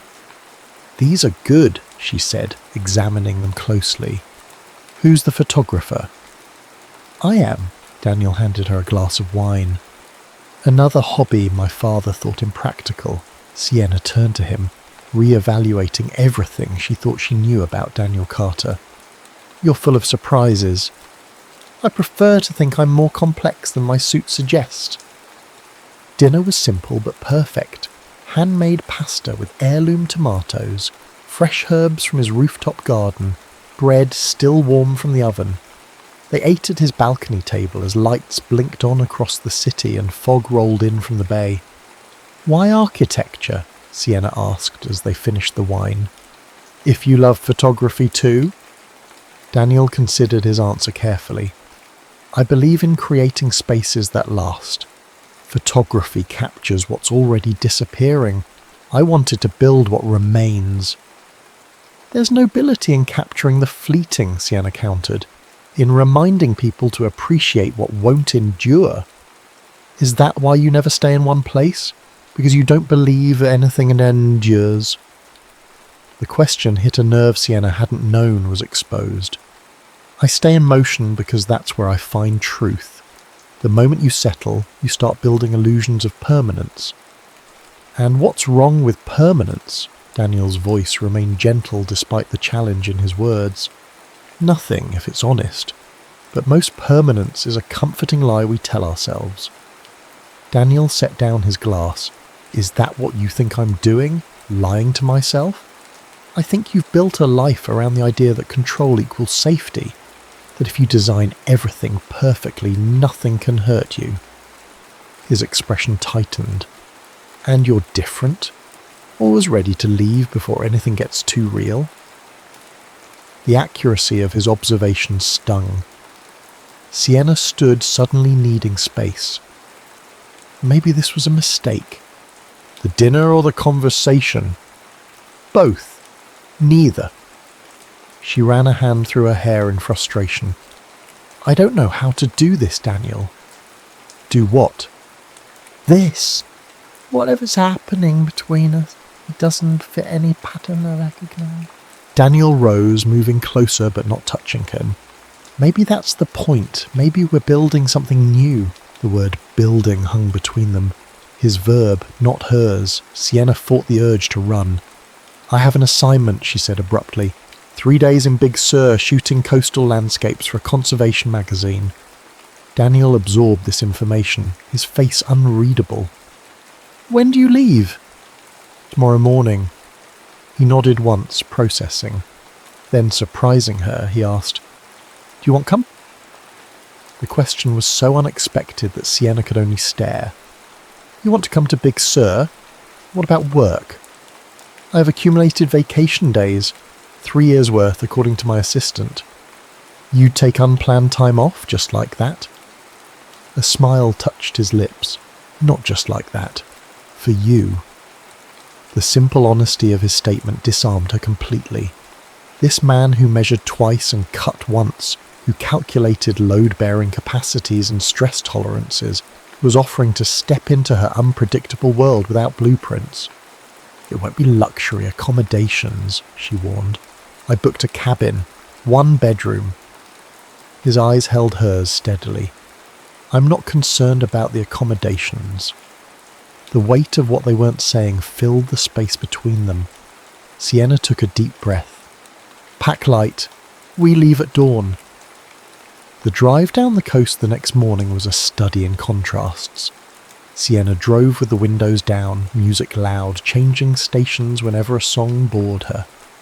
Daniel sat beside her, jacket folded neatly on the back seat, gradually surrendering to the chaos of her road trip style. The cabin perched on a cliff overlooking the Pacific was rustic but charming, all weathered wood and panoramic views.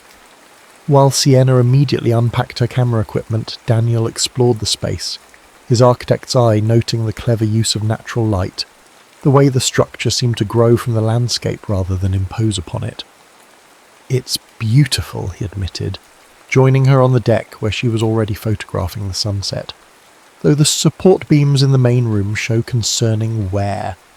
Sienna lowered her camera to look at him. "Always the architect. Some habits are hard to break. And some shouldn't be broken," she conceded. "Your attention to detail is part of who you are." He moved closer, carefully not touching her equipment. "And your ability to find beauty in chaos is part of who you are." The setting sun bathed them in golden light as they stood side by side, watching waves crash against the cliffs below. Something had shifted between them, a mutual recognition that their differences weren't flaws but facets of a complex whole. That night, after a simple dinner, they sat before the fireplace sharing stories that had shaped them. Her parents' academic disappointment when she chose art school over university, his mother's death when he was 12, which had taught him the fragility of life, and his father's response to control what could be controlled. "Is that why you need everything in its place?" Sienna asked softly. "Because you learned early that chaos brings pain." Daniel stared into the fire. "Perhaps, or perhaps I simply find beauty in order, the way you find it in spontaneity." "They're not mutually exclusive," she mused. "Order and chaos, structure and freedom." "No," he agreed, finally meeting her eyes. "They're not." The moment stretched between them, taut with possibility. When he finally leaned forward to kiss her, it felt inevitable, like gravity, like tide pulled by moon, like all the forces of nature they'd both spent their lives documenting and designing around. Later, as moonlight filtered through the cabin windows, Sienna traced the line of Daniel's shoulder with her fingertip. "What are we doing?" she whispered. He caught her hand, bringing it to his lips. "I don't know, but I'm not sorry." "Neither am I." She nestled closer. "But I leave for Tokyo in 3 months. The Iwata Gallery wants an exhibition." Daniel was quiet for a long moment. 3 months is a lifetime in the right company. The statement was so unlike him, so unburdened by plans and calculations, that Sienna felt something crack open inside her chest. "Who are you, Daniel Carter?" He smiled in the darkness, someone who's learning that foundations can be strong without being rigid. The following weeks unfolded like a dream sequence. Daniel's ordered world blending with Sienna's spontaneity to create something neither had experienced before. She taught him to shoot in manual mode with her spare camera. He showed her structural sketches of buildings that had never been built. They spent weekends exploring hidden corners of Northern California and weeknights at gallery events or quiet dinners in his loft. For the first time in her adult life, Sienna found herself thinking of a place as home, not because of its geography, but because of the person who waited for her there. And Daniel, who had measured his life in completed projects and 5-year plans, discovered the exhilaration of unplanned days that somehow never felt wasted. But as autumn deepened toward winter, reality began its inevitable intrusion. The Tokyo exhibition is confirmed for February, Sienna told him one evening as they sat on his rooftop garden. 3 months, starting with the installation in January. Daniel continued watering his herbs, face carefully neutral. 3 months is manageable. I have a conference in Osaka in March. We could meet there. The practical response should have comforted her. Instead, it raised a question Sienna had been avoiding. What happened when the conference ended, when the exhibition closed? Were they planning a life of airport reunions and video calls across time zones? Daniel, she waited until he looked at her. What are we doing? He set down the watering can. Building something day by day. But what happens when the building is complete? A shadow crossed his face. Is that how you see us, with an expiration date? Everything has an expiration date. That's reality. That's fear talking, Daniel countered, his voice gentle but firm. Not reality. Sienna stood suddenly restless. My career requires mobility. Yours requires stability. Those aren't compatible long term. They could be with compromise. The word hung between them, loaded with implications neither was ready to articulate. Before they could continue, Daniel's phone rang, his assistant calling about an emergency at a project site. The conversation was postponed, but the questions remained, settling into the spaces between them like dust on unused furniture. 2 days later, as Sienna was reviewing prints for her Tokyo exhibition, her gallery liaison approached with an envelope. Special delivery, the woman said, handing it to Sienna, from Emerson Wade. Sienna's hands froze on the envelope. Emerson Wade was the editor of Geographic Eye, the world's most prestigious documentary photography magazine. She opened it with trembling fingers. Inside was a letter offering her a position as their global features photographer, a dream assignment that would take her to conflict zones, environmental crisis points, and cultural revolutions around the world. A 2-year contract, starting in 1 month. When Daniel arrived at her apartment that evening, he found her surrounded by old portfolios and tear sheets, a half-packed suitcase open on the floor. What's happening? He asked, taking in the scene. Wordlessly, Sienna handed him the letter. He read it carefully, his expression unchanging. 2 years, he finally said, returning the letter. Congratulations, this is what you've worked for. Yes. Her voice sounded hollow even to her own ears. When would you leave? December 15th. Training in New York, then straight to Venezuela for the first assignment. Daniel nodded once, processing. That's 3 weeks from now. Yes. He looked around at the partially dismantled apartment, understanding dawning in his eyes. You've already decided to take it. It wasn't a question, but Sienna answered anyway. It's Geographic Eye, Daniel. It's everything I've worked towards since I picked up a camera. I understand. His voice was steady, but something had gone still in his face. What can I do to help? The question undid her completely. Not argument, not emotional appeal, just simple support, even as she prepared to leave him behind.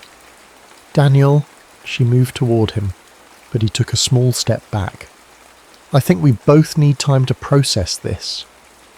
His architect's mask was firmly in place now. I have meetings tomorrow. Can we talk the day after? Sienna nodded, fighting the urge to bridge the physical distance between them. Of course.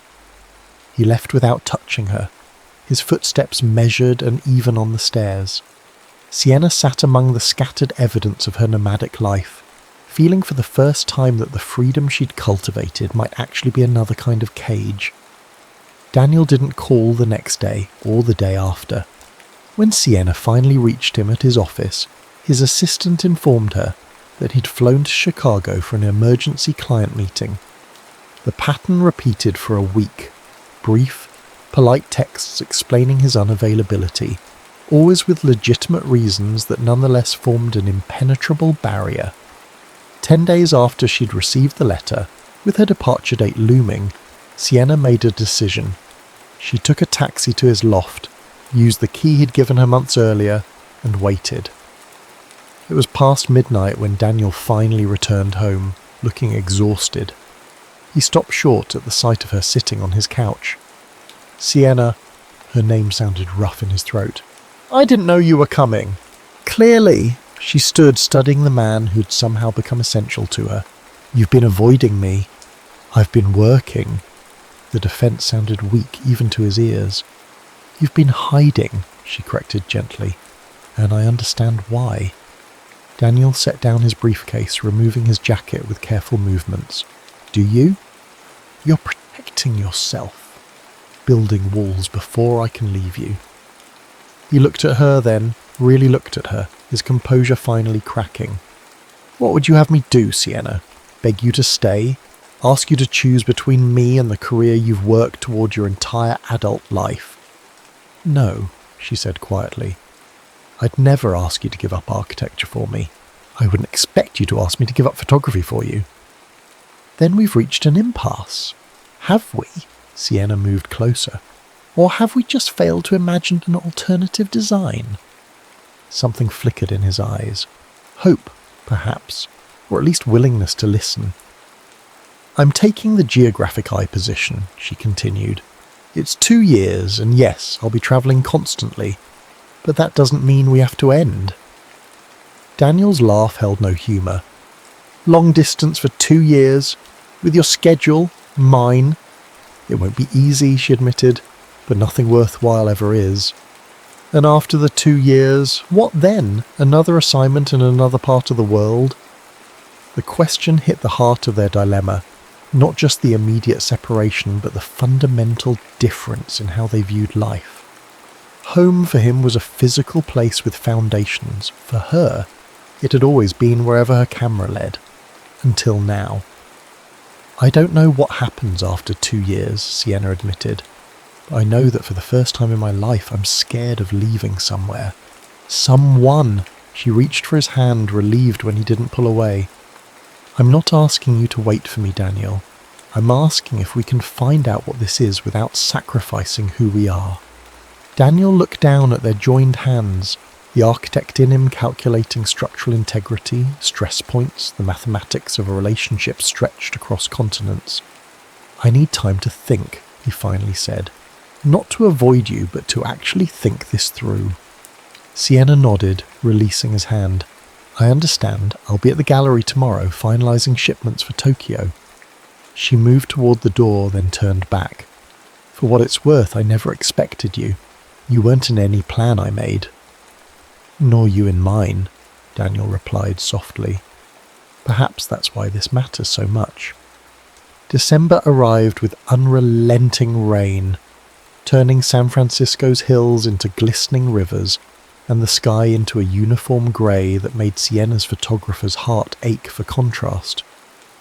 5 days before her scheduled departure for New York, she stood in the empty gallery where her exhibition had been, watching workers crate the last photographs for shipment to Tokyo. The renovation Daniel's firm had designed was nearly complete. New lighting that respected the artwork, expanded walls that created better flow, a central skylight that would bathe the main gallery in natural illumination. His vision realised in physical space, even as the architect himself had been absent for days.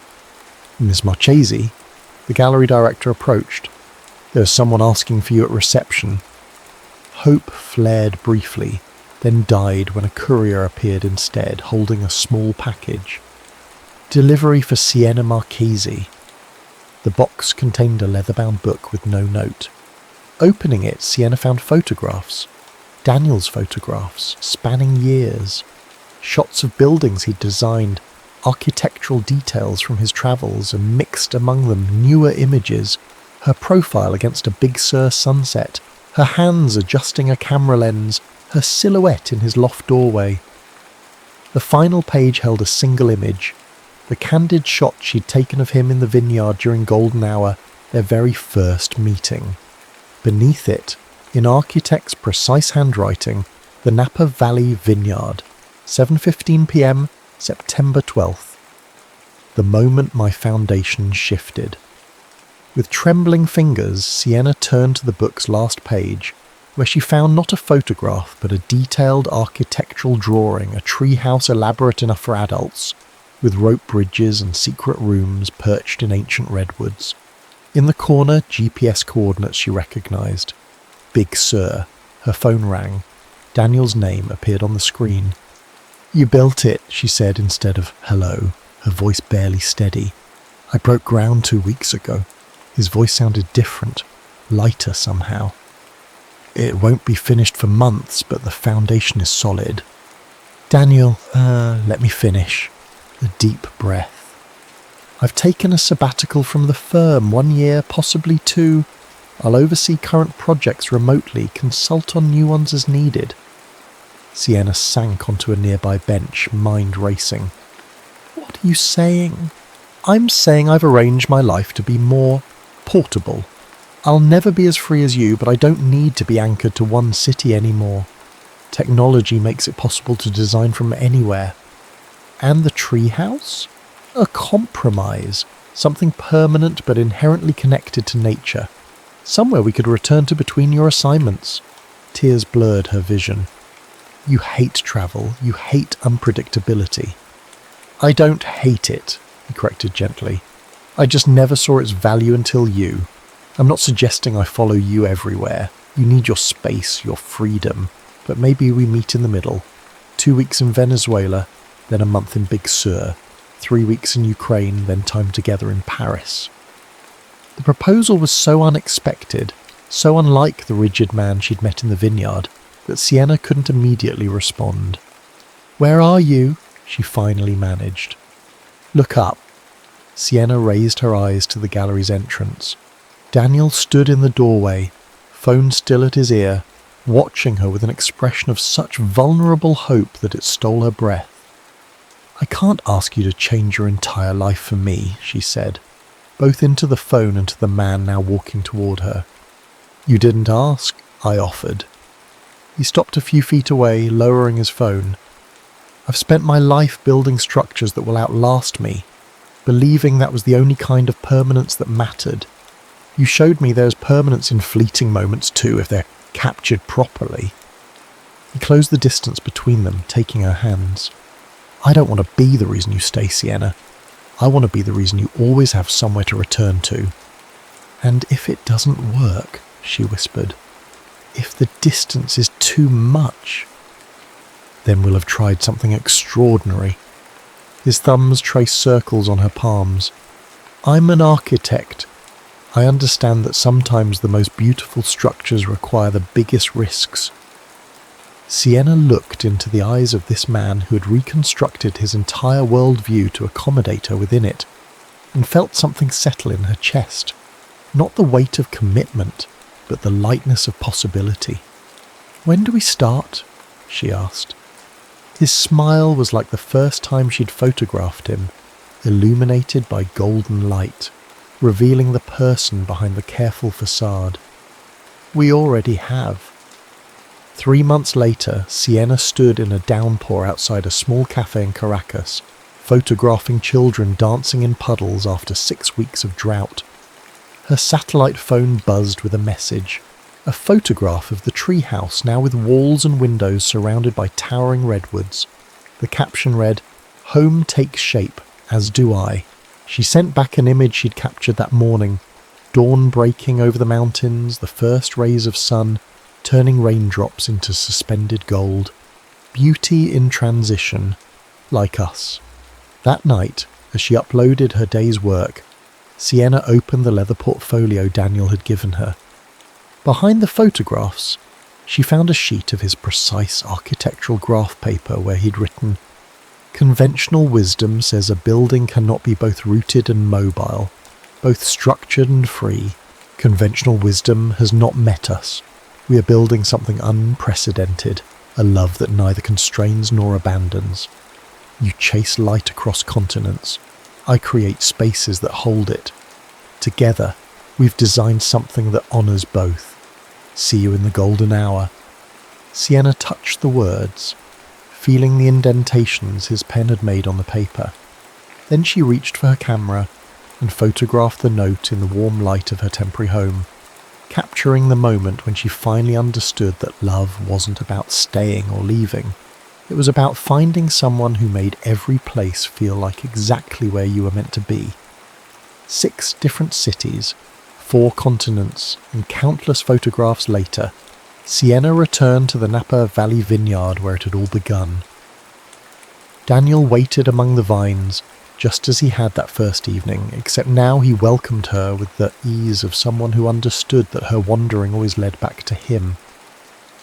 As the sun dipped toward the horizon, bathing everything in amber light, he handed her a small wooden box crafted from the same redwood as their treehouse. "What's this?" she asked, turning it in her hands. "Open it and see." Inside lay a simple gold band, designed to nest against her camera equipment without snagging. "This isn't about keeping you in one place," Daniel said before she could speak. "It's about acknowledging that wherever we are, together or apart, we're building this connection that defies conventional architecture." Sienna looked from the ring to the man offering it, this person who had learned to find beauty in impermanence just as she had learned to value foundations. "Ask me," she whispered. Daniel took the ring, his architect's hand steady, even as his voice wavered. "Sienna Marchesi, will you marry me, not to change who we are, but to celebrate what we've become together?" She nodded, words momentarily beyond her. As he slipped the ring onto her finger, the golden hour light caught the metal, sending prisms dancing across their skin. "Perfect timing," she finally said. Daniel smiled, understanding completely. "I've learned from the best." Later, as they walked through the vineyard where they'd first met, Sienna raised her camera to capture his profile against the sunset. The structured man who had learned to embrace uncertainty, the architect who had redesigned his life to include spontaneity alongside precision. "What will we tell people when they ask how we make it work?" she wondered, reviewing the image on her screen. Daniel considered the question with his characteristic thoughtfulness. That love isn't about choosing between roots and wings. It's about finding someone who gives you both. As the last light of day painted the sky in impossible colours, Sienna and Daniel stood between vineyard rows where they'd once been strangers. Now they were something else entirely. 2 people who had discovered that the most enduring structures are sometimes built in the most fleeting moments, captured forever in the golden hour light.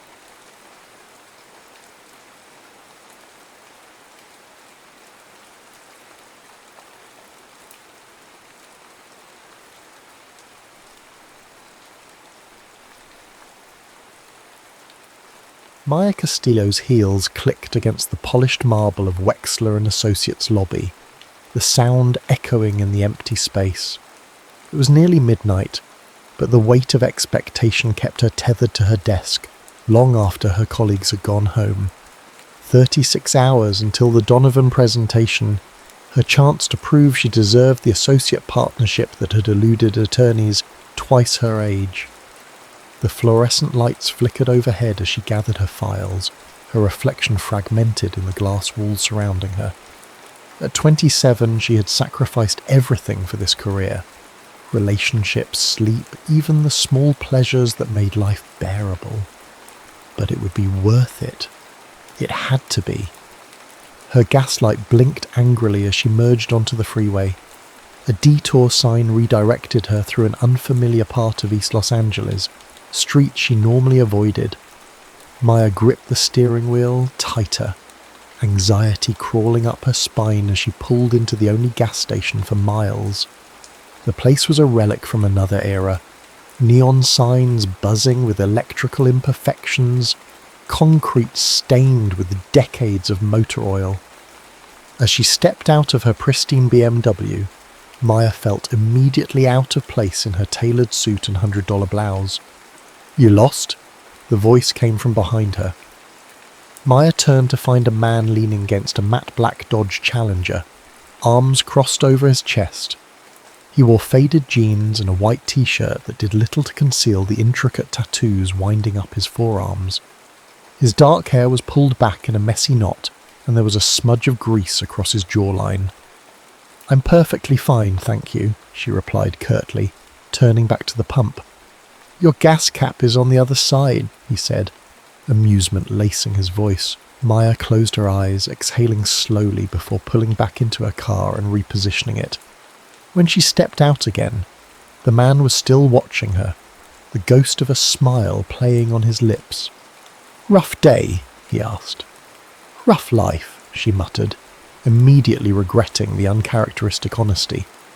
"I'm Ronan," he offered, extending a hand that bore the calluses and tiny scars of someone who worked with machinery. "Maya," she replied, briefly taking his hand, surprised by the warmth that travelled up her arm at the contact. The relative quiet was suddenly shattered by the arrival of 3 heavily modified cars, their engines reverberating through the night air. The drivers, 2 men and a woman, nodded at Ronan with a familiarity that spoke of shared history. "Tonight's the night, Hayes," called one of them, a lanky man with a sleeve of neon-coloured tattoos. "King's putting up 10 grand, you in or you scared?" Maya watched as something shifted in Ronan's expression, a flash of intensity that transformed his casual demeanour into something electric. "Wouldn't miss it," Ronan replied, his voice carrying an undercurrent of tension. He turned to Maya. "You ever see a real street race?" "Not the Hollywood version, the real thing." "No, and I don't plan to," she answered, replacing the gas cap and reaching for her receipt. "Some of us have responsibilities." Ronan laughed, the sound unexpectedly rich. "And some of us have lives. When was the last time you felt something genuine, Maya? Not planned, not calculated, just real." The question struck a nerve, exposing a truth she'd buried beneath billable hours and career aspirations. When was the last time? "That's what I thought," Ronan said, reading her silence. "One night, one race. What's the worst that could happen? I could witness an illegal activity, be disbarred and throw away 7 years of education," she countered. "Or you could remember what it feels like to be alive." His eyes, a startling shade of green that reminded her of summer storms, held hers. "Sometimes the biggest risk is playing it safe your whole life." Maya should have walked away, should have gotten into her car and driven back to her sterile apartment with its untouched furniture and empty refrigerator, should have reviewed her notes for tomorrow's deposition and fallen asleep to the sound of legal podcasts. Instead, she heard herself say, "If you get arrested, I'm not representing you." Ronan's smile widened, revealing a chipped front tooth that somehow added to rather than detracted from his appeal. Noted counsellor. And just like that, Maya Castillo, who had never so much as jaywalked, found herself climbing into the passenger seat of a stranger's car, the smell of leather and motor oil filling her lungs as they pulled away from the safety of the gas station's fluorescent lights and into the neon-drenched unknown. The interior of Ronan's Challenger was surprisingly immaculate, a stark contrast to his dishevelled appearance. Every gauge and button gleamed with meticulous care, and the engine purred with a disciplined power that spoke of hundreds of hours of tuning and refinement. "You're surprised," Ronan observed, navigating through streets that grew increasingly narrow and industrial. "That your car isn't a rolling trash can." "A little," Maya admitted. "You can tell a lot about a person by how they treat their machine," he said, downshifting with practiced ease as they approached a red light. "It's the one thing in life you can completely control, every response, every movement, every outcome." Maya glanced at him, surprised by the philosophy. "Sounds a lot like the law." Ronan's laugh was short. "Except the law isn't honest. Cars are. They don't care who you are or where you come from. They respond to respect and attention to detail. Nothing more, nothing less." They pulled into what appeared to be an abandoned warehouse district. Despite the dilapidated exteriors, the place was alive with activity. Dozens of cars lined up, their polished bodies reflecting the improvised lights strung between buildings. People milled about, a diverse crowd united by an electric anticipation that hung in the air like static. "Welcome to the real Los Angeles," Ronan said, parking alongside vehicles that collectively represented millions in modifications and engineering. As they stepped out, Maya felt immediately conspicuous in her business attire. Eyes turned toward her, curious and calculating. A woman with silver hair and full-sleeve tattoos approached, eyeing Maya with undisguised suspicion. "You bringing cops now, Hayes?" she asked, her tone casual but her eyes sharp. "She's with me, Vex," Ronan replied, his hand finding the small of Maya's back in a gesture that was both protective and possessive. "Maya, this is Vex, best fabricator in the city, and the only person I'd trust to build a roll cage." "Charmed," Maya managed, extending a hand that Vex reluctantly shook. "A lawyer, huh?" Vex said, glancing at Ronan with raised eyebrows. "Living dangerously, Romeo." Before Maya could ask how Vex knew her profession, a tall man with close-cropped hair and an air of dangerous authority approached. The crowd parted for him, conversations dimming to whispers. "That's Axel King," Ronan murmured. "Local legend and complete psychopath. He's why we're here tonight." King stopped before them, his gaze dismissing Maya entirely as he focused on Ronan. "Hayes, didn't think you'd show after what happened in Long Beach." "Wouldn't miss it," Ronan replied, his casual tone belied by the tension in his shoulders. 10 grand, quarter mile, no restrictions," King said, "unless you're not up for it." "I'm up for it," Ronan replied evenly. "Let's make it interesting. If I win, you forgive Decker's debt." King's eyes narrowed. "And if I win?" "You get the challenger. Title and keys, no questions asked." Maya stiffened beside him. The car wasn't just transportation. It was clearly Ronan's livelihood, his passion. Betting it was like an artist wagering their hands. "Deal," King said with a predatory smile. 10 minutes. As he walked away, Maya turned to Ronan. "Are you insane? That car is your—" "It's just a car," Ronan interrupted, though the tightness around his eyes suggested otherwise. "Decker's my friend, and King will destroy him over a $5,000 loan. Some things matter more than metal and engines." Before Maya could respond, they were swept into the preparations for the race.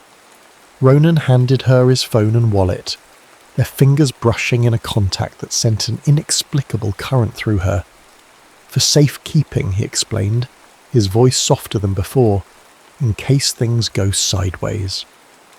"That's not reassuring," Maya replied, clutching the items as the implications of what was about to happen settled over her. This wasn't just illegal, it was dangerous. People died in these races. The cars lined up, Ronan's Challenger against King's modified Nissan GT-R, a vehicle that looked more weapon than transportation. Drivers took their positions, engines growling like caged predators. The crowd formed a corridor, and at the centre stood a woman with a flare in each hand. "If the cops show, run for the east exit," Vex instructed Maya, materialising beside her. "And stay close to me. Some of these people would love to get their hands on a pretty lawyer like you." The flares ignited, casting the woman's face in an eerie red glow. She raised her arms, and the engines roared in response, drowning out all other sound. Maya's heart hammered against her ribs as the flares dropped, and the cars launched forward with such violence that her breath caught in her throat.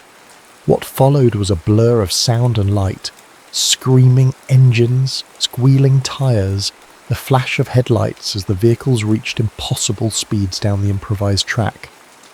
The crowd surged forward, following the race to its conclusion, carrying Maya along like a leaf in a current.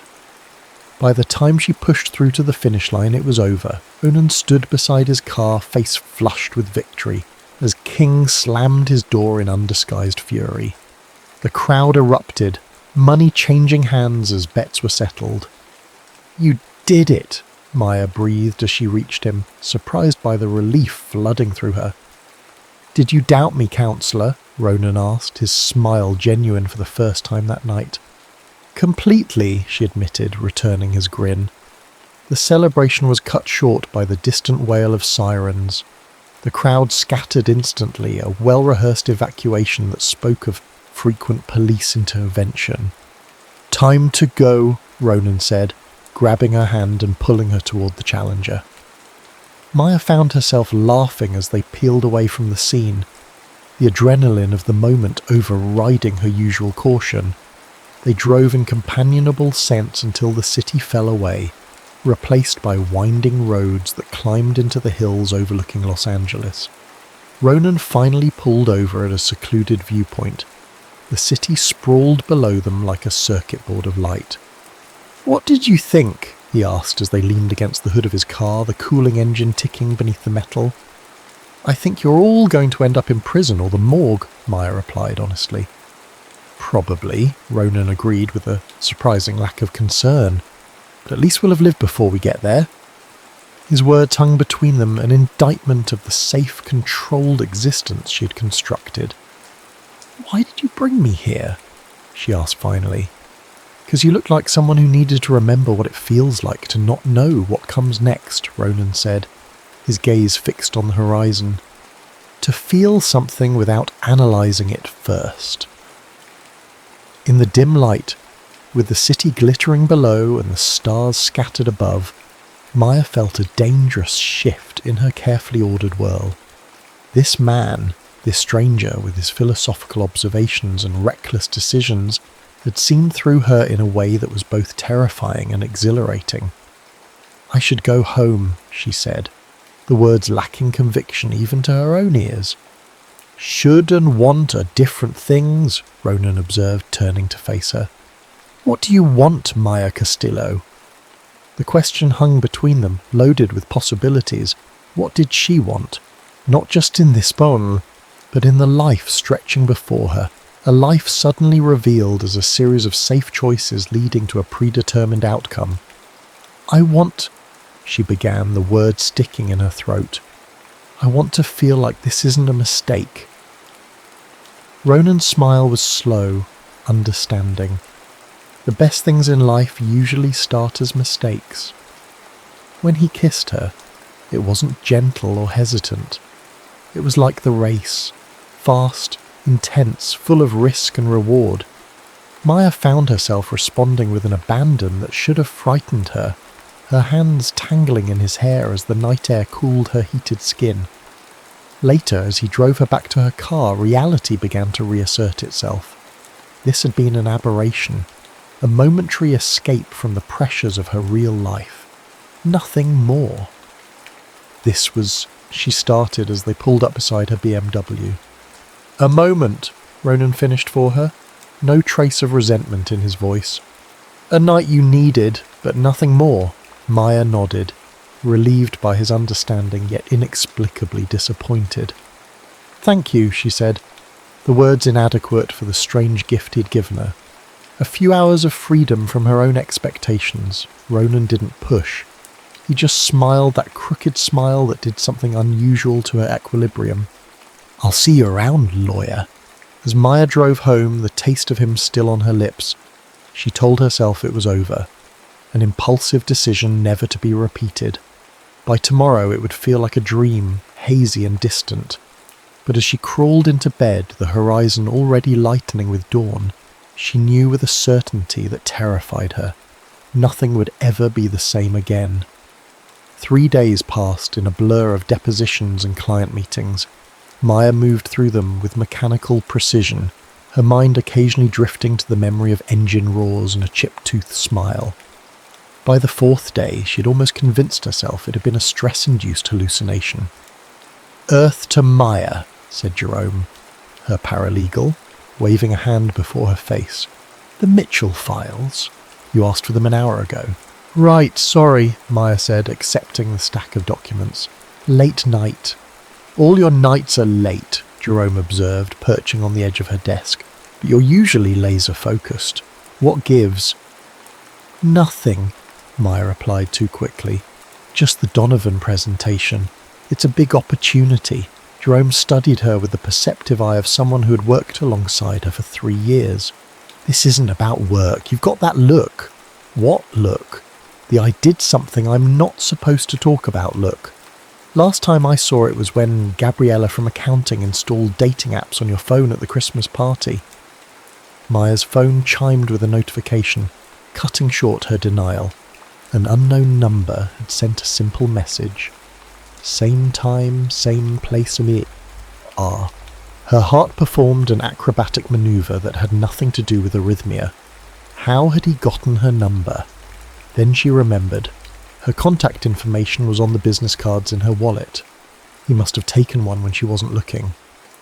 That's definitely not a work message, Jerome noted, observing the colour rising in her cheeks. Who's R? No one, Maya insisted, tucking her phone away. A potential client. Uh-huh, Jerome said, clearly unconvinced. Well, your potential client just made you blush for the first time since I've known you. Might be worth exploring that retainer. After he left, Maya stared at the message. The responsible thing would be to delete it, forget it ever happened, focus on the partnership that was finally within reach. Instead, she found herself typing, "Can't tonight, working late." The response came almost immediately. Work will still be there tomorrow. Freedom has an expiration date. Maya smiled despite herself. Are you always this philosophical? Only when trying to convince beautiful lawyers to make bad decisions. She shouldn't respond, shouldn't encourage whatever this was, and yet she typed, "The Bartlett Gala. Tomorrow night. I need a +1 who can behave for a few hours." There was a longer pause before his reply. Behaving isn't my specialty, but I can make an exception. Address? Maya sent her apartment details before she could reconsider, already wondering if she'd lost her mind. Bringing a street racer to a gala filled with judges, prosecutors and law firm partners was career suicide. And yet the thought of seeing Ronan again, of introducing this chaotic element into her structured world, sent a thrill through her that she couldn't ignore. The next evening, Maya scrutinized her reflection with unusual care. The black dress was conservative enough for the professional setting, but fell in a way that accentuated curves usually hidden beneath tailored suits. Her dark hair cascaded past her shoulders instead of being pulled into its usual severe knot. At precisely 7, her doorbell rang. Maya took a steadying breath before opening it, prepared for the leather jacket and messy bun. What she found instead left her momentarily speechless. Ronan stood before her in a perfectly tailored charcoal suit, his hair neatly styled, face clean-shaven. The only hints of his usual self were the tattoos peeking from beneath his cuffs and the mischievous glint in his eyes.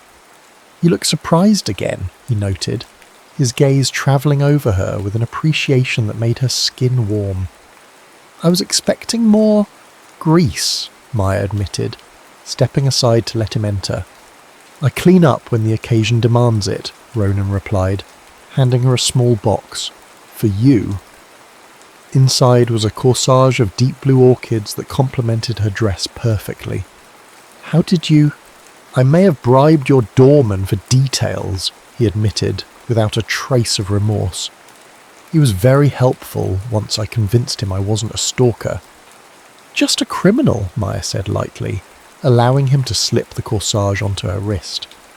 "Alleged criminal," Ronan corrected, his fingers lingering on the inside of her wrist where her pulse betrayed her composure. No convictions yet. The drive to the gala was filled with a tension that had nothing to do with the upcoming social navigation and everything to do with the man beside her. Maya found herself stealing glances at his profile, trying to reconcile this polished version with the grease-smudged mechanic from the gas station.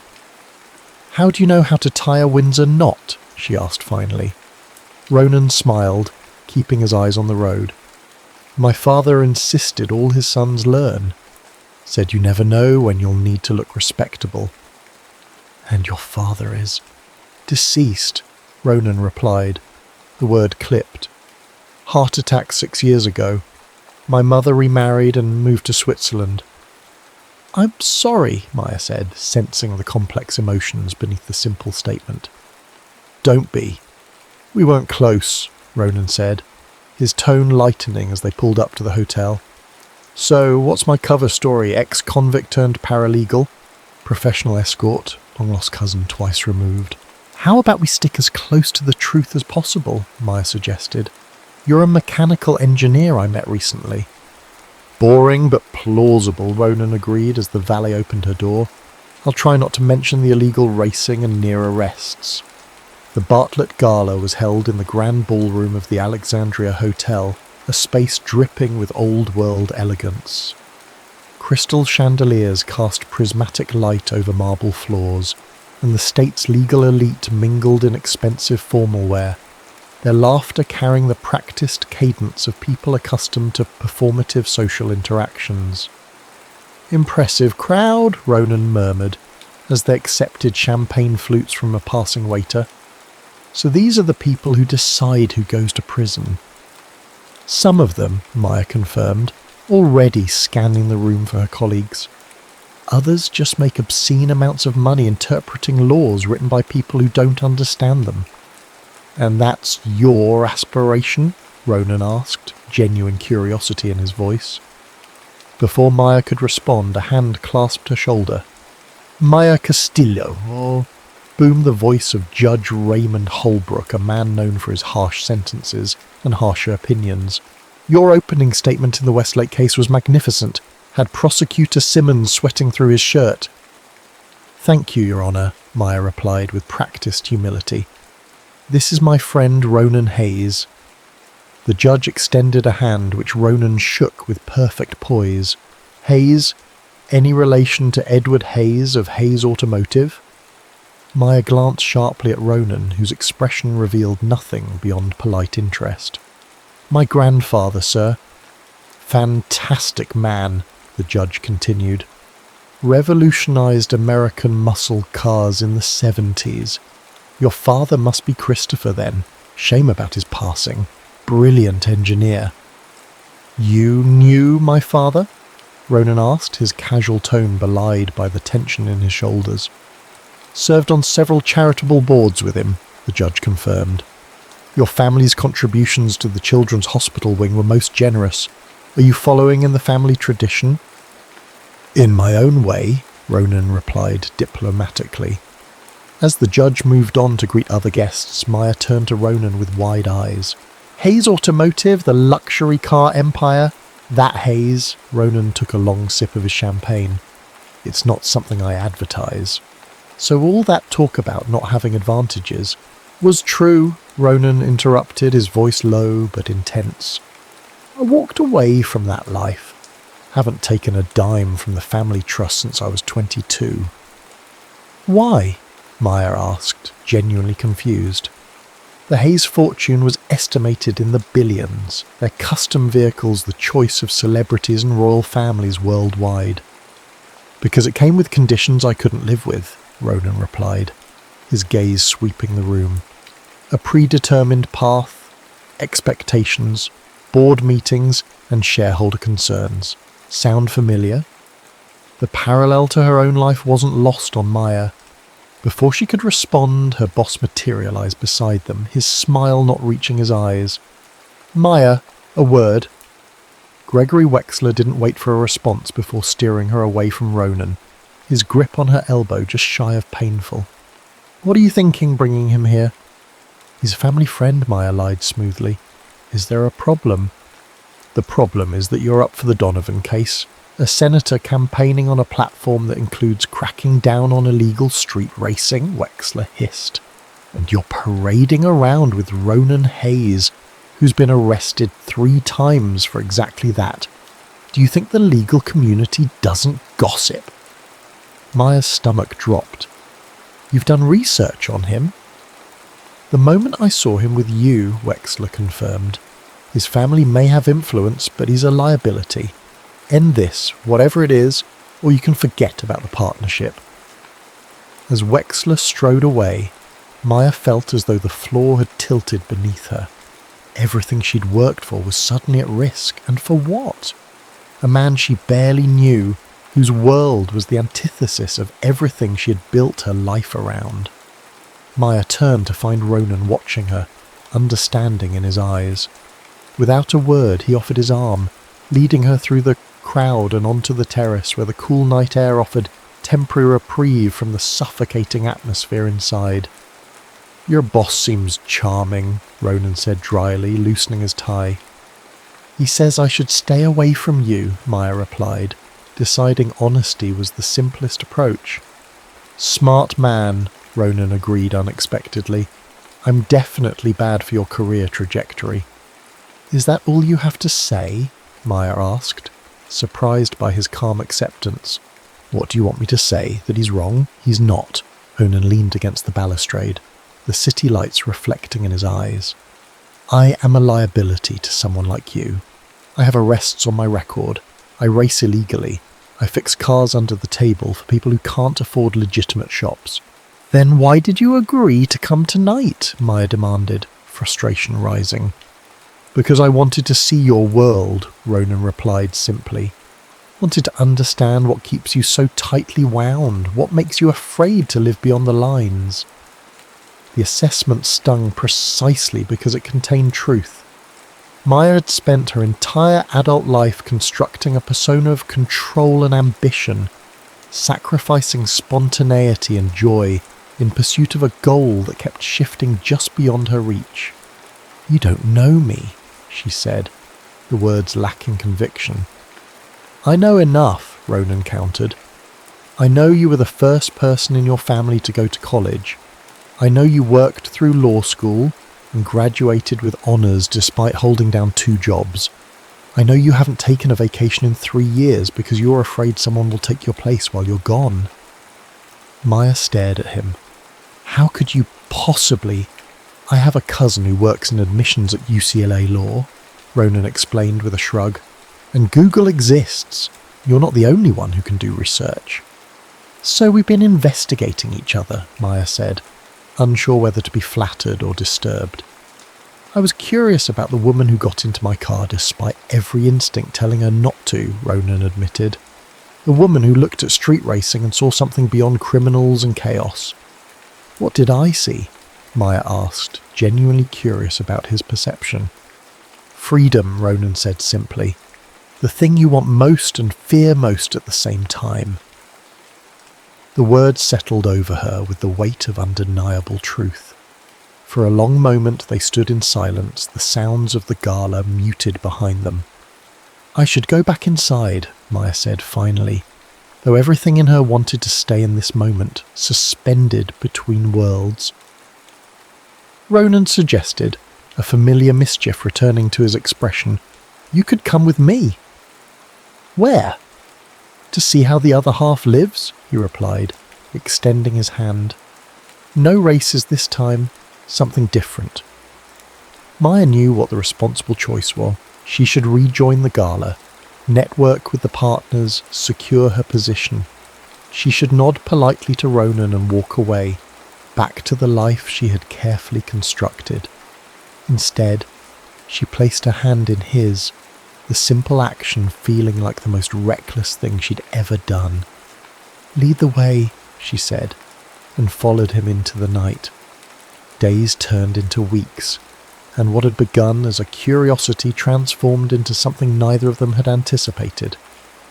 Maya found herself living a double life, meticulous lawyer by day, adventurous companion by night. Ronan introduced her to a Los Angeles she'd never known existed. Underground art shows in abandoned warehouses, midnight motorcycle rides along the coast, impromptu gatherings of mechanics and racers where the conversation flowed as freely as the beer. In return, Maya opened his eyes to her world, the intricate dance of legal strategy, the satisfaction of constructing an airtight argument, the rush of victory in a courtroom battle. "It's not so different from racing," she explained one night as they sat on the hood of his car overlooking the city. "It's all about anticipating your opponent's next move, finding the gap in their defense, pushing the limits of what's possible within the rules." Except there are actual rules, Ronan pointed out, his thumb tracing circles on the inside of her wrist. Rules can be reinterpreted, Maya replied with a sly smile. That's what makes it interesting. Their relationship existed in stolen moments, late-night drives, early morning breakfasts in diners where no one would recognise either of them, weekends spent in the garage where Ronan worked, Maya perched on a stool with legal briefs spread before her while he transformed machines from broken to beautiful. "Hand me the 10 Mosen Mao," Ronan requested one Saturday, his voice muffled from beneath a vintage Mustang. Maya selected the correct socket wrench from the organised tray, no longer needing to ask which was which. After weeks of observing him work, she had absorbed the basics of automotive repair through a combination of curiosity and her natural aptitude for detailed information. "You're getting good at this," Ronan observed as he emerged, a streak of oil across his forehead. "I have an excellent teacher," Maya replied, wiping away the smudge with her thumb, "though I'm not sure amateur mechanic will look impressive on my resume." "Depends on the job you're applying for," Ronan said, pulling her against him, despite her token protests about his dirty clothes. When he kissed her, Maya still felt the same electric current that had shocked her that first night, a sensation that hadn't diminished with familiarity, but had instead deepened into something more profound and more terrifying. "I need to get back," she murmured against his lips.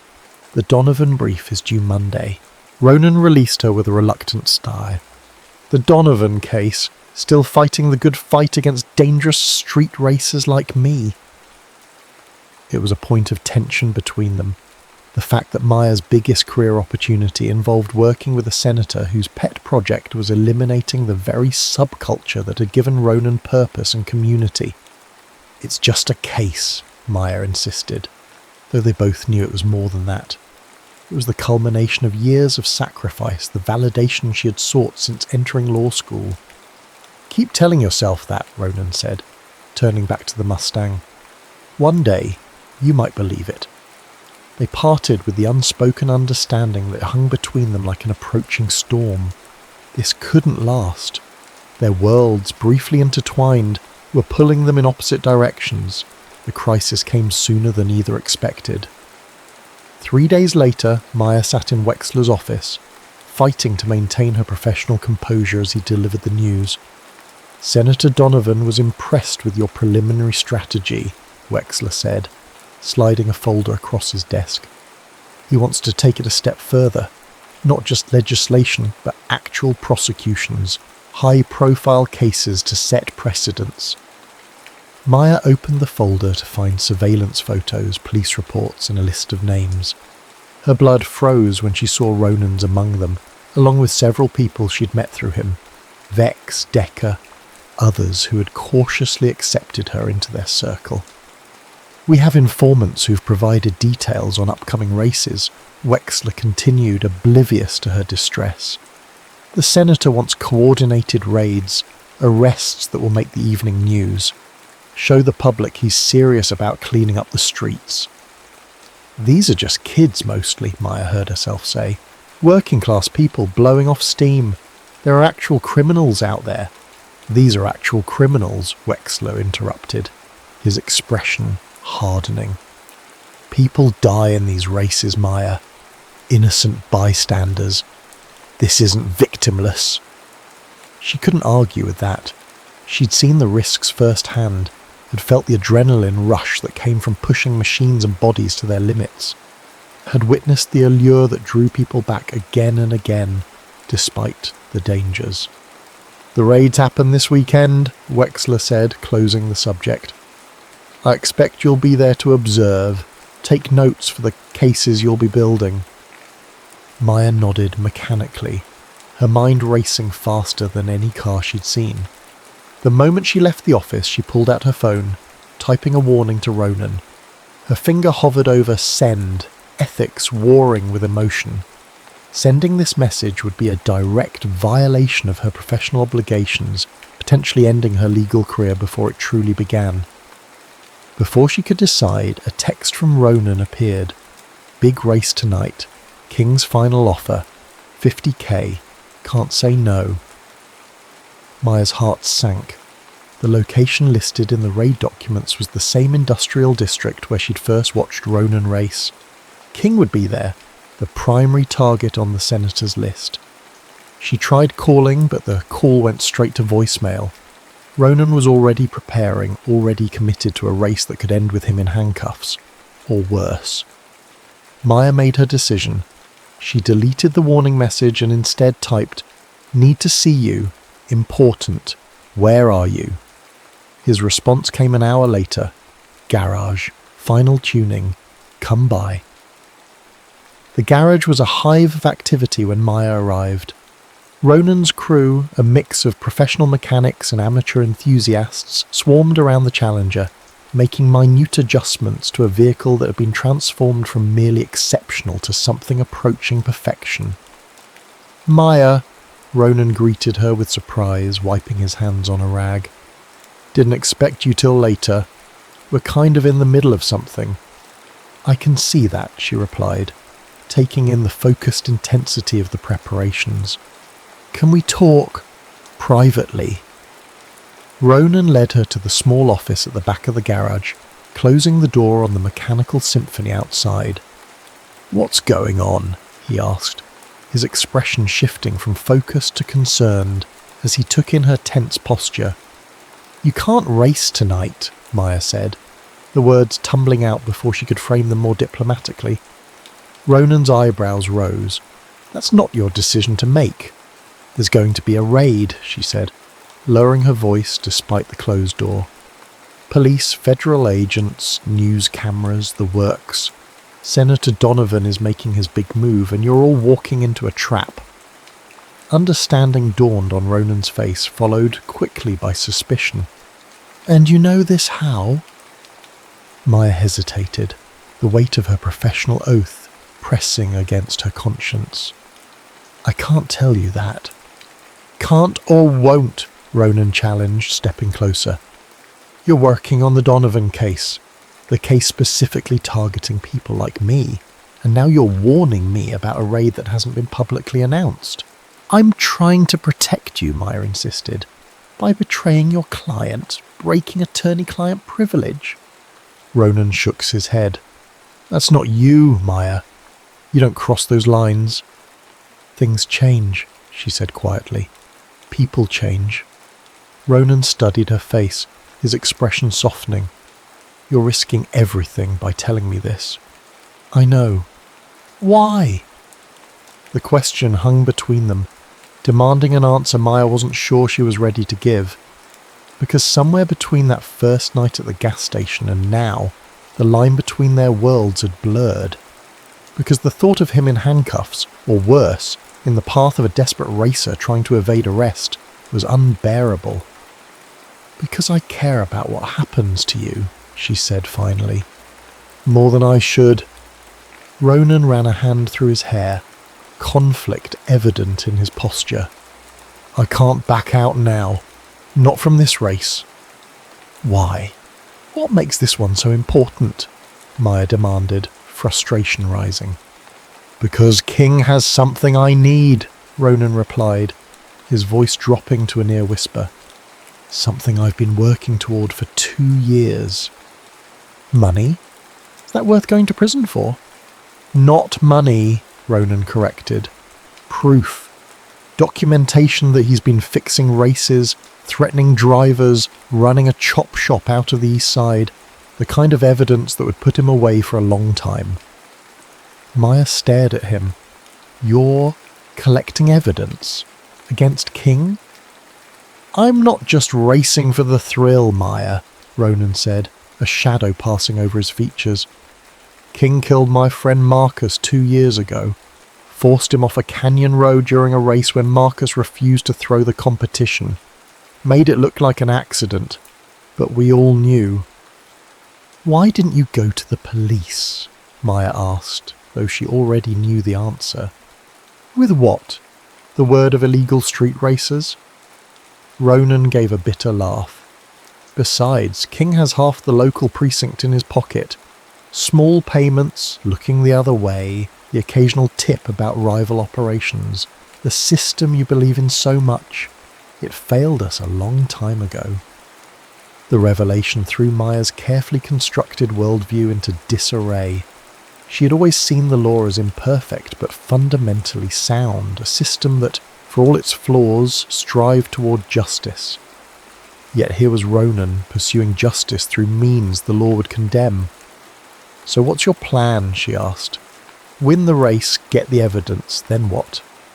"Give it to someone who can actually do something with it," Ronan replied. "Someone with the integrity and position to make sure it doesn't disappear into a filing cabinet."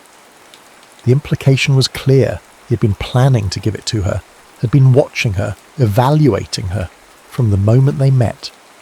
"Is that why you approached me that night?"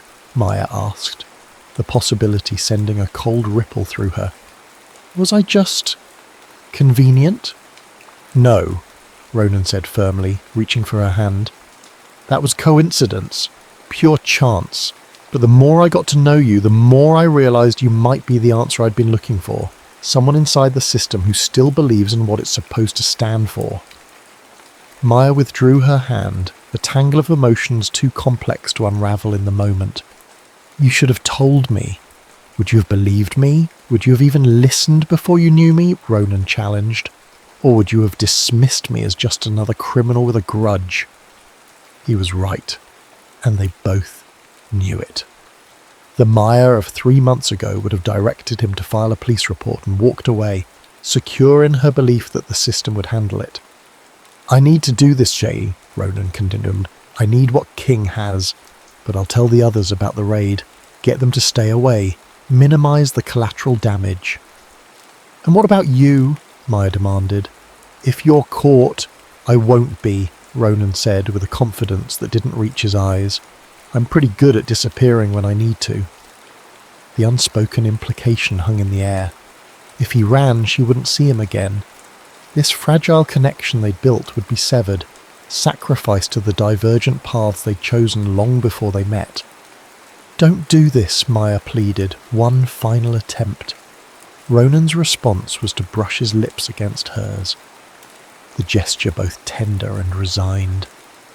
"Some races you can't walk away from," he murmured against her mouth, "no matter the cost."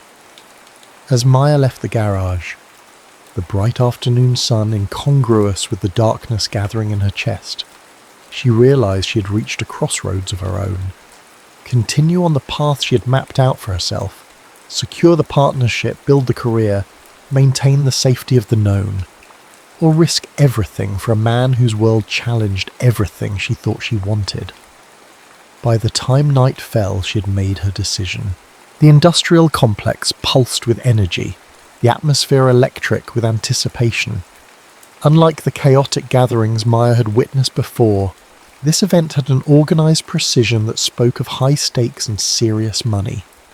Security patrolled the perimeter, and the crowd was smaller, more exclusive, serious players only. Maya moved through them with borrowed confidence, the leather jacket Vex had lent her serving as both disguise and armour. Her hair was pulled back in a tight braid, face partially obscured by the baseball cap pulled low over her eyes. It wouldn't stand up to close scrutiny, but in the shadowy environment, it was enough to avoid immediate recognition. She spotted Ronan near his car, surrounded by his crew. The Challenger gleamed beneath the improvised lights, a predator ready to pounce. Ronan himself was transformed.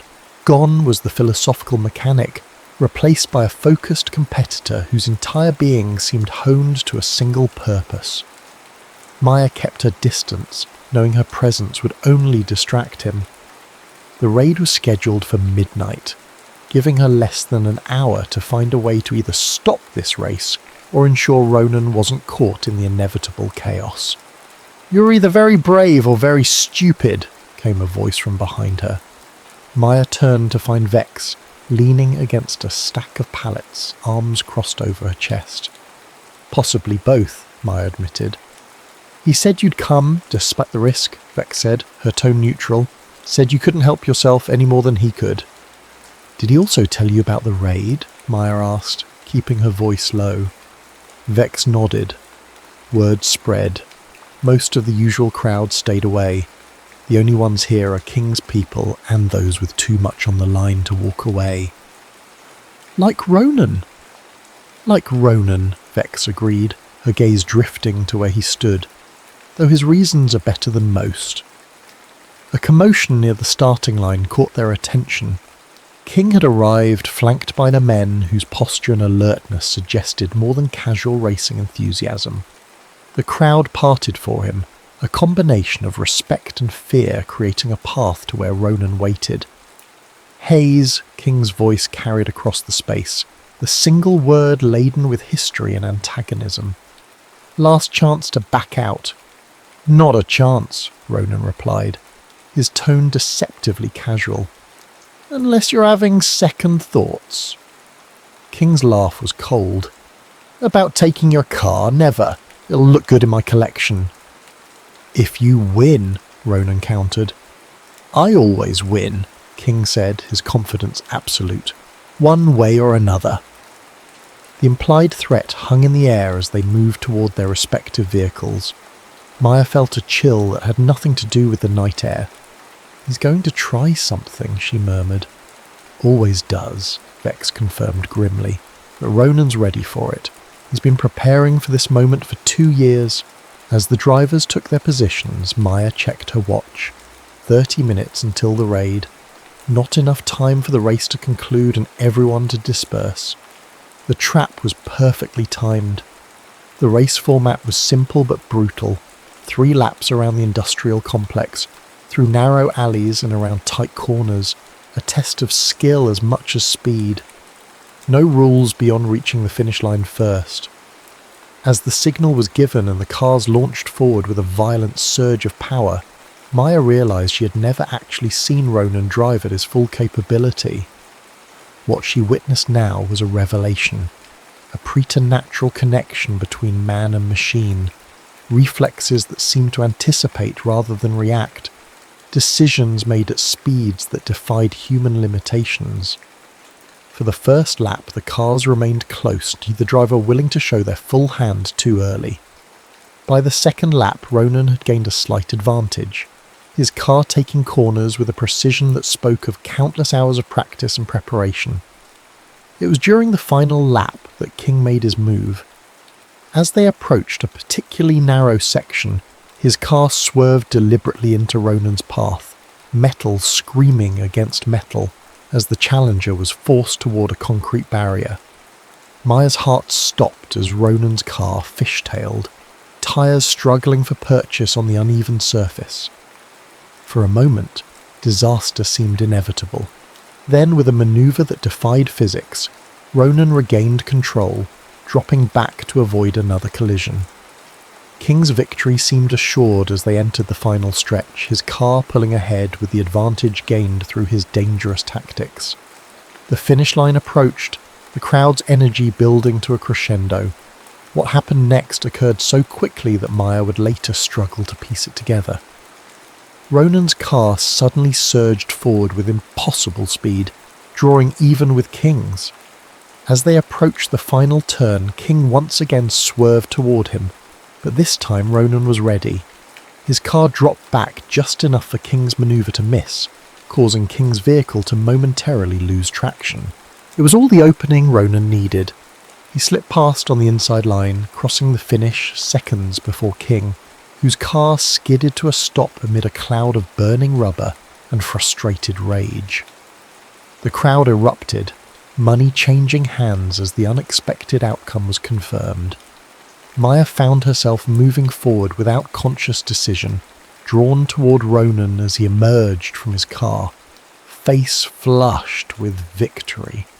Their eyes met across the churning crowd, a moment of connection amid the chaos. Then King was there, his face contorted with fury as he confronted Ronan. "You cheated!" he spat, shoving Ronan hard enough to make him step back. "No way that piece of junk outran my car without illegal mods." "Maybe you're just not as good as you think you are," Ronan replied evenly, though Maya could see the tension in his posture. "I won fair. Time to pay up." "Like hell," King growled, signalling to the men who had accompanied him. They moved forward, surrounding Ronan in a tightening circle. Maya pushed through the crowd, fear propelling her toward the confrontation. This was escalating beyond a simple racing dispute. "We had a deal, King," Ronan said, his voice carrying over the murmurs of the gathered spectators. "The evidence for the race. I won. Hand it over." King's laugh was ugly. "Evidence? You think I'm stupid enough to bring incriminating material to a race? You'll get nothing from me except maybe a lesson in respect." One of King's men reached for something beneath his jacket, but before the situation could deteriorate further, a new sound cut through the night. Sirens, approaching fast from multiple directions. "Cops!" someone shouted, and the crowd scattered like mercury, bodies flowing toward pre-planned escape routes. Maya locked eyes with Ronan across the dispersing crowd, panic rising as she saw King's men closing in despite the approaching police. This wasn't just about escaping arrest. King had no intention of letting Ronan leave. "Ronan!" she called, fighting against the tide of fleeing bodies. He saw her, nodded once in acknowledgement, then turned to face King, who had drawn a knife from his boot. "Tonight ends this," King snarled, lunging forward. What followed was a blur of motion as Ronan dodged the attack, his movements fluid and practiced. But he was outnumbered, and as King's men joined the assault, Maya knew he couldn't last long. Without conscious thought, she found herself running towards the conflict, adrenaline overwhelming caution. She grabbed a discarded wrench from nearby, the heavy tool fitting naturally into her grip as she swung it in a wide arc, connecting with the arm of one of King's men as he reached for Ronan. The man howled in pain, stumbling back. Maya positioned herself beside Ronan, the wrench raised in warning. "This isn't your fight, counselor," Ronan said, his breathing laboured, a thin line of blood tracing his jawline. "Clearly it is," Maya replied, not taking her eyes off their attackers. King's laugh was incredulous. "A lawyer? Really, Hayes? You brought a lawyer to a knife fight?" The momentary distraction was all Ronan needed. He lunged forward, his fist connecting with King's jaw with a sickening crack. King stumbled, the knife clattering to the concrete. The wail of sirens was deafening now, blue and red lights washing over the scene as police vehicles converged on the complex. In the chaos, King's men retreated, dragging their dazed leader with them. "We need to go," Ronan said, grabbing Maya's hand. "Now!" They ran through the maze of buildings, the sound of pursuit echoing behind them. Maya's lungs burned, her legal career flashing before her eyes with each step. If she was caught here, there would be no explaining away her presence, no professional redemption. They reached the far side of the complex where a chain-link fence separated them from the adjacent property. Ronan boosted Maya up, her hands gripping the cold metal as she climbed. She dropped to the other side, ignoring the sting as gravel bit into her palms. Ronan followed, landing beside her with a grunt of pain. Only then did Maya notice the dark stain spreading across his side. "You're hurt," she said, reaching for him. "It's nothing," he insisted, though his pallor suggested otherwise. "We need to keep moving." They made it 3 blocks before Ronan stumbled, his breathing increasingly laboured. Maya supported him as they ducked into the shadow of an abandoned storefront, her hands coming away slick with blood when she examined his wound. "This is bad," she said, fear sharpening her voice. "You need a hospital." "Can't," Ronan gasped. "They report knife wounds to the police. I'll be arrested the moment they patch me up." "So what's the alternative, bleeding out in an alley?" Maya demanded, applying pressure to the wound. "I'm not watching you die for pride." Ronan's laugh was pained. "Not pride, the evidence. It wasn't at the race because King keeps it where he thinks it's safe, in his house." "And you know this how?" Maya asked, though she already suspected the answer. "I've been planning this for 2 years," Ronan reminded her. "Every detail, every contingency. I knew he wouldn't bring it to the race, win or lose. The race was just to get him out of the house. Understanding dawned. You have someone breaking in while he's at the race? Ronan nodded, wincing at the movement. Vex, she should be finishing up right about now. As if summoned by the mention of her name, a motorcycle rounded the corner, its engine a muted purr as it pulled alongside them. Vex removed her helmet, her expression shifting from triumph to concern as she took in Ronan's condition. Got it, she said, patting a backpack secured to her chest. Everything we need to put King away for a long time. But we've got bigger problems now. You look like hell. Feel worse, Ronan admitted. What about the others? Scattered when the cops came. Most got away, Vex reported. King and his crew were picked up 3 blocks from here. Apparently King was too busy bleeding to run very fast.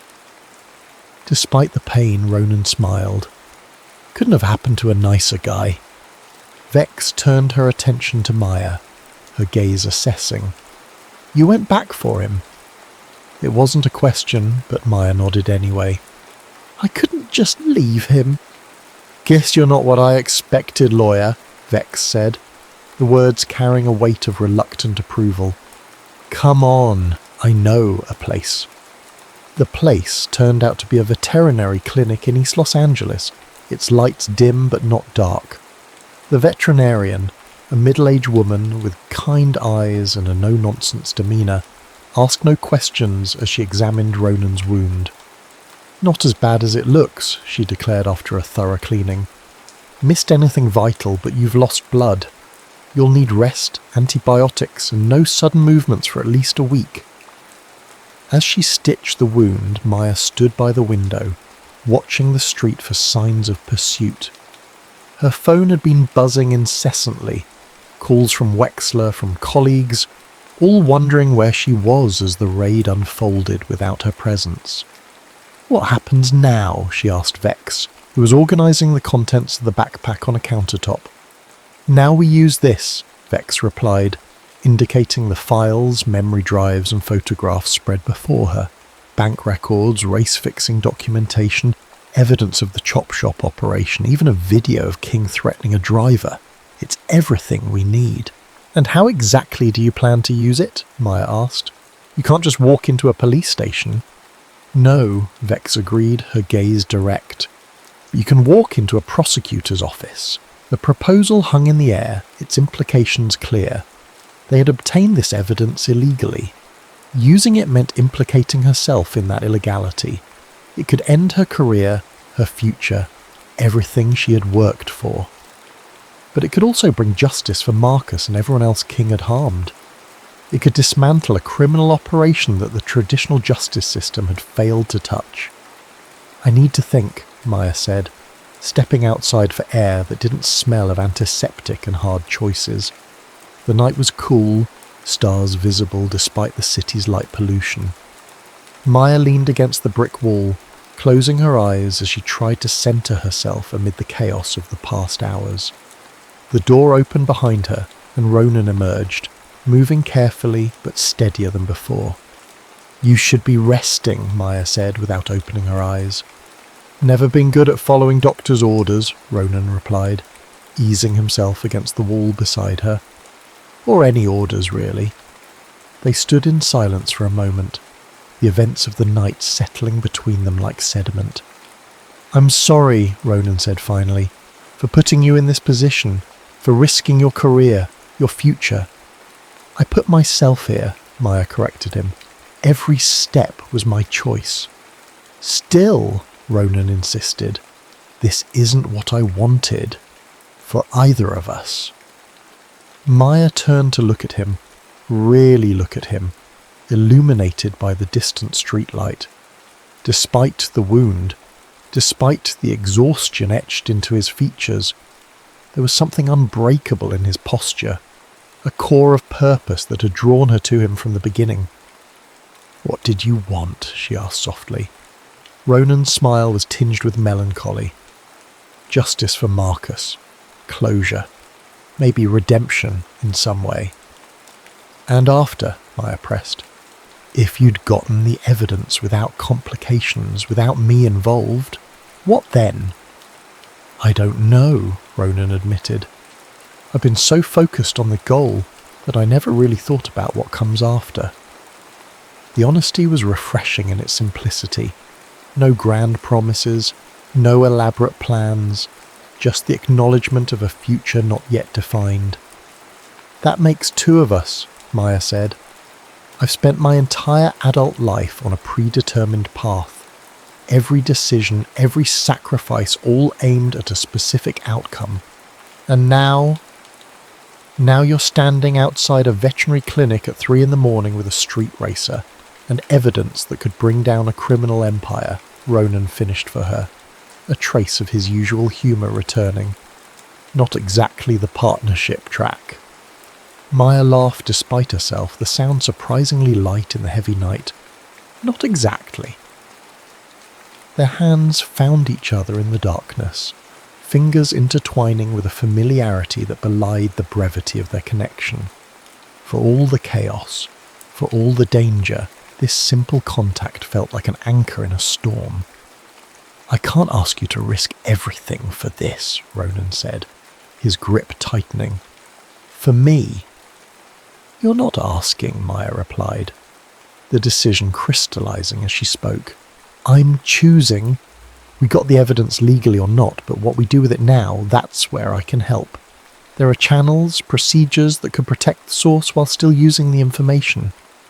Ronan studied her face, hope and skepticism warring in his expression. You really think you can make this work within the system?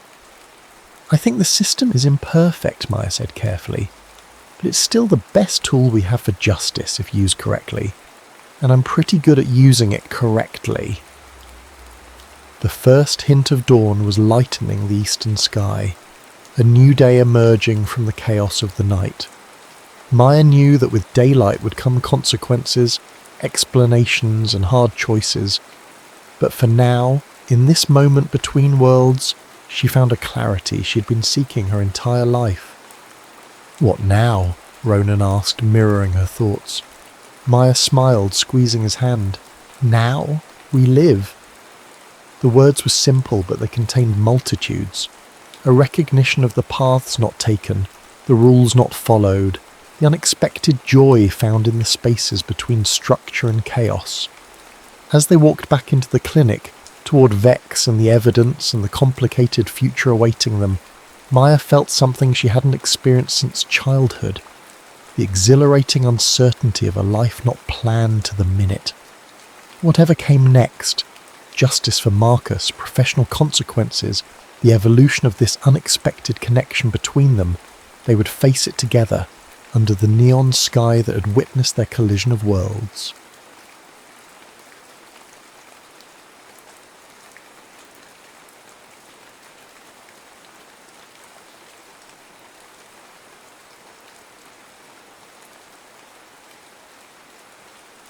Hollow Creek smelled of rain and wood smoke, a scent Ellie hadn't realised she'd carried in the deeper chambers of her memory until she crossed the town line.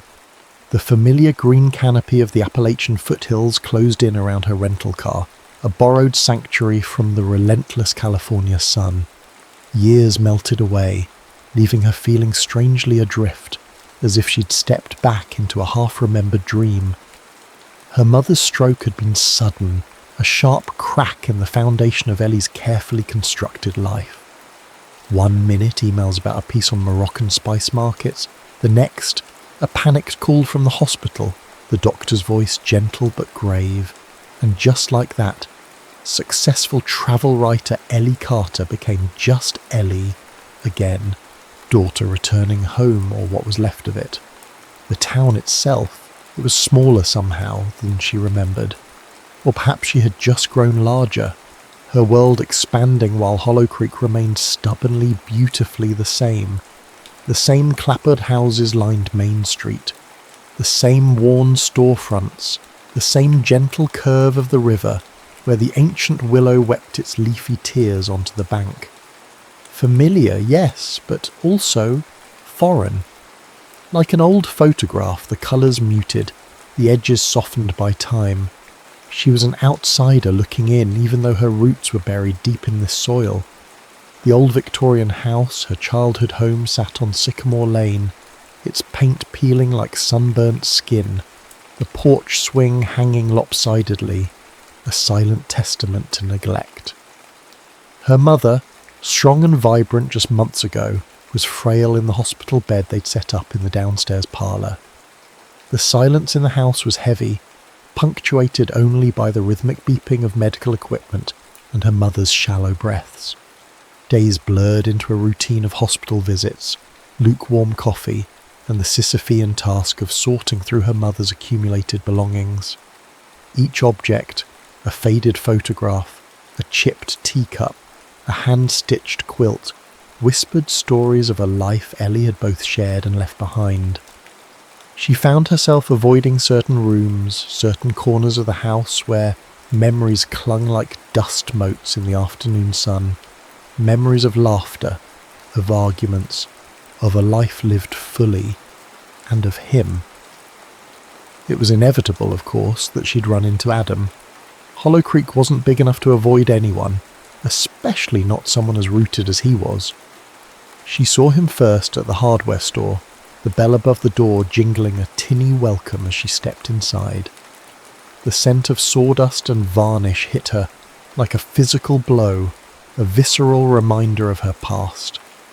He was behind the counter, his back to her, talking to old Mr. Henderson about lumber prices. He was broader now, his shoulders filling out the worn denim shirt, his hair darker, shorter, but the set of his jaw, the way he held his head, instantly recognisable. Her breath hitched. It had been 15 years.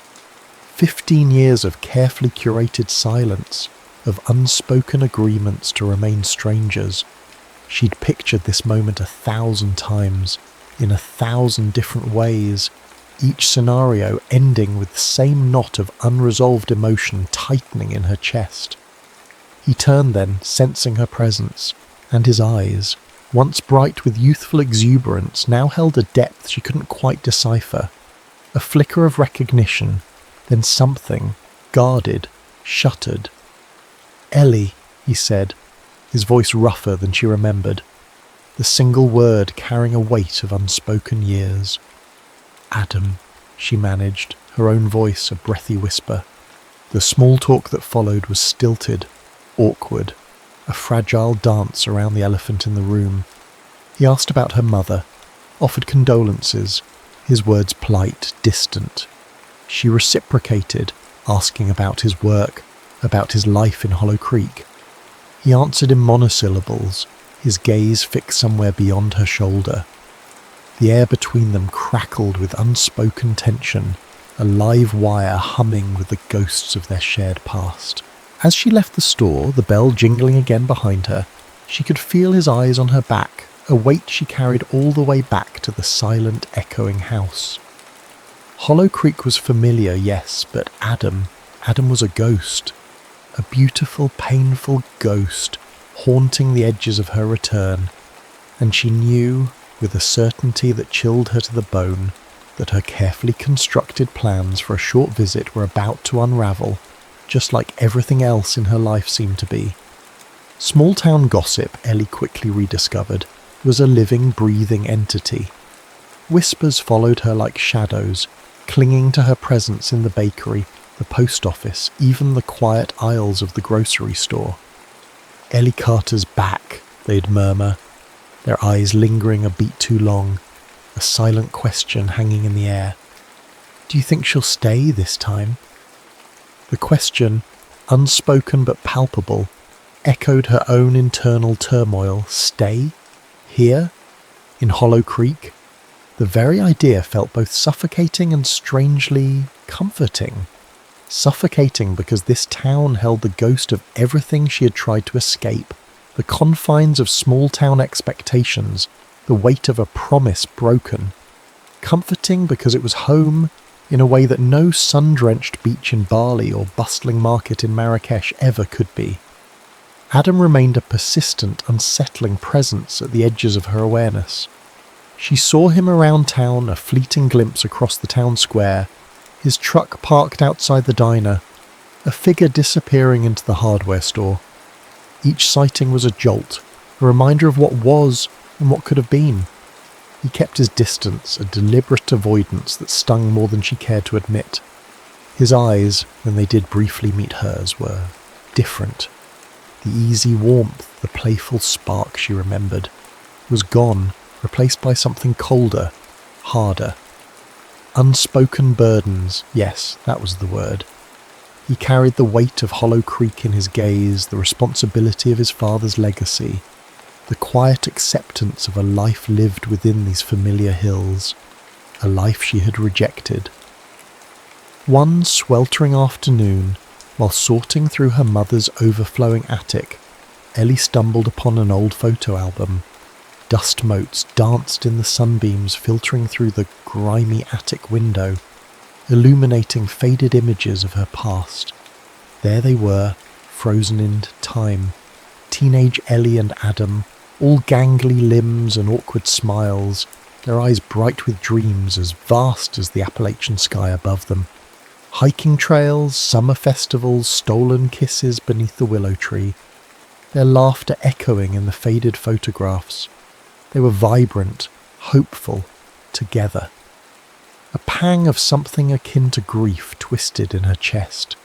They had been so sure, so certain of their forever, carved their names into that willow tree, a childish vow etched into living wood. Ellie plus Adam, forever. Forever had lasted a summer. The silence of the attic was broken by a floorboard creaking downstairs. Her mother's nurse, Mrs. Gable, calling up to her.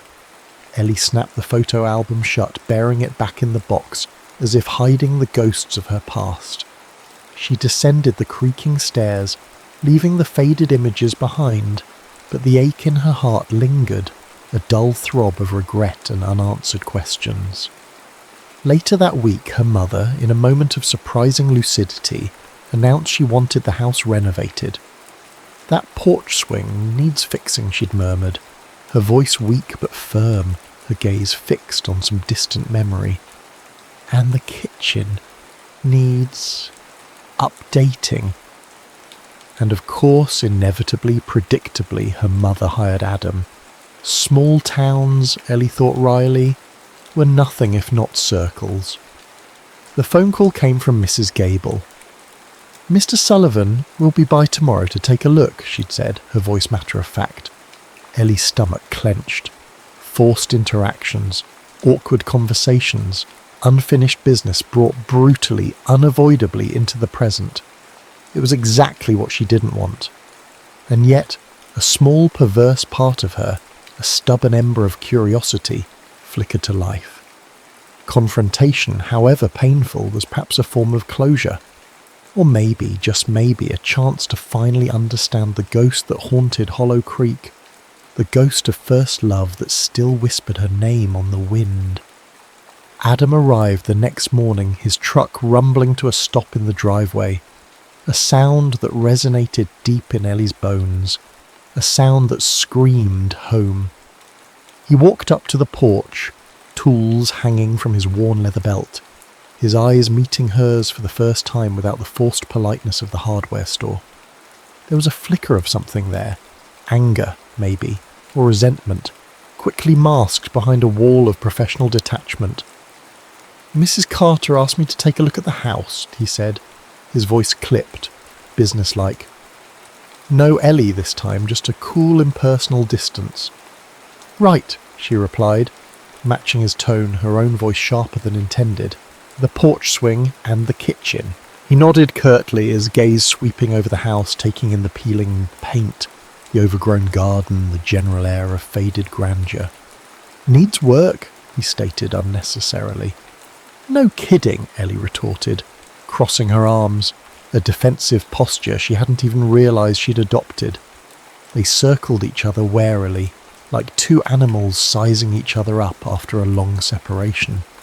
The tension between them was thick, palpable, fueled by years of unspoken words, of unresolved hurt. It wasn't just awkwardness, it was something deeper, something raw and exposed. As Adam began to assess the porch swing, running a calloused hand along the weathered wood, Ellie couldn't resist. "So," she began, her voice deceptively casual, "still in Hollow Creek?" He straightened, his back to her, his shoulders stiffening. "Where else would I be?" he replied, his tone flat. The question, loaded with unspoken accusation, hung in the air between them. Where else would I be? Implying, of course, where else would you be if you hadn't left? "Last time I checked," Ellie shot back, unable to resist the bait. Hollow Creek wasn't the centre of the universe. He turned then, his eyes locking with hers, and the carefully constructed mask of detachment finally cracked. "No, it's not," he said, his voice low, dangerous. "But it's home. Some of us actually understand the meaning of the word." The accusation hit her like a physical blow. Abandonment. That's what he thought. That's what he'd always thought. And maybe, a small insidious voice whispered in her own mind, maybe he was right. "And some of us," she retorted, her voice rising, "have lives to live beyond carving names into willow trees and staying stuck in the same damn place forever." He scoffed, stepping closer, his eyes blazing with a mixture of anger and something else, something deeper, something vulnerable. "Is that what you think this is? Being stuck? This is my life, Ellie. My family, my roots. Something you apparently decided to outgrow." "Outgrow?" she repeated, her voice trembling with a fury that had been simmering beneath the surface for years. "I didn't outgrow anything. I had dreams, Adam, dreams that were bigger than this town." "And I wasn't part of those dreams," he challenged, his voice tight with pain. You made it pretty clear you weren't leaving," she stammered, the old hurt rising to the surface, choking her. After your dad." His face hardened, his expression closing off completely. The vulnerability vanished, replaced by a cold, impenetrable wall. "Don't," he warned, his voice low and dangerous again. "Don't you dare bring him into this." Silence descended between them, heavy and charged, broken only by the distant chirping of birds and the rustle of leaves in the wind. They stood there, locked in a silent battle, the years melting away, leaving them raw, exposed, the teenage wounds reopened, bleeding anew. The porch swing, neglected and broken, swayed gently in the breeze, a silent witness to their fractured past, a broken promise hanging heavy in the humid Appalachian air. The renovation, Ellie realised with a sinking heart, was going to be more complicated and far more painful than she could have ever imagined. Hollow Creek's summer festival, a tradition older than the willow tree itself, loomed on the horizon, casting its festive shadow over the simmering tensions between Ellie and Adam. The entire town, it seemed, was buzzing with preparations, banners being hung, stalls being erected in the town square, the air thick with the scent of frying food and anticipation. Even Ellie, despite her carefully constructed outsider status, found herself caught in the festival's irresistible gravitational pull. Mrs. Gable, with the quiet efficiency of a seasoned general, volunteered Ellie to help with the charity auction, a cornerstone of the festival's fundraising efforts. And of course, in the small-town logic that seemed inescapable, the person in charge of building the auction stage and crafting the donated items was none other than Adam Sullivan, carpenter extraordinaire. Forced proximity. It was the universe, or perhaps just Hollow Creek, having a cruel joke at her expense. They were thrown together amid sawdust and half-finished birdhouses, surrounded by well-meaning but intensely curious townsfolk, their every interaction dissected and analysed by the ever-present gossip mill. Their initial interactions were predictably awkward, strained silences punctuated by curt instructions and minimal eye contact. Ellie found herself cataloguing donated items, crocheted blankets, jars of homemade jam, antique furniture, her mind a million miles away, replaying their tense porch conversation, the weight of his accusations, the sting of her own defensiveness. Adam, meanwhile, hammered and sawed with a furious intensity, the rhythmic pounding echoing the frantic beat of her own heart. Slowly, grudgingly, a fragile truce began to form, born out of necessity and the shared task at hand. They started to communicate, initially about auction logistics, table placement, item descriptions, donation sheets, the conversation strictly professional, devoid of any personal inflection. But even in these mundane exchanges, Ellie caught glimpses of the Adam she remembered. A dry wit surfacing in a sarcastic comment about a particularly hideous knitted gnome, a flash of easy charm when he charmed a donation out of a reluctant Mrs. Henderson. One afternoon, while they were wrestling with a particularly unwieldy banner, their hands brushed. A fleeting accidental contact, but it sent a jolt of unexpected electricity through Ellie. She snatched her hand back as if burned, her cheeks flushing crimson. Adam too seemed affected, his usual guarded expression momentarily faltering, a flicker of something unreadable in his eyes. The auction preparations forced them to work side by side, their physical proximity a constant reminder of their intertwined past. They started to fall into a rhythm, a strange, uneasy dance of cooperation and avoidance. He'd hand her a hammer, their fingers almost touching.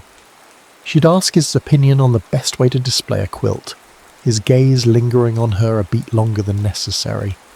The air around them, still thick with tension, began to carry a different charge, a subtle shift from animosity towards something else, something complicated, messy, undeniably there. The festival, meant to be a celebration of Hollow Creek, was inadvertently becoming a crucible, forging a new, uncertain path between Ellie and Adam, a path paved with awkward silences, stolen glances, and the lingering echoes of a love that refused to stay buried. The barn dance, the highlight of the summer festival, pulsed with the infectious energy of bluegrass music and small-town camaraderie. String lights twinkled like captured fireflies, casting a warm golden glow over the swirling dancers, the scent of hay and wood smoke mingling with the sweet perfume of summer blossoms. Ellie, reluctantly dragged to the festival by a persistent Mrs. Gable, found herself standing at the edge of the dance floor, watching the joyful chaos unfold. She saw Adam across the crowded barn leaning against a rough-hewn post, his gaze sweeping over the dancers, settling briefly on her before quickly shifting away. He looked different here in his element, surrounded by his community. The gruff carpenter softened by the festive atmosphere, a hint of the old Adam flickering in his eyes. A slow song began, the tempo shifting, the music mellowing into a melancholic waltz.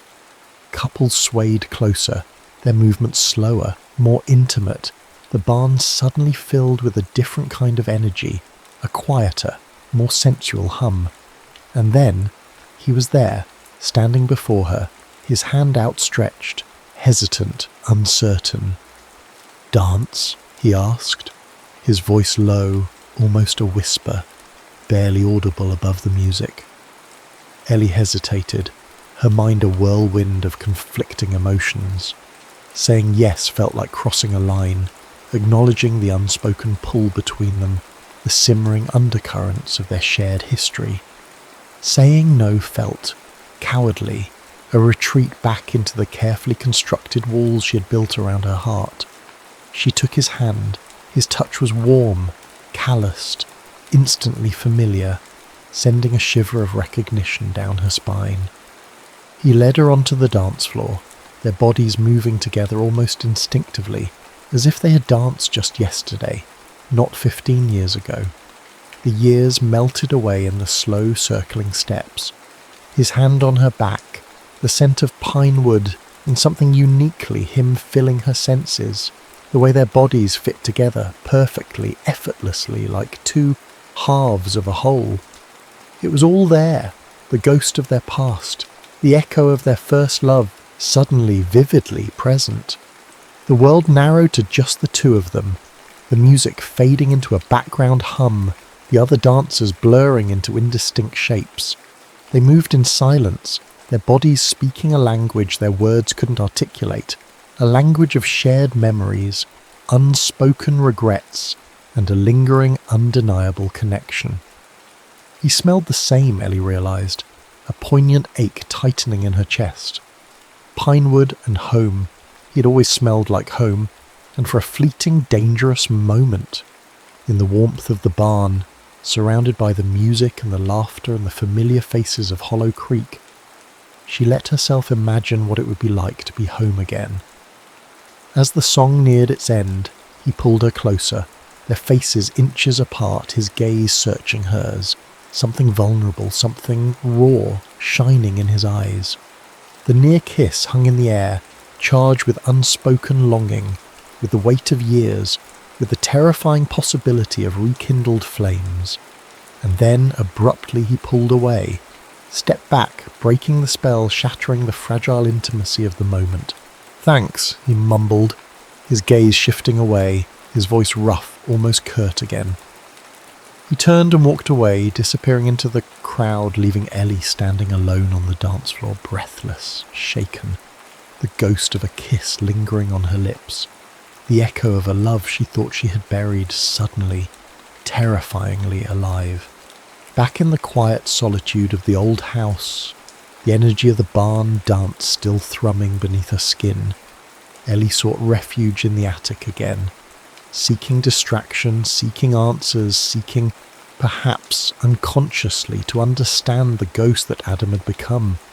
She pulled down the box of old photos, the faded images now holding a new, painful resonance after their dance. Tucked beneath the photo album, bound together with a faded ribbon, she found them. Letters, a stack of them addressed to Ellie, in Adam's unmistakable, slightly slanted handwriting. Letters she had never seen before, letters never sent. Her heart pounded in her chest, a frantic drumbeat against the silence of the attic. She untied the ribbon, her fingers trembling slightly, and unfolded the top letter. The date was just weeks after she had left for college. The words blurred through a sudden rush of tears. He wrote about the house feeling empty without her mother, about the workshop being silent without his father, about the town feeling smaller somehow, without her in it. He wrote about missing her laugh, her quick wit, the way she used to tilt her head when she was thinking. He wrote about the willow tree, about their carving, about forever. And he wrote about the pain, a raw, visceral pain that bled through the ink onto the page. She read on, letter after letter, her heart aching with each word. He wrote about his struggles to keep the workshop afloat, about the weight of responsibility that had fallen on his young shoulders, about the fear of failing his father, of failing her. He wrote about the town's expectations, the unspoken pressure to stay, to carry on the family legacy. And he wrote, again and again, about missing her, about longing for her, about the agonizing silence that had grown between them. In one letter, dated months after she had left, his handwriting was jagged, almost illegible, the words raw with a desperate vulnerability. He confessed to wanting to call her, to drive to her college, to beg her to come back, but he hadn't. He wrote about his fear of rejection, his fear of holding her back, his fear of not being enough. And then the words trailed off, the letter unfinished, ending abruptly mid-sentence. The later letters were different, more distant, the pain replaced by a forced stoicism, a carefully constructed wall of indifference. He wrote about work, about town events, about mundane details, as if trying to force himself to move on, to bury the raw vulnerability of those earlier letters. But even in the forced detachment, Ellie could sense the undercurrent of sadness, the lingering ache of loss. Guilt washed over her, a cold, suffocating wave. She had left. She had pursued her dreams, her ambitions, her life, without a backward glance, assuming what? that he would understand, that he would wait, that forever was just a childish word carved into a willow tree, easily forgotten, easily erased. She had never considered his pain, his struggles, the weight he had been carrying. She had been so focused on her own escape, her own desires, that she had blinded herself to his reality, his sacrifice. Had she made a mistake leaving?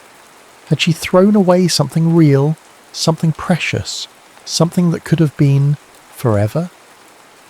The unanswered letters lay heavy in her lap, a silent testament to years of missed communication, of unspoken words, of a love lost not to fate, but to fear, to pride, to the agonizing silence that had grown between two young hearts beneath the weeping willow's shade. The heavens opened that evening, unleashing a torrential Appalachian storm that rattled the old house to its foundations. Power flickered and died, plunging the house into darkness, the only light source the flickering flames of candles casting dancing shadows across the walls. Ellie, trapped inside with the storm raging outside, felt a strange sense of inevitability, like the storm was mirroring the tempest brewing within her own heart. Adam predictably appeared at the door, soaked to the bone, a concerned frown etched on his face. "Power's out all over town," he announced, shaking the rain from his hair. "Thought your mum might need help." It was a flimsy excuse, Ellie knew, but she didn't call him on it. The storm, the darkness, the shared isolation seemed to dissolve the carefully constructed barriers between them, leaving them exposed, vulnerable, stripped bare of pretense. They huddled in the living room, the candlelight casting long distorted shadows, the sound of rain lashing against the windows a constant rhythmic drumming. Forced together, confined by the storm, they finally talked, really talked. Not polite small talk, not veiled accusations, but raw, honest, heart-wrenching conversation, the kind they had avoided for 15 years. Ellie started, hesitantly, about the letters. She showed them to him, the faded ink, the raw vulnerability of his teenage heart laid bare on the yellowed pages. He read them in silence, his face unreadable in the flickering candlelight, the only sound the relentless drumming of the rain. When he finally looked up, his eyes were shadowed, his expression a mixture of pain and something akin to relief. I never sent them," he said, his voice low, almost ashamed. "Why not?" Ellie whispered, her own voice thick with emotion. He shrugged, a helpless gesture. Pride, maybe. Fear. Stupidity. Take your pick. He paused, then met her gaze, his eyes searching hers. "I was scared, Ellie. Scared of losing you again. Scared of not being good enough for you. Scared you'd look back and regret staying with me in Hollow Creek." His words, raw and honest, cracked something open within Ellie, a dam of unspoken emotions finally breaking. "Adam," she began, her voice trembling. I was scared too. Scared of being trapped. Scared of losing myself in this town. Scared of not being enough for you, for the life you wanted here." They talked for hours, the storm raging outside, mirroring the storm of emotions finally unleashed between them. They talked about his father, about the weight of his loss, the responsibility he'd felt to stay, to carry on the family name. They talked about her dreams, her wanderlust, her desperate need to escape, to define herself beyond the confines of Hollow Creek. They talked about the misunderstandings, the unspoken assumptions, the agonizing silence that had grown between them, festering like an unhealed wound. And as they talked, as they finally laid bare their past pain, their past fears, something shifted between them. The anger, the resentment, the years of hurt began to melt away, replaced by a fragile understanding, a hesitant forgiveness. The storm raged on, but inside the candlelit house, amidst the shadows and the rain, a different kind of storm was subsiding, leaving behind a fragile, tentative peace. Just as the storm began to dissipate, the first rays of dawn painting the eastern sky in soft hues of pink and grey, Ellie's mother woke, surprisingly alert, her voice stronger than it had been in weeks. "Ellie dear," she said, her gaze clear, focused. "I've been thinking." Ellie braced herself. Her mother's thinking often led to life-altering pronouncements. "This house," her mother continued, her gaze sweeping around the familiar parlour, "it's too much, too big, too many memories." She paused, then dropped the bombshell. "I'm selling it, Ellie. Moving to Florida. Near your Aunt Carol." Ellie stared at her mother, stunned. Florida? Selling the house? The house that held generations of Carter history, the house that was practically a character in their family saga. Her mother smiled, a small wistful smile. "Time for a change, dear. Time for sunshine and less stairs." The implications of her mother's words crashed down on Ellie with brutal force. Selling the house meant leaving Hollow Creek again, this time for good. Her mother would be gone, the house would be gone. Her last tangible connection to this town, to her past, would be severed. The nomadic life she had carefully constructed, the life of constant travel, of fleeting connections, suddenly felt hollow. The rootlessness she had embraced now seemed like a kind of exile, a self-imposed banishment from the only place that had ever truly felt like home. She looked at Adam, who had stayed the night, dozing fitfully in an armchair, his face still etched with exhaustion and lingering sadness.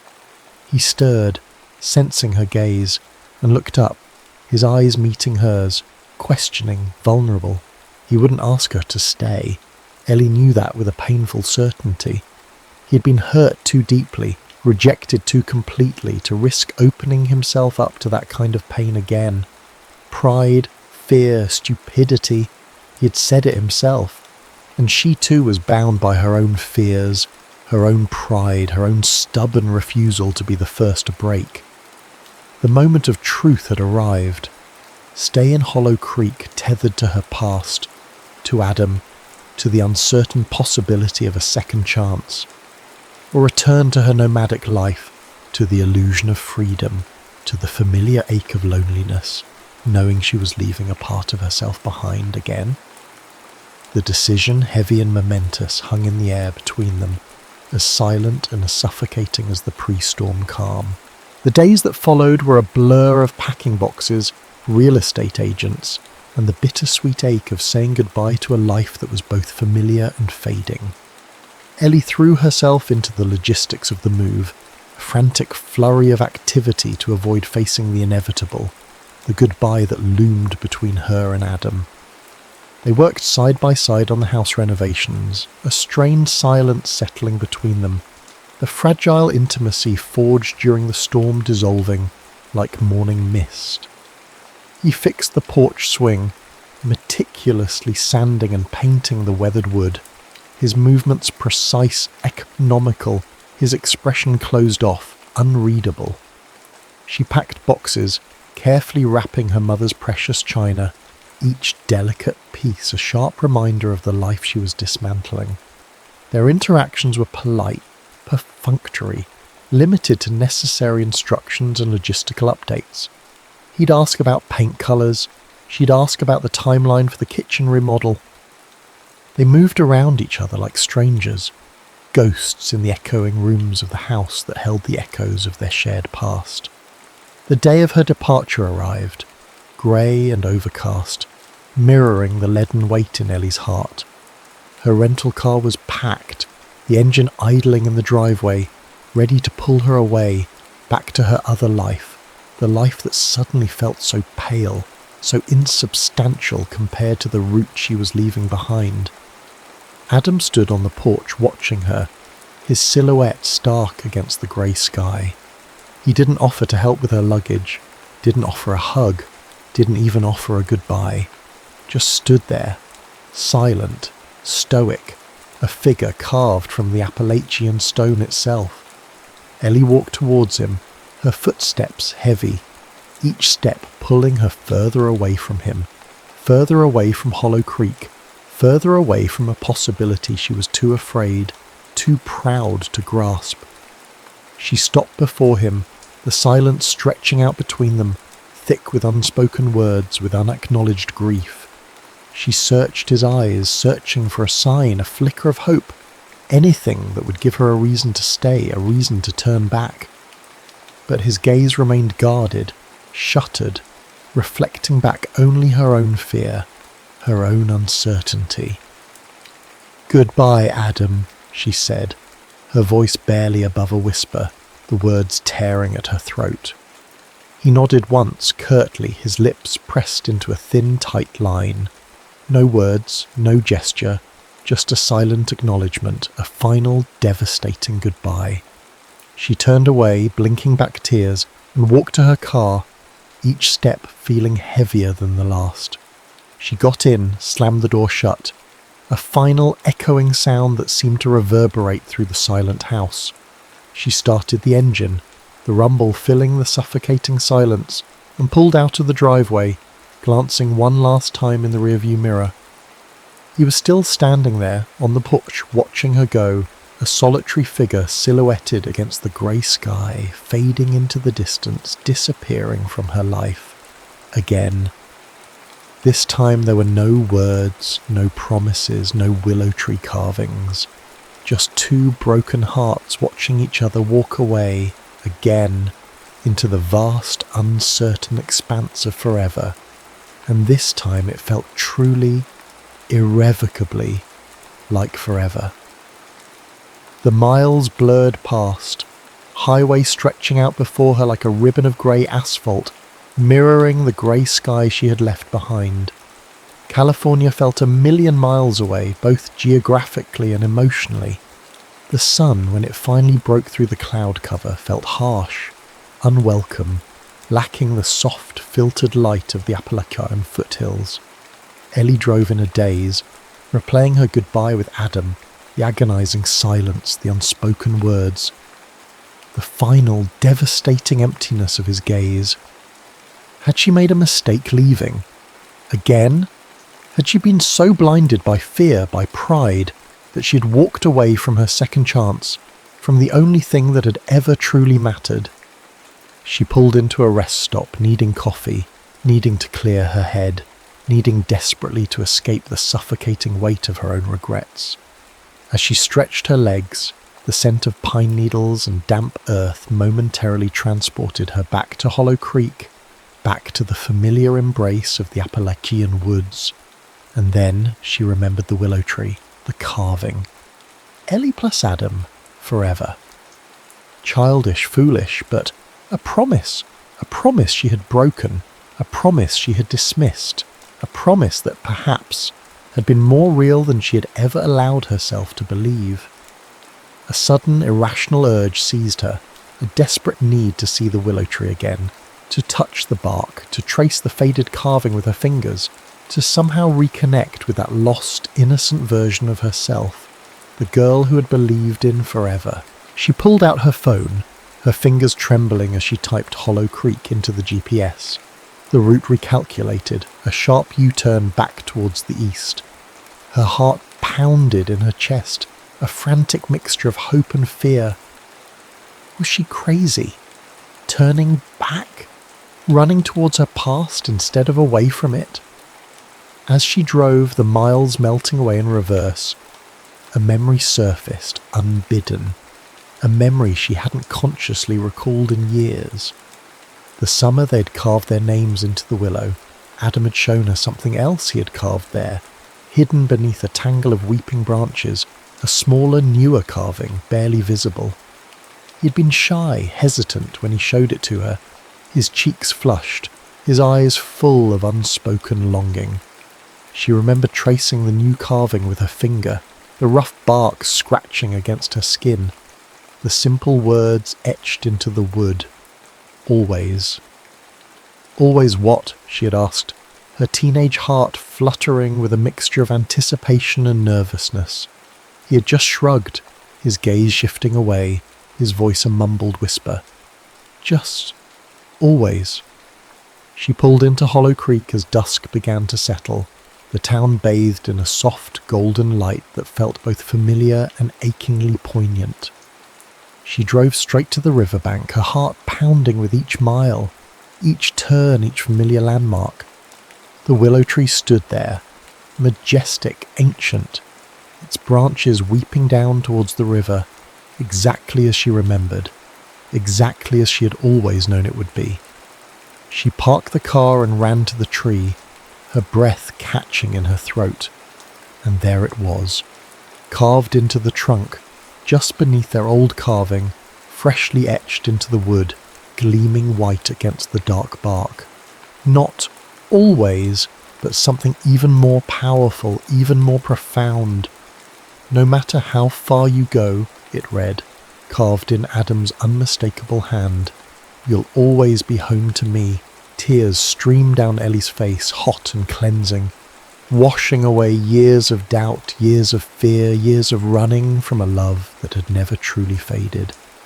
Home, she whispered, the word catching in her throat, the truth of it resonating deep in her soul. She wasn't running from Hollow Creek. She was running from love, from the vulnerability of it, the risk of it, the terrifying, beautiful possibility of it. She wasn't a rootless wanderer, a successful travel writer defined by her escapes. She was Ellie Carter, daughter of Hollow Creek, and she was home. She had always been home, even when she was 1,000 miles away. A fierce determination surged through her, a sense of clarity she hadn't felt in years. She wasn't leaving, not this time, not without fighting for what she truly wanted, for the love that had been waiting for her patiently, faithfully, beneath the willow shade.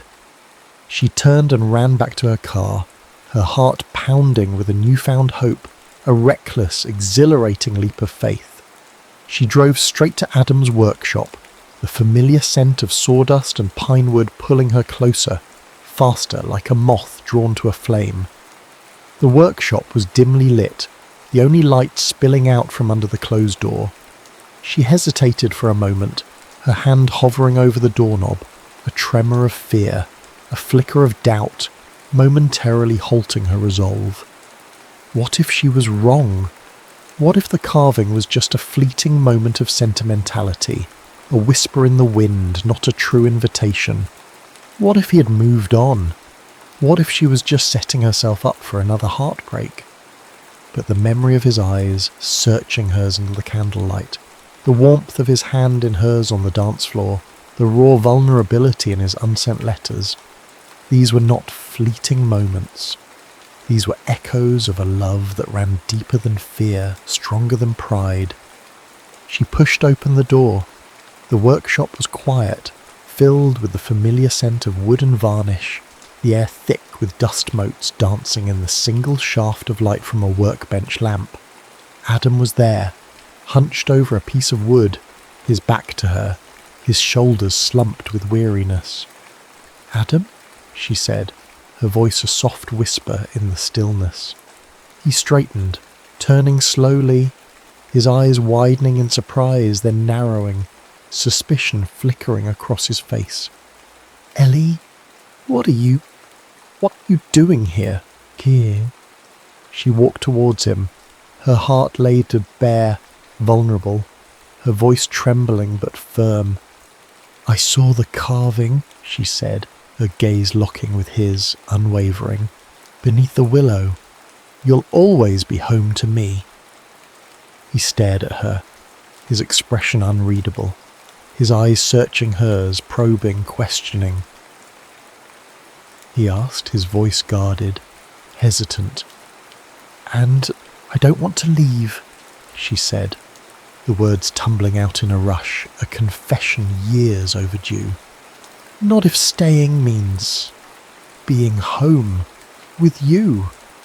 Tears welled in her eyes again, but this time they were tears of hope, tears of surrender, tears of coming home.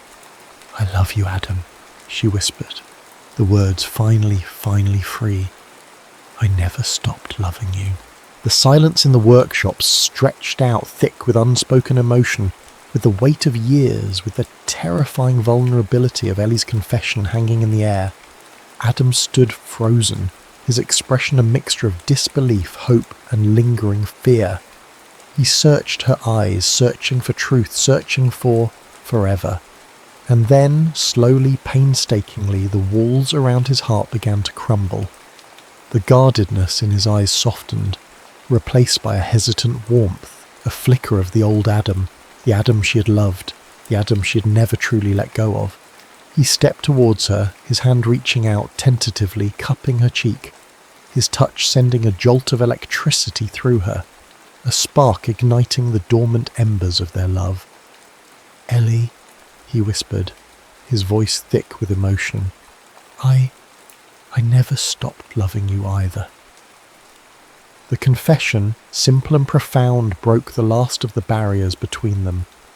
Tears streamed down his face now too, mingling with hers, washing away the years of pain, the years of separation, the years of unspoken longing.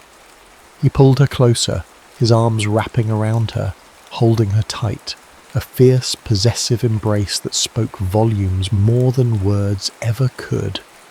She buried her face in his chest, inhaling the familiar scent of pine wood and home, the scent that had haunted her dreams, the scent that finally, blessedly enveloped her completely. He tilted her face up, his gaze searching hers, his eyes shining with a love that had weathered 15 years of silence, 15 years of distance, 15 years of unspoken pain. And then he kissed her. It wasn't a tentative kiss, not a hesitant reawakening. It was a kiss born of years of longing, of pent-up emotion, of a love that had been simmering beneath the surface, waiting for its moment to ignite. It was passionate, desperate, tear-filled, a kiss that tasted of forgiveness, of homecoming, of second chances, a kiss that sealed their fate irrevocably, completely. Beneath the weeping willow, bathed in the soft glow of the rising moon, Hollow Creek erupted in quiet joy. Whispers spread like wildfire through the town, hushed murmurs of congratulations, knowing smiles, knowing nods. "Ellie's back," they whispered, their voices filled with a quiet satisfaction. "And this time, she's here to stay. Some love stories," they murmured, "are just meant to be." Months spun into seasons, painted in the vibrant hues of Appalachian autumn, the crisp whites of winter snow, the blossoming greens of spring. Hollow Creek embraced Ellie's return, welcoming her back with open arms, as if she had never truly left. Her mother, settled and content in her Florida sunshine, beamed with knowing approval during their frequent video calls. Ellie and Adam, side by side, embarked on a new kind of adventure, a different kind of travel writing. They renovated a dilapidated storefront on Main Street, transforming it into a bookstore cafe, a haven for book lovers and coffee aficionados, a testament to their shared passions, a cornerstone of their shared future.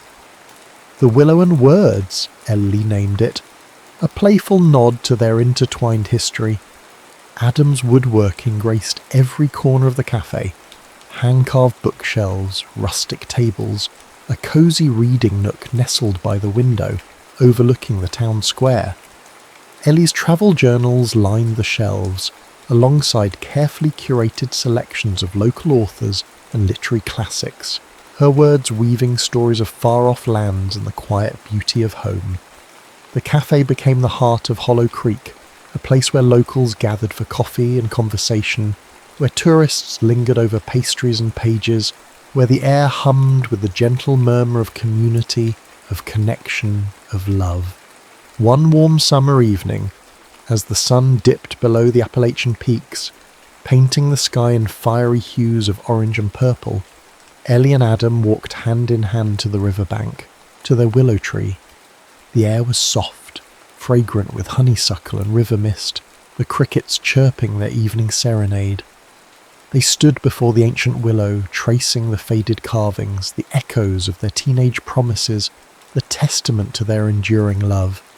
Adam pulled out his pocket knife, the familiar click echoing in the quiet evening air.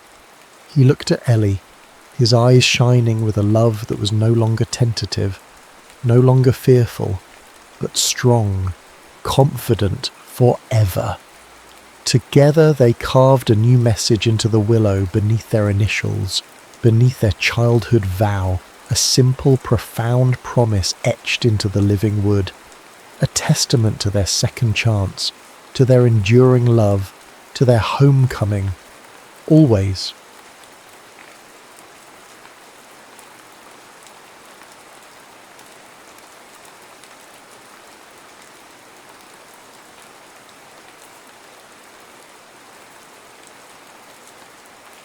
The alarm sounded at 3:15 a.m. on an early June morning in 1953, though Richard Dunbar was already awake. He'd spent the night in his darkroom, studying the prints from yesterday's shoot with growing dissatisfaction.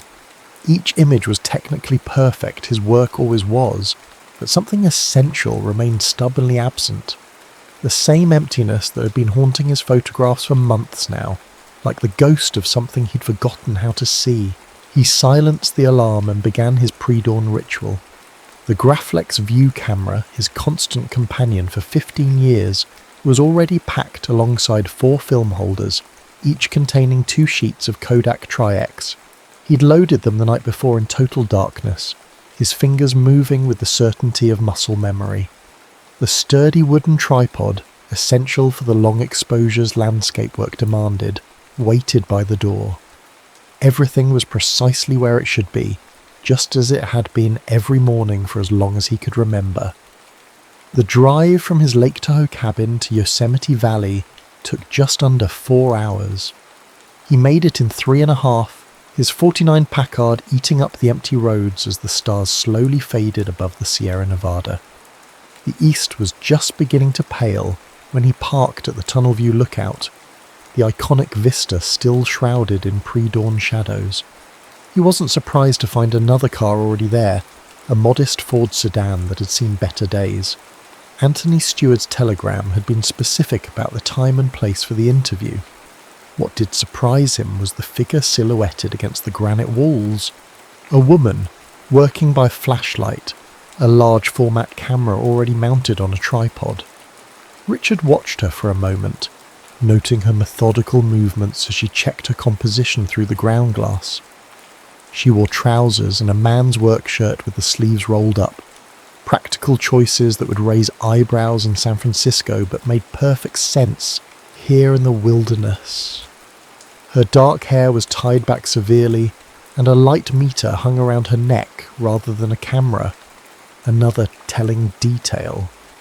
This was no Sunday photographer. "You're early, Miss Stocks," he called out, lifting his own equipment from the car. She turned, startled but composed. "Mr. Dunbar, I hope to capture the valley before our meeting. I didn't mean to intrude on your location. Tunnel View hardly belongs to me," he approached, studying her setup with professional interest. A Deardorff 8x10, not the obvious choice for a young photographer just starting out. The camera alone cost more than most people made in 3 months. "Though I'm curious why you chose this spot. It's been photographed to death." "By better photographers than me," she agreed readily. "That's why I'm here. I wanted to understand how the masters saw it before trying to find my own vision." She stepped back from her camera. "Would you like to see my composition?" He hesitated. The eastern sky was brightening rapidly, and he had his own shot to set up. But professional curiosity won out. He bent to study her ground glass. The composition was unexpected. Instead of the classic wide shot capturing the entire valley, she'd focused tighter, using a fallen branch in the foreground to frame El Capitan. The pre-dawn light created deep shadows that gave the scene an almost abstract quality. It wasn't technically perfect, The exposure would be tricky with such contrast, but there was something compelling about it. "An interesting choice," he said finally, "but not what you would have done." It wasn't a question. "No." He straightened, meeting her eyes for the first time. They were darker than he had expected, intelligent and unafraid. "I would have waited for better light." "Better light or safer light?" She held his gaze.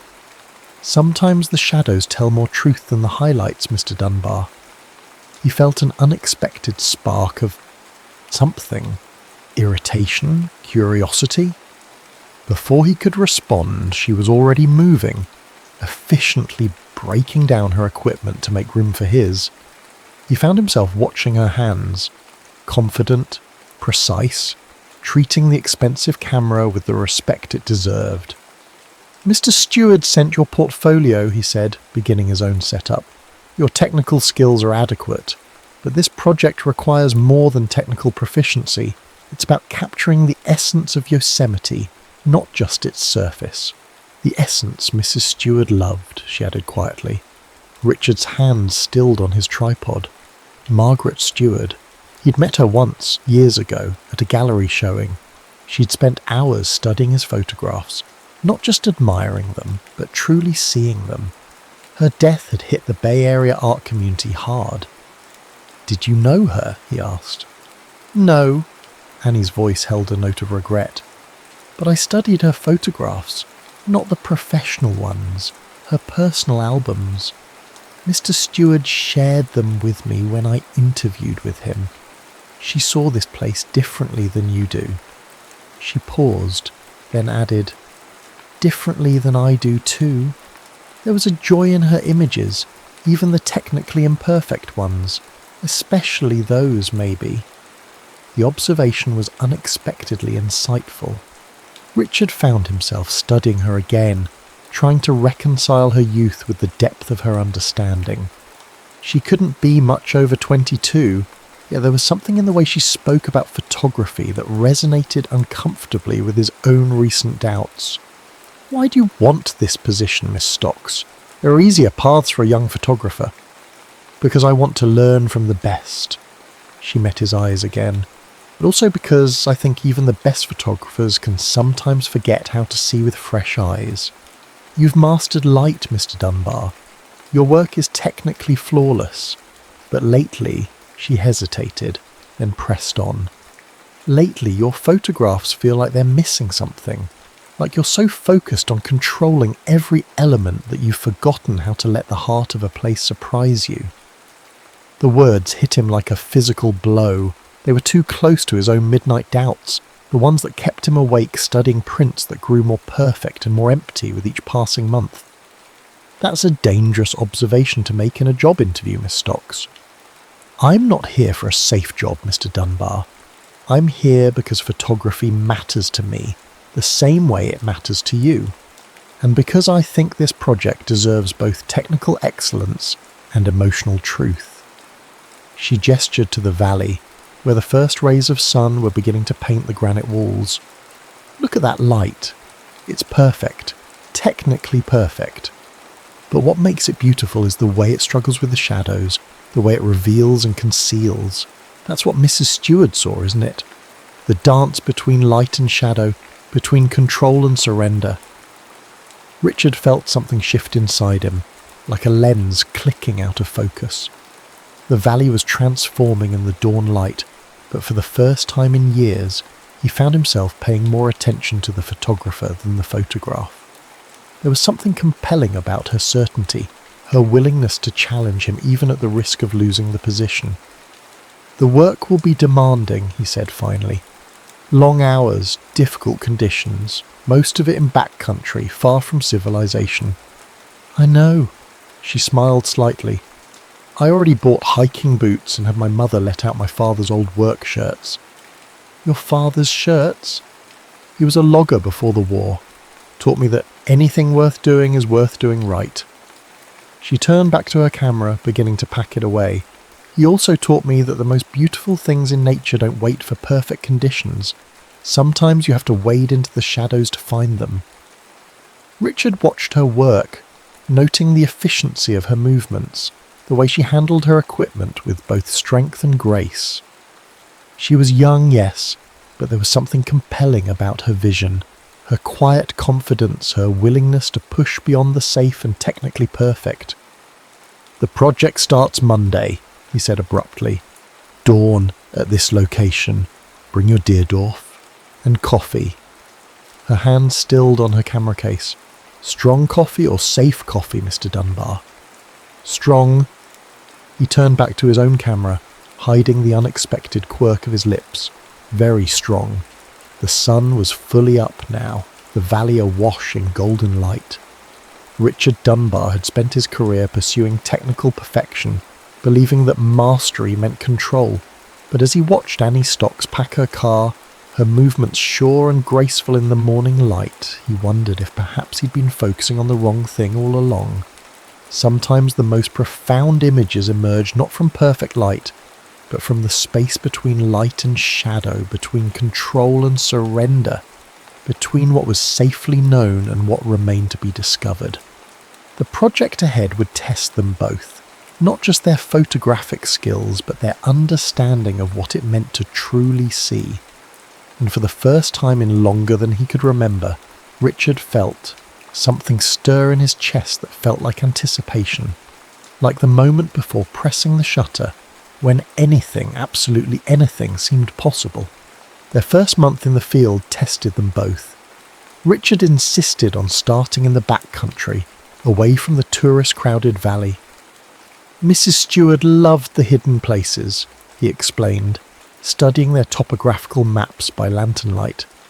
The spots most people never see. Annie traced their planned route with her finger. 3 weeks without resupply, that's ambitious. Having second thoughts? No, she met his eyes across the map. Just calculating how much film we can reasonably carry. He found himself studying her in the flickering light. She'd already proven herself more capable than he'd expected. Her technical skills were solid, but more importantly, she approached each challenge with quiet determination. When their first campsite flooded in an unexpected storm, she'd helped him move their equipment to higher ground without complaint, working through the night to keep their film dry.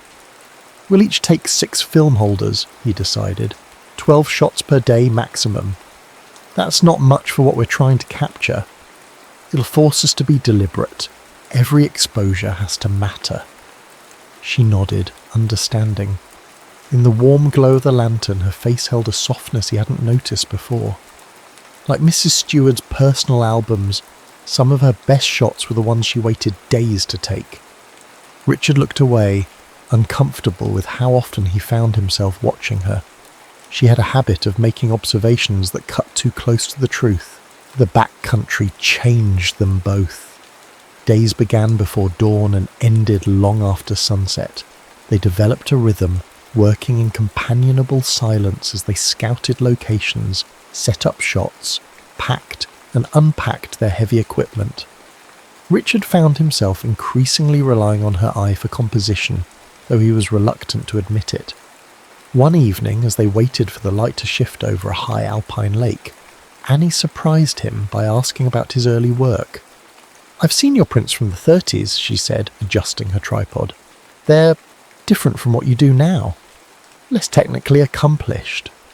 More alive," she glanced at him. "What changed?" Richard stared at the lake, remembering. "I had a shot published in Life magazine, 1939. A sunset over the Grand Canyon. Beautiful light, perfect composition. The kind of photograph that makes a career," and he paused. 2 weeks later, I got a letter from a reader. She said she could feel the wind in that image, taste the desert air. Said it made her cry. That's remarkable. It terrified me. The admission surprised him, but in the gathering dusk it felt safe to speak truth. The idea that something I created could affect someone that deeply. I started focusing on technical perfection instead. You can't be hurt by something if you keep it at arm's length. Annie was quiet for a long moment. That's a lonely way to live. Photography is lonely work. doesn't have to be. She turned to face him fully. Look at what we've captured this past month. Your technical precision, my instinct for emotional resonance. Together we're creating something neither of us could achieve alone. She was right, though he wasn't ready to acknowledge it. The prints they'd developed at their last resupply stop had a depth he hadn't achieved in years. There was something about the way she pushed him to see differently, to wait an extra moment before pressing the shutter, to consider not just the light but the feeling of a place. The light's changing, he said, instead of answering, but as they worked to capture the sunset, he found himself hyper-aware of her presence beside him, of the graceful efficiency of her movements, of how her quiet passion for photography matched his own. The storm caught them 3 days' hike from civilization. They'd been tracking a particular quality of light through the high country, following Mrs. Steward's journals. She wrote about a moment just after sunrise, Annie had explained, reading by flashlight in their camp, when the light hits the granite walls like liquid gold. Now, huddled in a shallow cave as lightning split the sky, that golden light seemed impossibly distant. Their equipment was safe. They'd managed to protect the cameras and film, but they were soaked through and the temperature was dropping rapidly. "We need to get warm," Richard said, assessing their situation. "There's dry wood at the back of the cave. I'll start a fire." Annie nodded, her teeth chattering. "I'll check the film holders. If any moisture got in, the film can wait." He caught her arm as she turned toward their equipment. "You're freezing." She looked up at him, startled by the contact. Water dripped from her hair, running down her neck, and without thinking, he brushed it away with his thumb. The touch felt electric, intimate in a way that had nothing to do with photography. "Richard!" Thunder crashed overhead, making them both jump. The moment broke. He turned away quickly, focusing on gathering wood, trying to ignore the lingering warmth of her skin against his fingers. The fire, when he got it started, cast dancing shadows on the cave walls. They sat close together for warmth, their wet clothes slowly steaming in the heat. Richard was acutely aware of their isolation, of how improper their situation would appear to the outside world. But here in the wilderness, social conventions seemed as distant as the storm-hidden stars. "Tell me about your first camera," he said, kneading cut to break the charged silence. Annie smiled, the firelight catching the angles of her face. "A brownie Hawkeye. I saved for months to buy it. My father thought I was crazy. That kind of money could have bought a new dress, shoes, all the things a proper young lady needed." She poked the fire with a stick, and the first time I developed a print, watched the image appear in the chemicals, I knew I'd never be satisfied with being proper. "And now you're here, sleeping rough, in the wilderness with a virtual stranger." "You're not a stranger." She looked at him then, her eyes reflecting the flames. "Not anymore." He forced himself to look away. "Get some rest. We'll need to move at first light, try to make up lost time." But sleep proved elusive. As the storm raged outside, Richard found himself remembering the feel of her skin under his fingers, the way she'd looked at him in the firelight. It was dangerous territory. They had a job to do, a commitment to Mrs. Steward's memory. He couldn't afford to let personal feelings complicate their working relationship. And yet, as he listened to Annie's breathing even out in sleep, he couldn't deny that something had shifted between them. Like a photograph slowly developing, revealing depths and shadows he hadn't expected to find. The incident at Mirror Lake changed everything. They'd been working since dawn trying to capture the perfect reflection of Half Dome in the still water. Richard had insisted on using the 8x10 Deerdorf for its superior detail, despite the challenge of manoeuvring the heavy camera in the muddy shoreline. "The composition needs something," Annie said, studying the ground glasses. "It's technically perfect, but what?" There was an edge to his voice. They'd been at this spot for hours, and frustration was setting in. "It feels empty. Like we're so focused on the reflection that we've forgotten what we're really trying to capture." And what exactly are we trying to capture, Miss Stocks? He fell back on formality when annoyed, and immediately regretted it when he saw the hurt flash across her face. The way Mrs. Stewart saw this place. Annie's voice was quiet but firm, not just as a perfect mirror, but as a living thing. Here. She stepped closer, reaching past him to adjust the camera angle slightly. If we include that fallen log, the way the morning mist is rising around it. Her proximity was suddenly overwhelming. He could smell the rosewater scent she somehow maintained even in the wilderness, could feel the warmth of her body next to his. Without thinking, he turned his head toward her, and for a moment they were inches apart, sharing the same breath. Annie went very still. Richard! The crack of a branch breaking made them both jump. A young deer had wandered into the frame, stopping to drink at the lake's edge. Without speaking, they both shifted into professional mode, adjusting the composition to include this unexpected gift. But something had changed. As they worked through the morning, Richard found himself hyper-aware of every accidental touch, every shared glance. The easy rhythm they'd developed over the past months felt suddenly charged with unspoken possibility. That evening, developing prints in their makeshift darkroom tent, the red safe light cast everything in shades of shadow and suggestion. Richard watched Annie work, her hands sure and graceful as she moved prints between chemical baths. She'd rolled up her sleeves and a drop of fixer solution ran down her forearm like a tear. "You were right," he said abruptly. She looked up, startled. About what?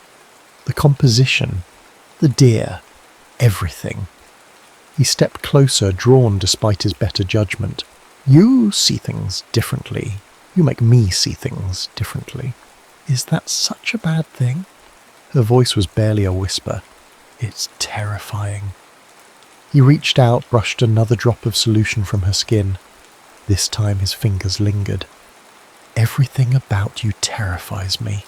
The air between them felt charged, like the moment before lightning strikes. Annie turned her hand in his, their fingers intertwining. Richard! A timer buzzed, making them both jump. The print in the developer was starting to overdevelop, the shadows growing too dark. They broke apart, returning to their tasks with forced professionalism. But the darkness couldn't hide the trembling of Annie's hands, or the way Richard's breath came too quick and shallow. Later, studying the prints they had made, Richard was struck by how different they were from his usual work. There was still technical excellence, yes, but there was something more, a vulnerability, a sense of intimacy with the landscape that he hadn't achieved in years. They're beautiful, Annie said softly, looking over his shoulder. They're dangerous. He couldn't look at her. We have a job to do, a responsibility to Mrs. Stewart's memory. We can't what? When he didn't answer, she pressed on. Feel something? Connect with what we're photographing? With each other? Annie, no. She gathered up her prints with trembling hands. You're right. We have a job to do. Good night, McDunbar. She left him alone in the darkroom tent, surrounded by images that revealed too much truth. Richard stared at the prints, seeing in them everything he'd been trying to avoid. Vulnerability, emotion, the dangerous beauty of letting someone behind his carefully constructed walls. The project was barely half finished. They had 6 more months of working together, of shared dawns and wilderness camps and darkroom sessions. 6 months of trying to maintain professional distance while every instinct urged him closer. Richard Dunbar had built his career on control, on keeping emotion at arm's length. But as he studied the prints before him, he was forced to acknowledge that control was slipping away, and the images were better for it. The question was, could he survive letting his heart be as exposed as his photography? October came to Yosemite in a blaze of colour. The valley maples turned fierce gold, aspens shimmered silver yellow against granite walls, and the late afternoon light took on an almost ethereal quality. It was the kind of light photographers dreamed about, the kind Margaret Stewart had written about in her journals. They'd returned to Richard's cabin near Lake Tahoe to develop the autumn series. The project was nearly complete, Just a few months left to capture winter's transformation of the park. Their work had exceeded expectations. Anthony Stewart, reviewing their preliminary prints, had been moved to tears. "Margaret would have loved thee," he'd said, touching one image with trembling fingers. "She always said Yosemite was most beautiful when seen through eyes of love." Now, in the close confines of Richard's darkroom, those words haunted him. Annie worked at the enlarger, her movements precise as she adjusted the focus. They had been dancing around each other for days, the tension between them growing with each shared glance, each accidental touch. "The contrast needs adjustment," she murmured, not looking at him. "We're losing detail in the shadows." Richard moved closer, studying the projected image. It was one of their best, half dome at sunrise with early snow dusting its face. But something in the composition struck him suddenly, making his breath catch. "This isn't my shot," he said slowly. Annie's hand stilled on the enlarger. "No. When did you—" "That morning after the storm, when you were breaking camp. The light was—" She trailed off, then squared her shoulders. "I know we agreed to focus on your compositions, but something about the way the shadows played across the snow? It's extraordinary." The admission came unbidden. The image captured everything they'd been trying to achieve. Technical excellence married to raw emotional power. "Why didn't you show me sooner?" She finally looked at him, her eyes dark in the safe light's glow. "Because I saw how you looked at me when I took it. Like I'd crossed a line. Like I'd stopped being your assistant and become—" She swallowed hard. "Something else." The darkroom suddenly felt too small, too intimate. Richard could hear his heart pounding in the silence. "You've never been just my assistant." "Then what am I, Richard?" Her voice was barely a whisper. "What are we doing here?" He reached for her before he could stop himself, his fingers brushing her cheek. She leaned into the touch, and something inside him broke. The kiss was inevitable, months of tension finally spilling over. She tasted like coffee and darkroom chemicals, her hands clutching his shirt as he backed her against the enlarger. The safe light cast everything in shades of blood and shadow, turning the moment surreal. "Richard," she gasped against his mouth. "Please." The timer buzzed, harsh and insistent. They jumped apart. The print in the developer was ruined, the image degraded beyond salvation. Reality crashed back like a bucket of cold fixer. Richard stepped away, horror rising in his throat. What had he done? They had a contract, obligations. This project wasn't about them. It was about Margaret's memory, about creating something raw and true. "We can't," he said roughly. "This isn't... We have to stay professional." "Professional," Annie's voice cracked. "Is that what you call what's been growing between us? Just professional collaboration?" "The project! To hell with the project!" She grabbed one of their prints, thrust it at him. "Look at this. Really look at it. Everything that makes these images powerful is because of what's happening between us. The tension, the emotion, the way we see differently together than apart. That's exactly why it has to stop." He forced himself to meet her eyes. "We're losing objectivity, the work. The work is better because of it. Why can't you see that? Why are you so afraid of letting someone in?" "Because I can't lose control," the words echoed in the small space. "Not of the work. Not of myself. Not with you." Annie went very still. When she spoke, her voice was cold. "Control? Is that what you think love is about?" The word love hit him like a physical blow. He turned away, unable to bear the hurt in her eyes. "I see." She began gathering her things with trembling hands. "Well, don't worry, Mr. Dunbar. Your precious control is safe. I quit." "Annie, no." She yanked her coat from its hook. "You want technical perfection? Fine, but remember what Anthony said about Margaret's vision. She saw Yosemite through eyes of love. All you see is light and shadow. and you're too afraid to admit there might be something more. She slammed out of the dark room, leaving him alone in the red-tinged darkness. Through the wall, he heard her gathering her things from the cabin's main room. The front door opened, then closed. A car engine started, faded into distance.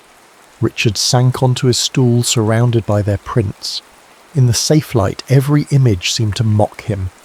Here was the alpine lake where they'd first talked about fear and art, the meadow where she'd taught him to wait for emotion before pressing the shutter, the storm-swept granite where she'd fallen asleep beside him, trusting him completely. And there, newly developed, her shot of half-dome. It was the kind of photograph he'd spent his career trying to create, technically perfect yet emotionally raw, the kind of image that could make a stranger cry, the kind of art that only came from letting go. Outside, snow began to fall, tiny flakes caught in the porch light. Winter was coming to the Sierras. The project's final season stretched ahead, impossible now without her.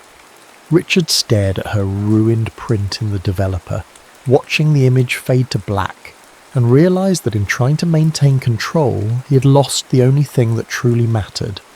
The timer buzzed again, insistent in the darkness, but Richard didn't move to silence it.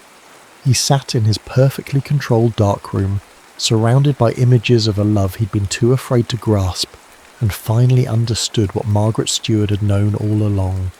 Some things were beautiful precisely because they couldn't be controlled. And sometimes, the most perfect moments came not from technical precision, but from letting your heart be as exposed as your film. Snow fell for 3 days after Annie left. Richard spent them in his darkroom, developing and redeveloping prints until his fingers were stained with chemicals. Each image seemed to hold a piece of her.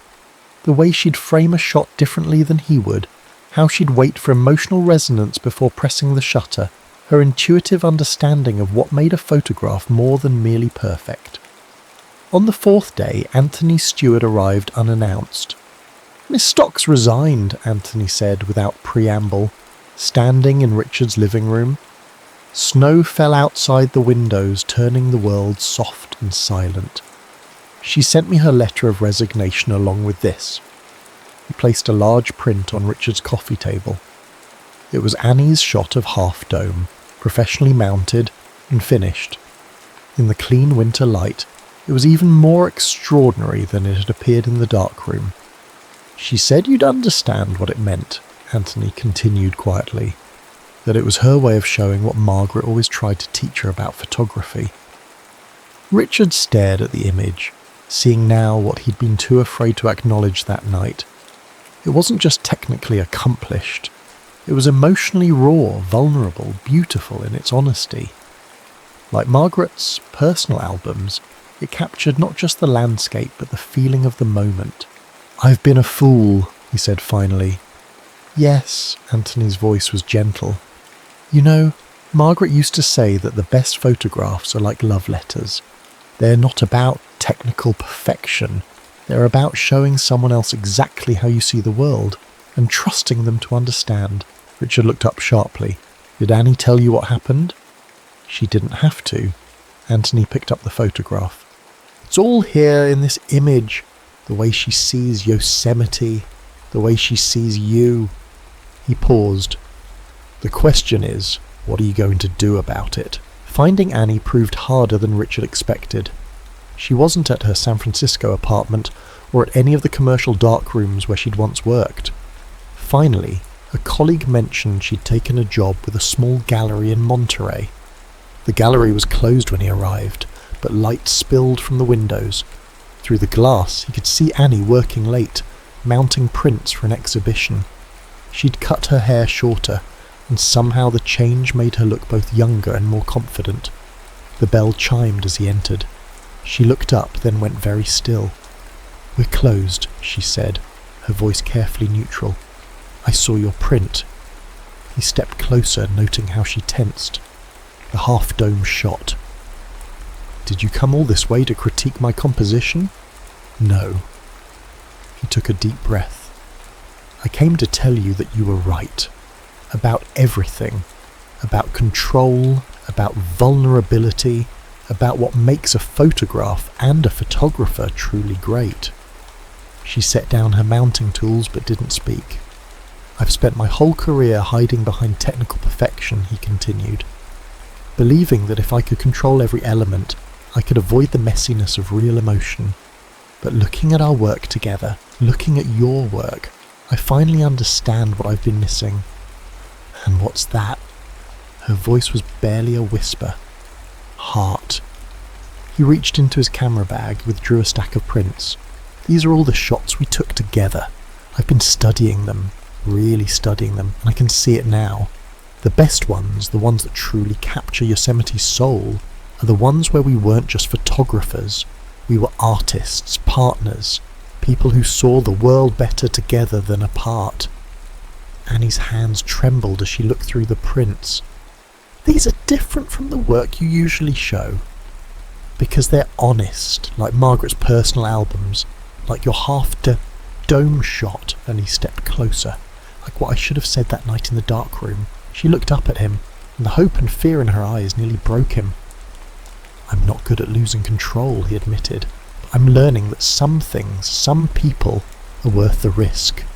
You taught me to see differently, Annie, not just through the lens, but with my heart.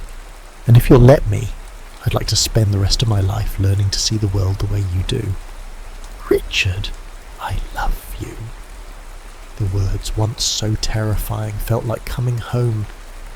I love your passion, your courage, your willingness to actually push beyond technical perfection to find real beauty. I love how you challenge me, how you make me better, how you... She kissed him. Unlike their darkroom embrace, this kiss was soft, certain, full of promise. When they finally parted, her eyes were bright with tears. You know this changes everything, she said. Our work, our relationship. I'm counting on it. He brushed a tear from her cheek. Remember what Margaret wrote about seeing Yosemite through eyes of love? I think maybe that's the only way to see anything that matters. Annie smiled, really smiled, and something in his chest unclenched. We still have the winter series to shoot, she said, if you're interested in a partner rather than an assistant. I was thinking something more permanent. He took her hand, marvelling at how right it felt. There's a gallery in Lake Tahoe interested in showing our work. Not just the Yosemite series, everything we want to create together, as equals. Her eyes widened. The Morrison Gallery. But they never show landscape work. They do now. Apparently our style is uniquely emotional while maintaining technical excellence. He grinned. Their words, not mine. Our style, she repeated softly. I like the sound of that.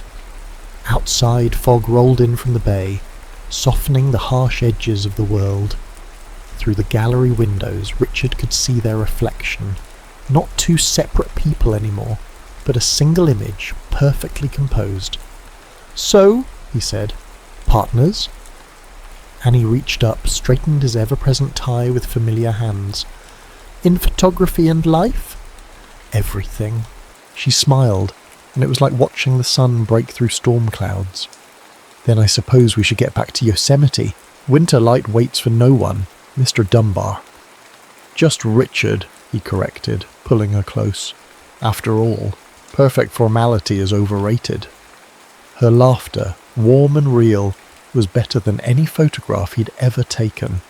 And as they began planning their return to Yosemite, this time as true partners, Richard finally understood what Margaret Stewart had been trying to teach them all along. The most beautiful images, like the most beautiful moments in life, came not from controlling every detail, but from having the courage to let love change how you see the world. Winter in Yosemite, 1954. The pre-dawn air bit cold and sharp as Richard and Annie made their way up to Glacier Point. It was their last shoot for the project, over a year after their first meeting at the tunnel view. Fresh snow blanketed the valley, transforming the familiar landscape into something new and pristine. Careful with the tripod, Annie called, her breath visible in the darkness. Ice under that snow. Richard smiled, remembering how she'd corrected his composition that first morning. Now they moved in perfect sync, setting up their equipment with the ease of long practice. His Graflex and her Deerdorf stood side by side, their wooden bodies gleaming in the starlight. Margaret wrote about this view in winter, Annie said, checking her light meter. About how the snow makes everything quiet, like the whole world is holding its breath. Richard paused in his preparations, watching her work. The past 3 months had transformed them both. After their reconciliation in Monterey, they'd approached the winter series as true partners, each bringing their own vision while strengthening the other's. The results had exceeded even their highest hopes. "You're staring," she said without looking up from her camera. "I'm composing." Now she did look up, smiling. "And what do you see?" "Everything that matters." The eastern sky began to lighten, painting Half Dome in subtle shades of purple and gold. They worked in comfortable silence, each finding their own angle on the emerging day. When the sun finally crested the horizon, they were ready. Richard watched Annie as she worked, marvelling at how she seemed to dance with her camera, responding to each shift of light with intuitive grace. Her technical skills had always been excellent, but now there was something more, a confidence, a joy that transformed mere expertise into artistry. "Got it," she breathed, stepping back from her camera. "Want to see?" He moved to study her ground glass, their shoulders touching naturally. The composition was extraordinary. Half Dome emerging from dawn shadows, the fresh snow creating patterns of light and dark that spoke of renewal, of beginnings. "Perfect," he said softly. "No." She turned to face him, her eyes bright in the growing light. "Not perfect. True." He understood then what he needed to do. Reaching into his camera bag, he withdrew a small package wrapped in dark cloth. "I have something for you. An early wedding gift. Richard, open it." Inside was a photograph he'd taken the day after their engagement, printed and mounted with meticulous care.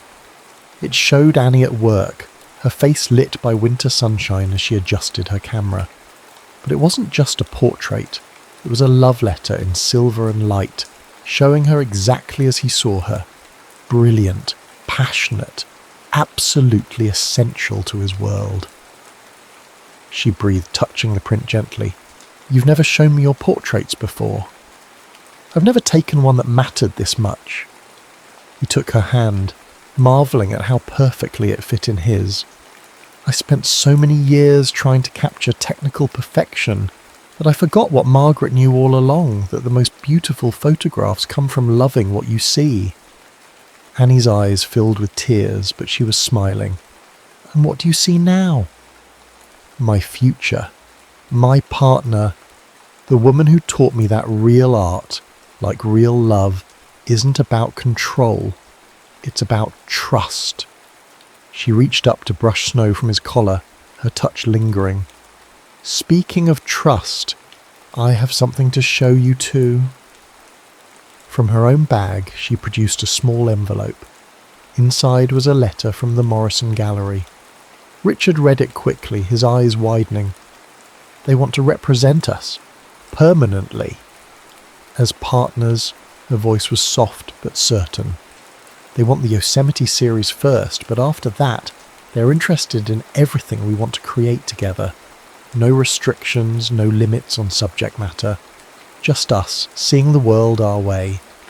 Richard pulled her close, surprising them both with a kiss that tasted of snow and possibility.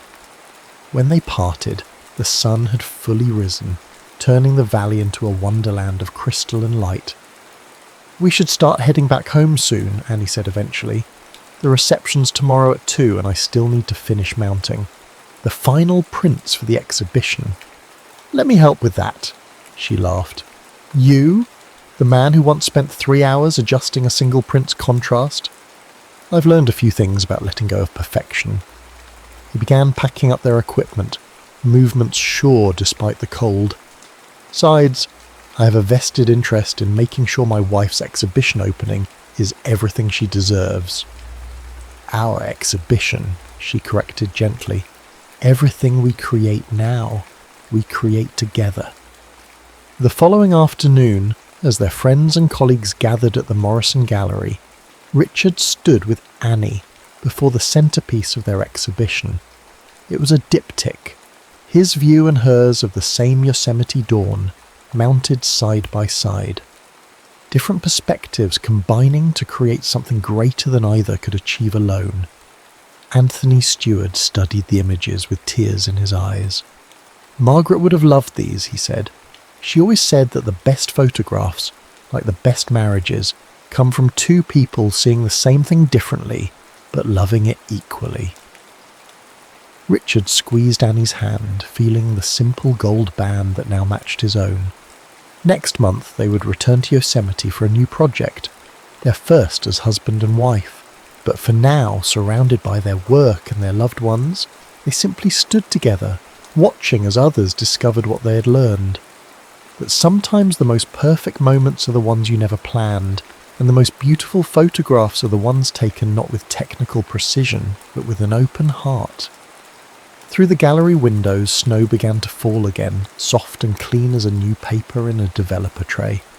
Richard thought about all the photographs yet to be taken, all the moments yet to be shared. He and Annie had a lifetime ahead of them to capture not just images, but feelings, memories, the quiet miracle of two artists becoming one without losing their individual vision. "Ready for our next adventure?" Annie asked softly.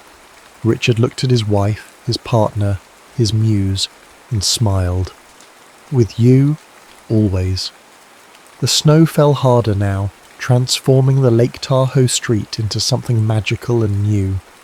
Inside the warmth of the gallery, surrounded by the images they'd created together, Richard and Annie Dunbar stood hand in hand, ready to begin their greatest collaboration yet, a life viewed through the lens of love, the end.